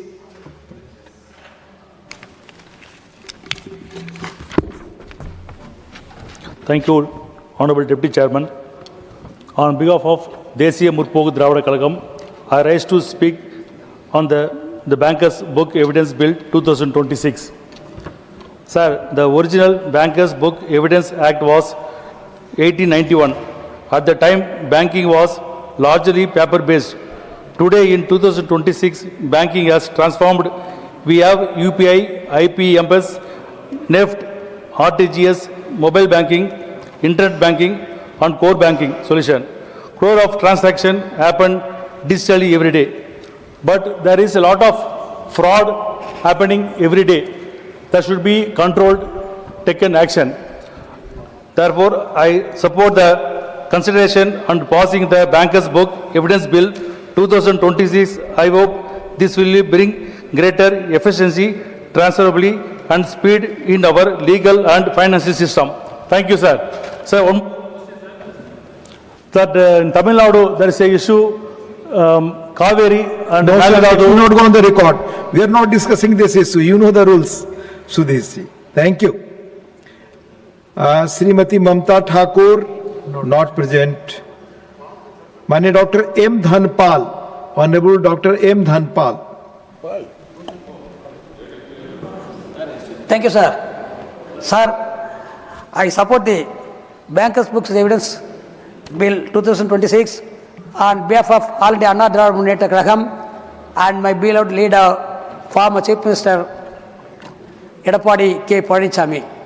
Sir, I welcome the provisions ensuring admissibility of electronic records and safeguards against unauthorized alteration, tampering and cyber threats. I give some suggestions for this bill, sir. 1. Customer privacy should be protected through appropriate redaction and restricted access to unrelated financial information. 2. Standard electronic formats should be developed for producing banking records before courts. 3. Sir, the government may provide greater clarity regarding fintech and other financial sector entities that may be brought under the Act. Sir, these suggestions would make the legislation more secure, consistent and future ready. I support the bill and urge the Honorable Minister to consider the 3 constructive suggestions, sir. Thank you, sir. Thank you. Manya Dr. Jyoti Nagnath Bagmare. Honorable Deputy Chairman, sir, thank you for giving me this opportunity to express my views on Bankers Books Evidence Bill 2026. On behalf of my party Shiv Sena, sir, I rise here today to support the bill. Sir, today the House is going to witness the historical moment, the end of 135 years old colonial British rule and the beginning of new revolutionary changes which make our country future ready.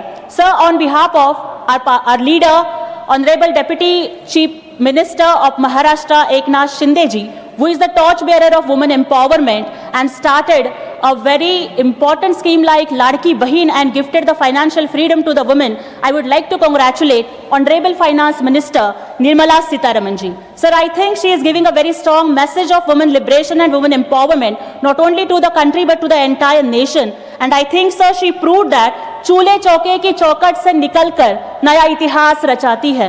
चूल्हे चौके की चौखट से निकलकर नया इतिहास रचाती है। भारत की नारी आज सिर्फ घर ही नहीं बल्कि देश की अर्थव्यवस्था भी चलाती है। मजबूत इरादे, अदम्य साहस बुलंदियों को छूता मान है। मजबूत इरादे, बुलंद साहस बुलंदियों को छूता मान है। अंतरिक्ष से लेकर अर्थव्यवस्था तक नारी शक्ति ही देश की शान है। Sir, I think this bill also reflects the larger vision of our Prime Minister, Honorable Narendra Modi ji. Sir, I think the technology has changed the way India banks, and this bill changes the way India proves. Sir, this is the real significance of this legislation. Sir, this bill is a bridge from 1891 to 2026, from paper to digital, from colonial era banking to future ready banking, and from digital transactions to digital justice. So let us not look at this merely as a replacement of an old rule. Let us see it as a statement of confidence in new India, and India that is digital, dynamic and ready for the future. With these words, I extend my full support to the bill, sir. Jai Shivraj, Jai Bhim, Jai Maharashtra. Thank you. माननीय श्री संतोष कुमार पे not present. माननीय श्री शंभू सन पटेल जी। आपका बहुत बहुत आभार उपसभापति महोदय। आपने मुझे the bankers book evidence bill 2026 पर बोलने का अवसर दिया है महोदय। मैं इस बिल के समर्थन में बोलने के लिए खड़ा हुआ हूं महोदय। देश की आर्थिक सुरक्षा और सशक्त बैंकिंग व्यवस्था केवल पुराने कागजों से नहीं बल्कि आधुनिक और अभेद्य डिजिटल कानूनों से बनती है। यह विधेयक अंग्रेजों के जमाने के 135 साल पुराने कानून से देश को मुक्ति दिलाकर डिजिटल इंडिया को कानूनी सुरक्षा चक्र देने का ऐतिहासिक काम करेगा। महोदय, हमारी केंद्र की भाजपा और एनडीए सरकार माननीय प्रधानमंत्री नरेंद्र मोदी जी के नेतृत्व में देश की तरक्की के लिए, राष्ट्र के लोगों के विकास के लिए और विकसित भारत बनाने के लिए दृढ़ संकल्पित है। महोदय, केंद्र सरकार विकास की गति को बनाए रखने के लिए देश के व्यापारियों, सरकारी कर्मचारियों, देश के नागरिकों की सुविधा के लिए अंग्रेज के जमाने के 1500 से अधिक कानूनों को हमारे सरकार ने या तो निरस्त किया है या उसमें बदलाव किया है महोदय। उसी की एक कड़ी में आज जो है ये बैंकर्स बिल जो है यह हमारी सरकार इस सदन में लेके आई है महोदय। इस बिल के आ जाने के बाद जो 135 साल पुराना कानून था बैंकर्स बिल का, वो आज निरस्त हो जाएगा महोदय। आज आजाद भारत का आजाद बैंकर्स के लिए आजाद बिल हम लोग को मिलेगा महोदय। वर्तमान विधेयक बैंकर्स बुक की परिभाषा को विस्तार करते हुए बैंक के द्वारा सभी प्रकार के एविडेंस को इसमें शामिल किया गया है। इसके अंतर्गत physical, electronics, digital, virtual and cloud आधारित एविडेंस के साथ साथ बैकअप एवं डिजास्टर रिकवरी केंद्र में सुरक्षित रखे गए एविडेंस भी शामिल है महोदय। आज के एआई के जमाने में जहां पूरी दुनिया बैंकिंग सिस्टम जो है डिजिटलाइजेशन हो गया है महोदय, और भारत आज यूपीआई, एनईएफटी और ये निफ्ट में और आरटीजीएस में रोज नए कीर्तिमान स्थापित कर रहा है महोदय। वही आज नए बिल की भारत के आजाद देश के कानून के लिए यह बिल आवश्यक था महोदय। और इस बिल को आ जाने के बाद जो पहले जो सिर्फ बही खाता लेके हमारे बैंक के अधिकारी को अदालत का चक्कर लगाना पड़ता था महोदय, अब जो है आप डिजिटली जो है सारे एविडेंस को अदालत में रखा जा सकेगा महोदय। और जो दो कंपनियों के बीच में कभी कभी जो झगड़ा हो जाता था महोदय, उसमें एक पार्टी जो है किसी का पूरा बही खाता को अपने एविडेंस के रूप में मंगा लेता था, जिससे कारण उस कंपनी का पूरा जो बैंकिंग सिस्टम है उसका डिस्क्लोज होता था महोदय। अब बेवजह जो अदालत जो है बैंक के अधिकारियों को या बैंक या किसी कंपनी को या दो कंपनियों के झगड़ा में बैंकर्स को इन्वॉल्व करने के पहले उसको ऑफिशियली जो है उनको इन्फॉर्म करेंगे महोदय। और जरूरत होगा तभी बैंकर्स जो है उस बिल के ये एविडेंस को लेकर अदालत में जाएंगे महोदय। ये बिल तो बहुत महोदय 30 सेकेंड और बोल दूं महोदय। आज के इस मतलब 75 अब 80 साल आज़ादी को होने जा रहा है महोदय, और इस 80 साल के आज़ाद जो हम वर्ष मनाएंगे महोदय, और इस बैंकिंग जो एविडेंस बिल है, इसके पहले मात्र 2000 ईस्वी में जब हमारे जो पुराने जो हमारे प्रधानमंत्री पहले के प्रधानमंत्री अटल बिहारी वाजपेयी जी के जमाने में जो है सूचना प्रौद्योगिकी अधिनियम 2000 के माध्यम से इसमें बदलाव किया गया था महोदय। अब समय आपने बहुत कम दिया है महोदय, इसके लिए बहुत बहुत धन्यवाद महोदय। मैं इस बिल का समर्थन करते हुए अपनी बात को विराम देता हूं महोदय, धन्यवाद। माननीय शंभू जी, पार्टी समय देती है, हमने तो अतिरिक्त दिया और बैठे। माननीय Shrimati Nirmala Sitharaman ji to reply the discussion. So thank you very much, sir. So actually, before I respond to the discussion points, these are the kind of bills on which the opposition should actually take interest and participate, sir. These are very reformatory. These are going to help the country to move forward fast. And these are steps on which no one can have a difference of opinion, except if they want to suggest improvements on it. So it's such a sad state, sir, that our opposition chooses to walk out on these kind of important debates. So you may remember